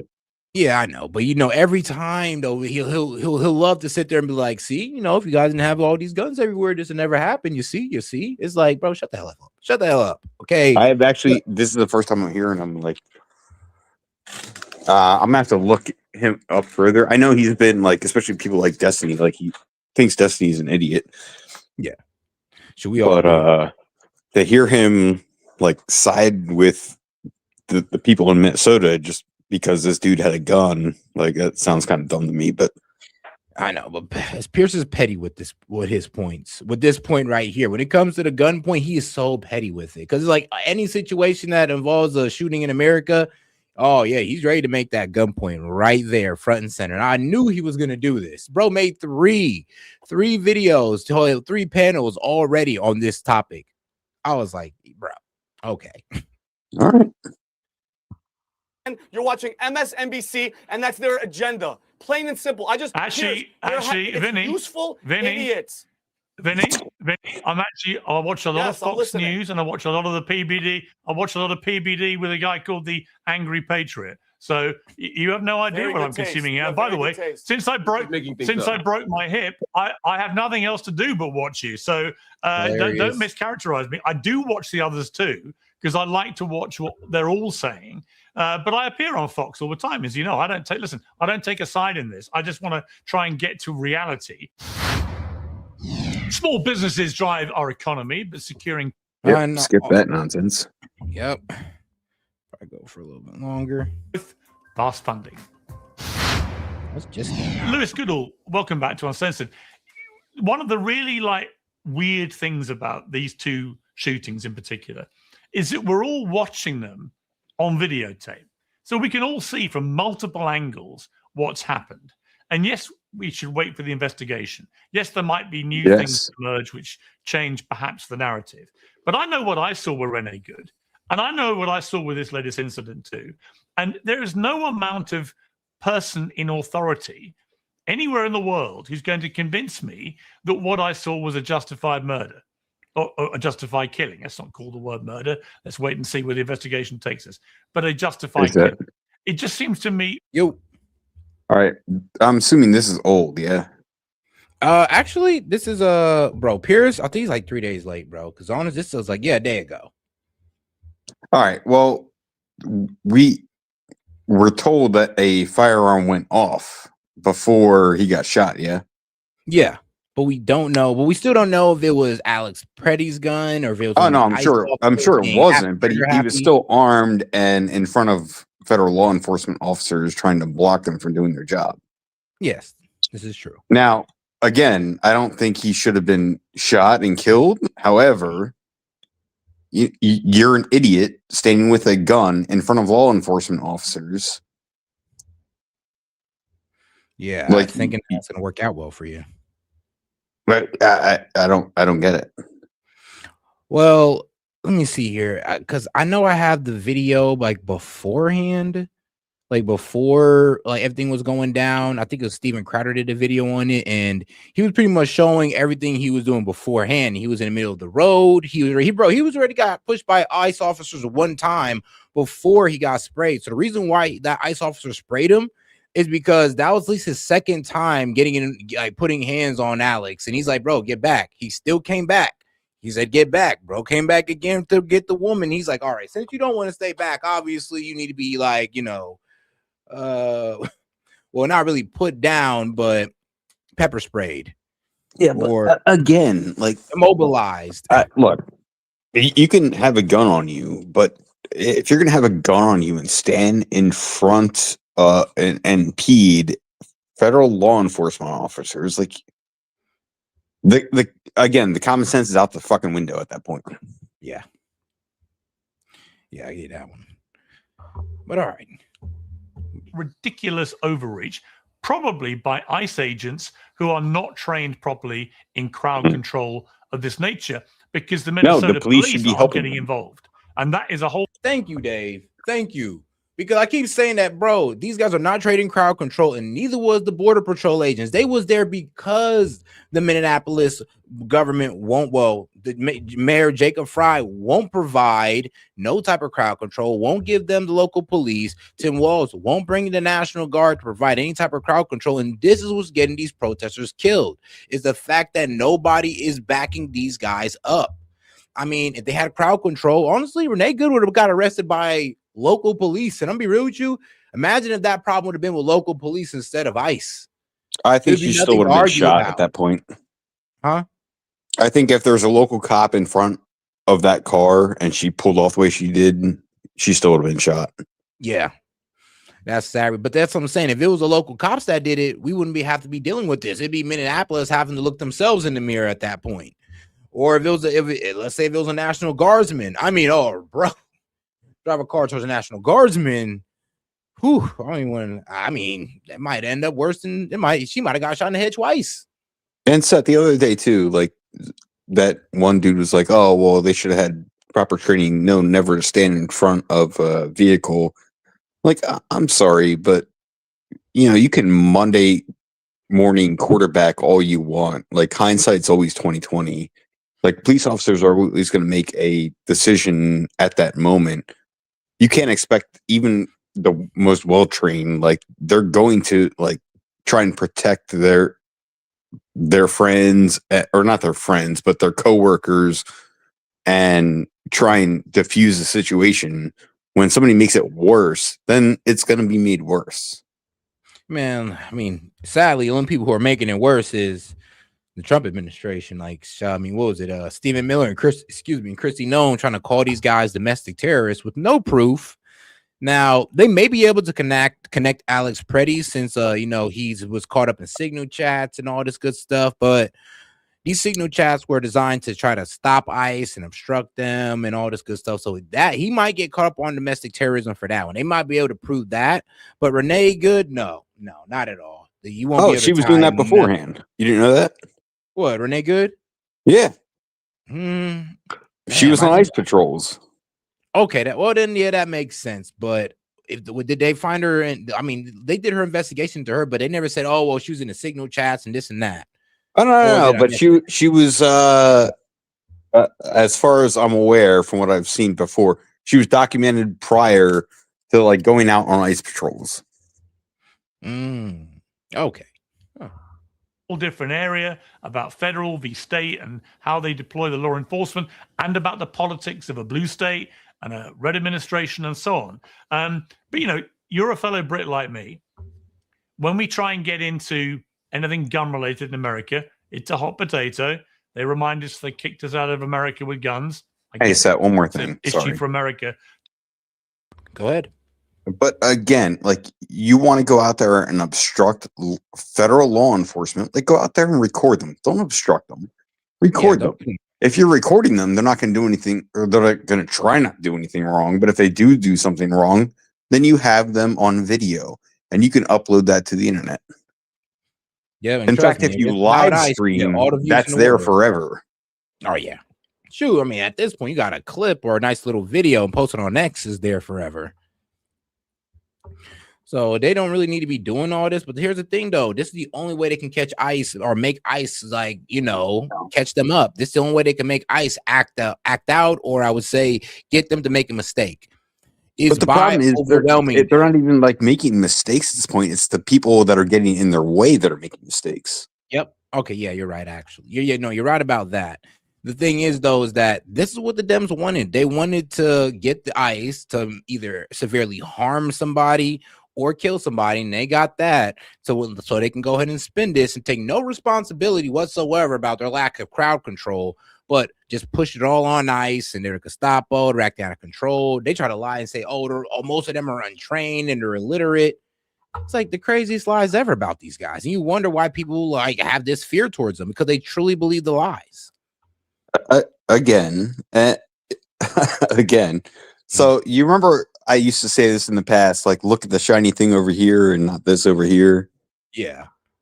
So the whole Minneapolis fraud thing. New shiny thing. We got a new shiny thing. So you're not focusing on that. So you have, they're trying to say, how did Ilhan Omar go from being in debt $65,000 to being rich for over millions of dollars in this short time frame? I don't know if you've heard the other things about the amounts of money that were being let through the TSA. Minnesota. That Nick Shirley video. But bro, actually, I predicted it. Now everybody was focused on Ilhan Omar's brother. Oh, she married his brother. And I looked that up, and I'm like, look, guys, that's not right. She didn't marry her brother, but I'm gonna tell you what looks crazy. She's on her third marriage with a political consultant who also they both own a winery that has very little business done. A white guy who she proclaims are the worst people ever. Bro, literally. And then here's the thing. She cheated on a Somalian man, which was her second husband, for a white guy, which is supposed to be the worst people ever, by the way. And that winery, you can't buy shit from. Nope, you cannot.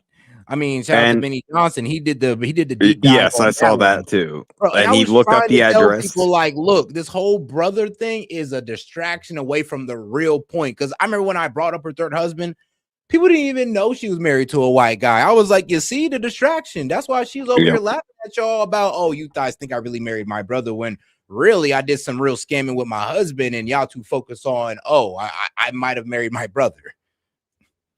Dude, I told you the shiny thing over here. You're right. It was and that was the thing. The brother was the shiny thing over here as she got off with her third husband, basically doing, well, basically fraud, because she was serving out kickbacks during her political campaign to his political consulting company. Oh, also, the other thing I thought was funny, I think it was that same video, or no, I think it was a comment in that video. It was like, oh, look, a Muslim investing in a alcohol company. Yeah, that is a bit wild. And one that doesn't exist. So, I mean, come on. Well, I'm not and sure. the returns from that company. Like, No, I haven't actually looked that up, so I'm not going to say it's true. But if that is freaking true, wouldn't surprise me, because look at what's her name, the one that just retired. What was it? Pelosi? Yeah, Pelosi. Oh yeah. Pelosi was more than trade though. Ilhan Omar is like, now they did the shell company finance, like the shell company finesse is like these companies that are set up making money, but it's actually money being laundered through, and they're faking it as business, even though this company that somehow has money going through it has did not 1 ounce of business in years, but somehow pulled in a couple mil. And not even that, all those Minnesota companies that Nick Shirley did kind of like shed light on, like all these people going like, look, there's 60 healthcare places in this abandoned warehouse. Like, Wait, how does that happen?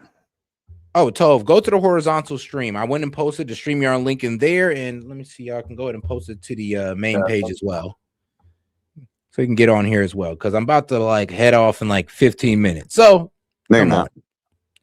Why not? Besides, I got places to go, Dave. Got places to go, sadly. Well, I can't I can't give you money while I'm in here. I know, and that's the blessing. That's the blessing of it. So you can't hold me hostage. You're such a dick. All right, then I'm gonna go ahead and do it in the post tab. I got you, Tove. To talk about. We also, when it comes to immigration, we squeal about 40, 50,000 people coming over our southern border when it's estimated 10 million came over in 4 years under Biden. You know, massively, massively larger number of people. And a lot of Republicans say to me, I think with merit, that because Biden made the border so porous, and that there may have been a political aspect of it, because all right, check the post tab now, Tove. By doing so, he may have then had people in the country who might be more inclined to vote Democrat, as ever trying to shore up support going forward. I don't know, but that's the theory. It makes some sense to me. These are huge numbers we're talking about, and something has to be done.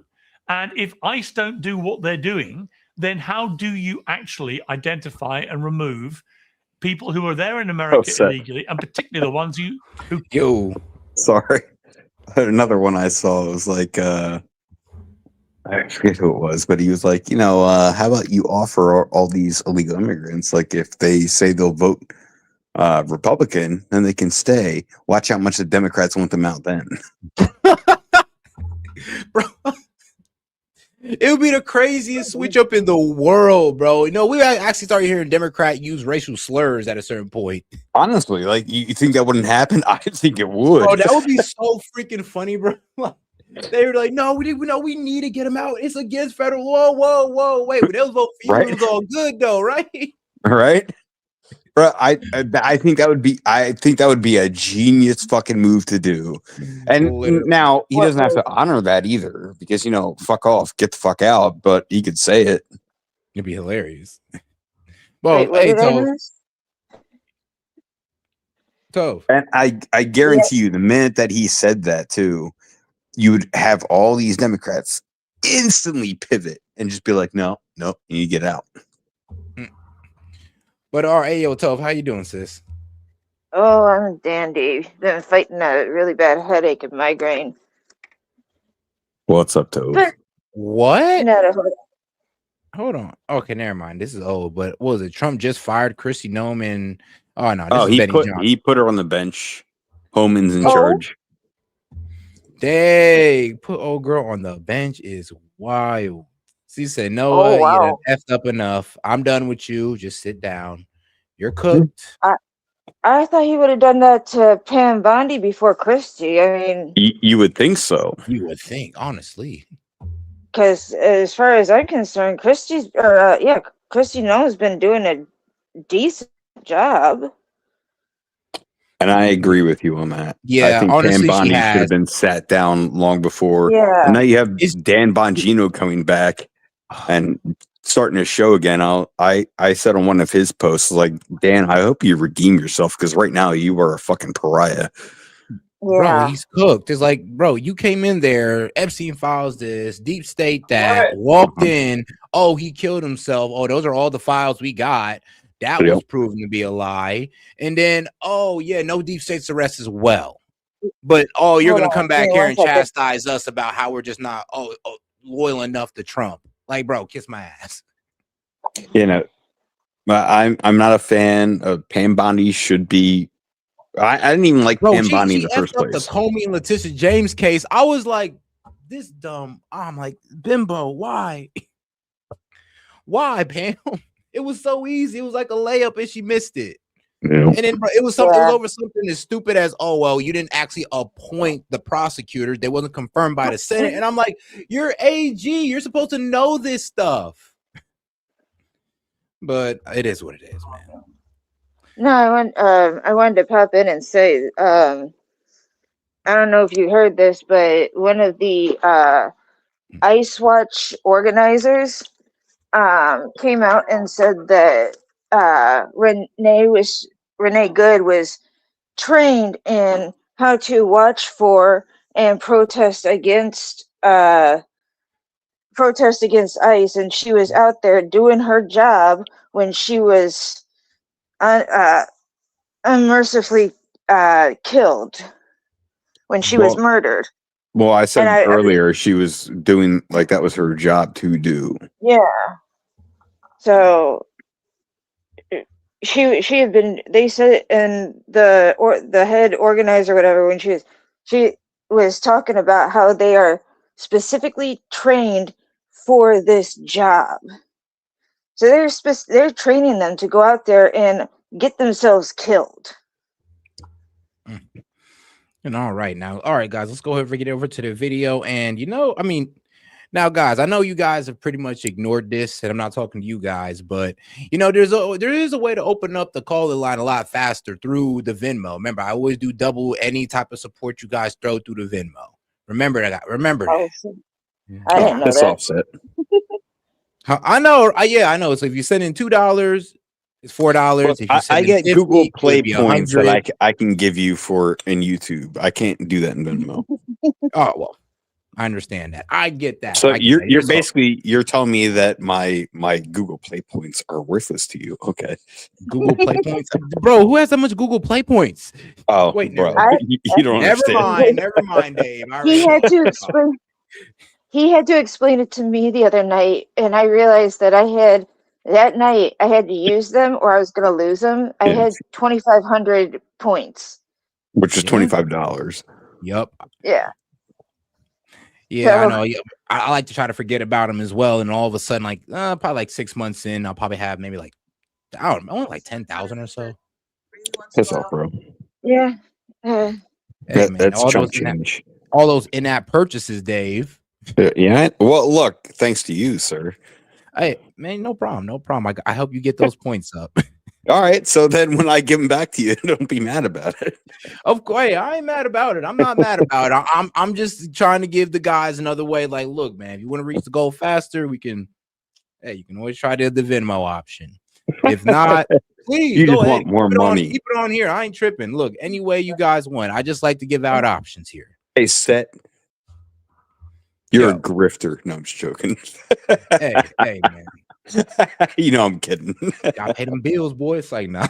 Yeah, we all got bills, bro. Hey, look, man. When I start telling you guys to start protesting ICE and go out there and sacrifice your life for the cause, then I'll be grifting. All right. Like, don't you love your Somalian immigrant brothers? Like, maybe if they didn't take all my tax money. Definitely not. Right? That was well, that's what those church guys are saying. But all right, though, let's get into it. Our guy Benny Johnson. I'm not leaving. I'm not leaving. The show goes on. They're gonna need a wrecking ball to take me out of here. Wait, hold on. Pause that. Go ahead. Was that Betty's face on Leo's face? No, I think that was Bovoni's face. Bovoni.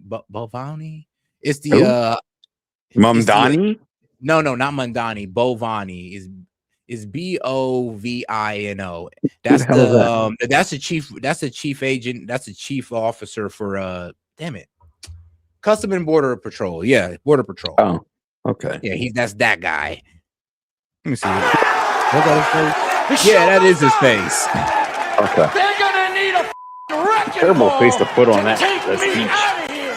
Right. What's up, guys? Spenny. I would argue that one of the worst elements of Trump's first term was that he would read a lot of the New York Times, Washington Post, Wall Street Journal. That President Trump would I'm going to protest that. and other corporate media channels so they could manipulate him and they'd influence him. And that would mean that. Go ahead. The worst part of this second term is Pam Bondi. And I'm going to agree that with Tove, that should not have been Kristi Noem, but, obviously she wasn't. I don't think she was handling the situation well. She should have gone after Walls and all of them much better. Yeah. But just saying. No, I agree with you on that. Yeah. Go ahead, Tove. No, I was just gonna say, yeah, I kind of agree on that one. But that to me, that sounds. This was the first, I guess, mistake she had made, because they're not having any issues in any other states like they are in Minnesota. Yeah, that's why I was a bit surprised. But go ahead. But we had. I wish I would have known where they were at, but they were here in Toledo not even a week ago, and no one even knew that they were here.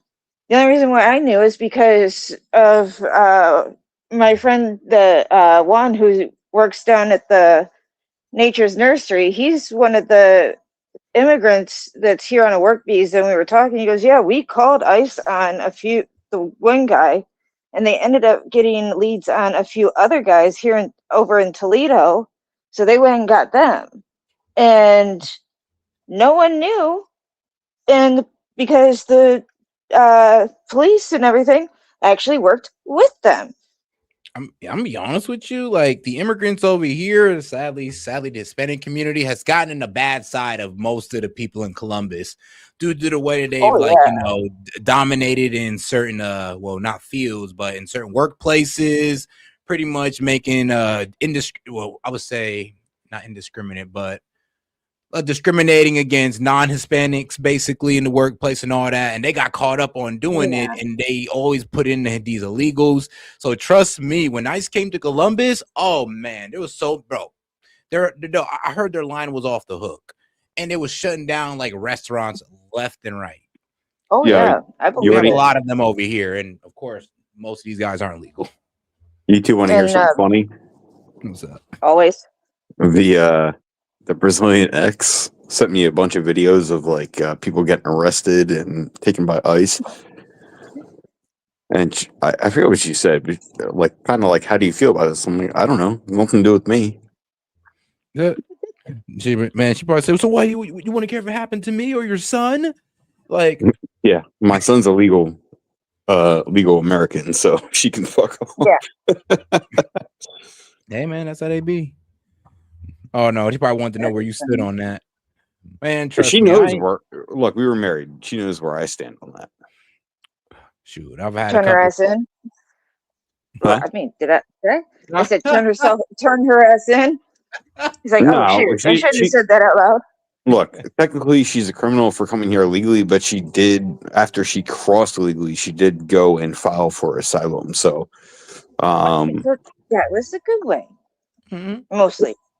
Yeah, It was not the most partially a good terrible way. I told her she was an idiot. She should have crossed over a border of entry at that point, not crossed illegally. But anyway, but she's not a criminal like some of these child rapists that the people of Minnesota want to defend. Yeah, but all right. Good people would get fired when the press would decide to attack them. General Flynn's a good example of this. And Donald Trump lost some good people and some really strong allies because the media decided to do a savage attack on some of the best people around Trump. And one of the best elements of Trump's second term is that he doesn't do this anymore. He's realized this game and this con. And so in spite of some really ruthless, vicious lies that have been printed and smeared people like Pete Hegseth's a great example of this, and Trump is stuck with Stephen Miller is a great example. I mean, how hard did they go after Elon Musk and Stephen Miller and Pete Hegseth? And they've tried so hard to break Trump away from his core of power, people that had his back. And they're trying it now with Border Patrol because they're terrified what's about to happen to the nation when we don't count criminal aliens, when we deport 20 million criminal aliens. And it's going to be a real problem for the Democrat Party. They're going to have a real numbers game. It's going to make it impossible for a Democrat to win an election nationally. It's just a matter of fact. You can go look at what the census is going to do to the electoral map. Anyway, so they're going all in on trying to rip apart this industrial level deportation machine that is scaling up. Greg Bavino loses his job. Did they finally get their scalp from President Trump? Did President Trump finally relent and fire Greg Bavino? We happen to be big fans of Greg Bavino. Greg Bavino is the dude who appears in this kick-ass Border Patrol jacket. He's in charge of the Border Patrol. He's the man who marched directly into the mob in Minneapolis, ordering protesters to leave the premises. Guys got. I mean, the problem with bro, he was too no nonsense. Look. Yeah, no, he comes across as like some asshole at that point. Like, stop. Man, I respect it, but apparently that's what the main criticism is, that they couldn't talk to him. He wasn't negotiating with the government or nothing. He said, "Look, I came here to help out ICE and to provide crowd control, like it or not." And he did it, and he low key he did what Trump brought him in to do, and it went bad. But hey, that's why they weren't supposed. That's why they're not called crowd control and they're called border police. Yeah, and again, I agree. They should have brought in local police to keep the crowd under control and let ICE agents do their fucking job. But this is the way the shit's going, and apparently it's fucking terrible. Huh? They're not gonna. Oh. Go ahead. What did you say, Seth? Oh no! Wait, sorry, I kind of forgot. Wait, what you said? Something about racist? Oh yeah. I was about to say, yeah, that's racist. What's racist? Yeah. To sit out there and ask him for him to start deporting people.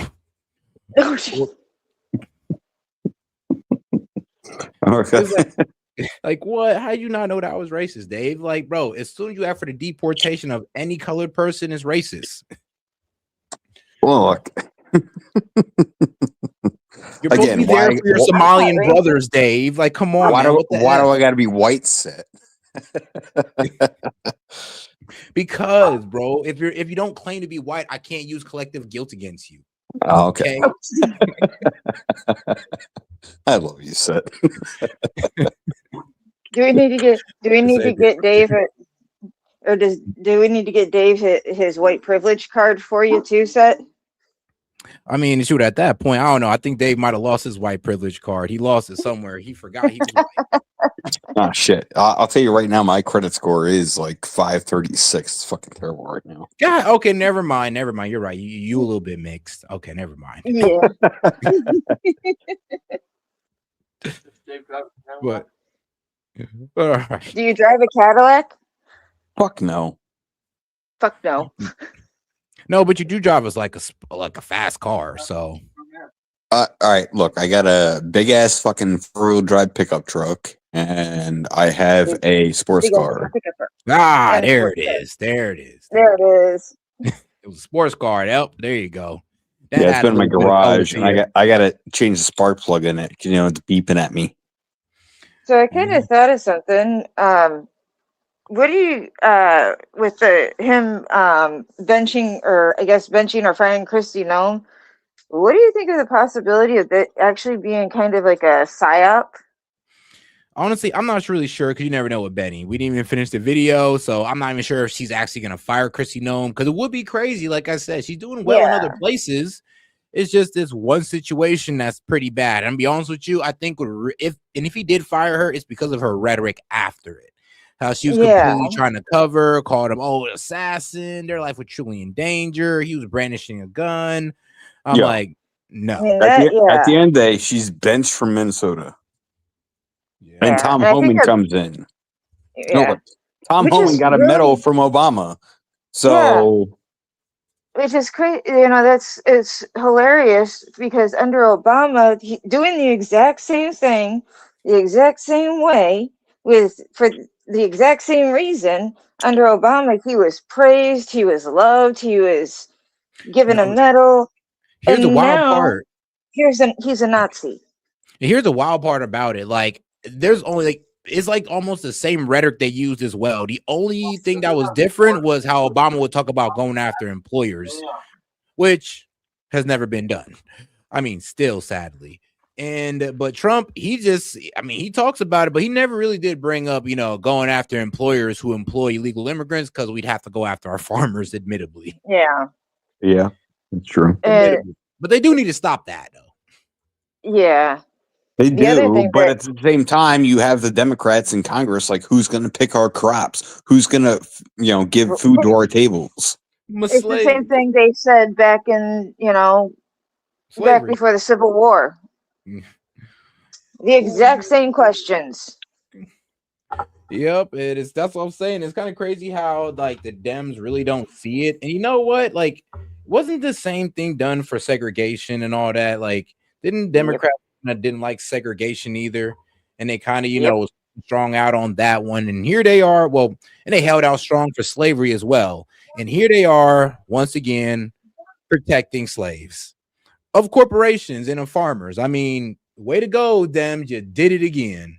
Well, what's even worse is they have like these people believing like they need safe spaces now too.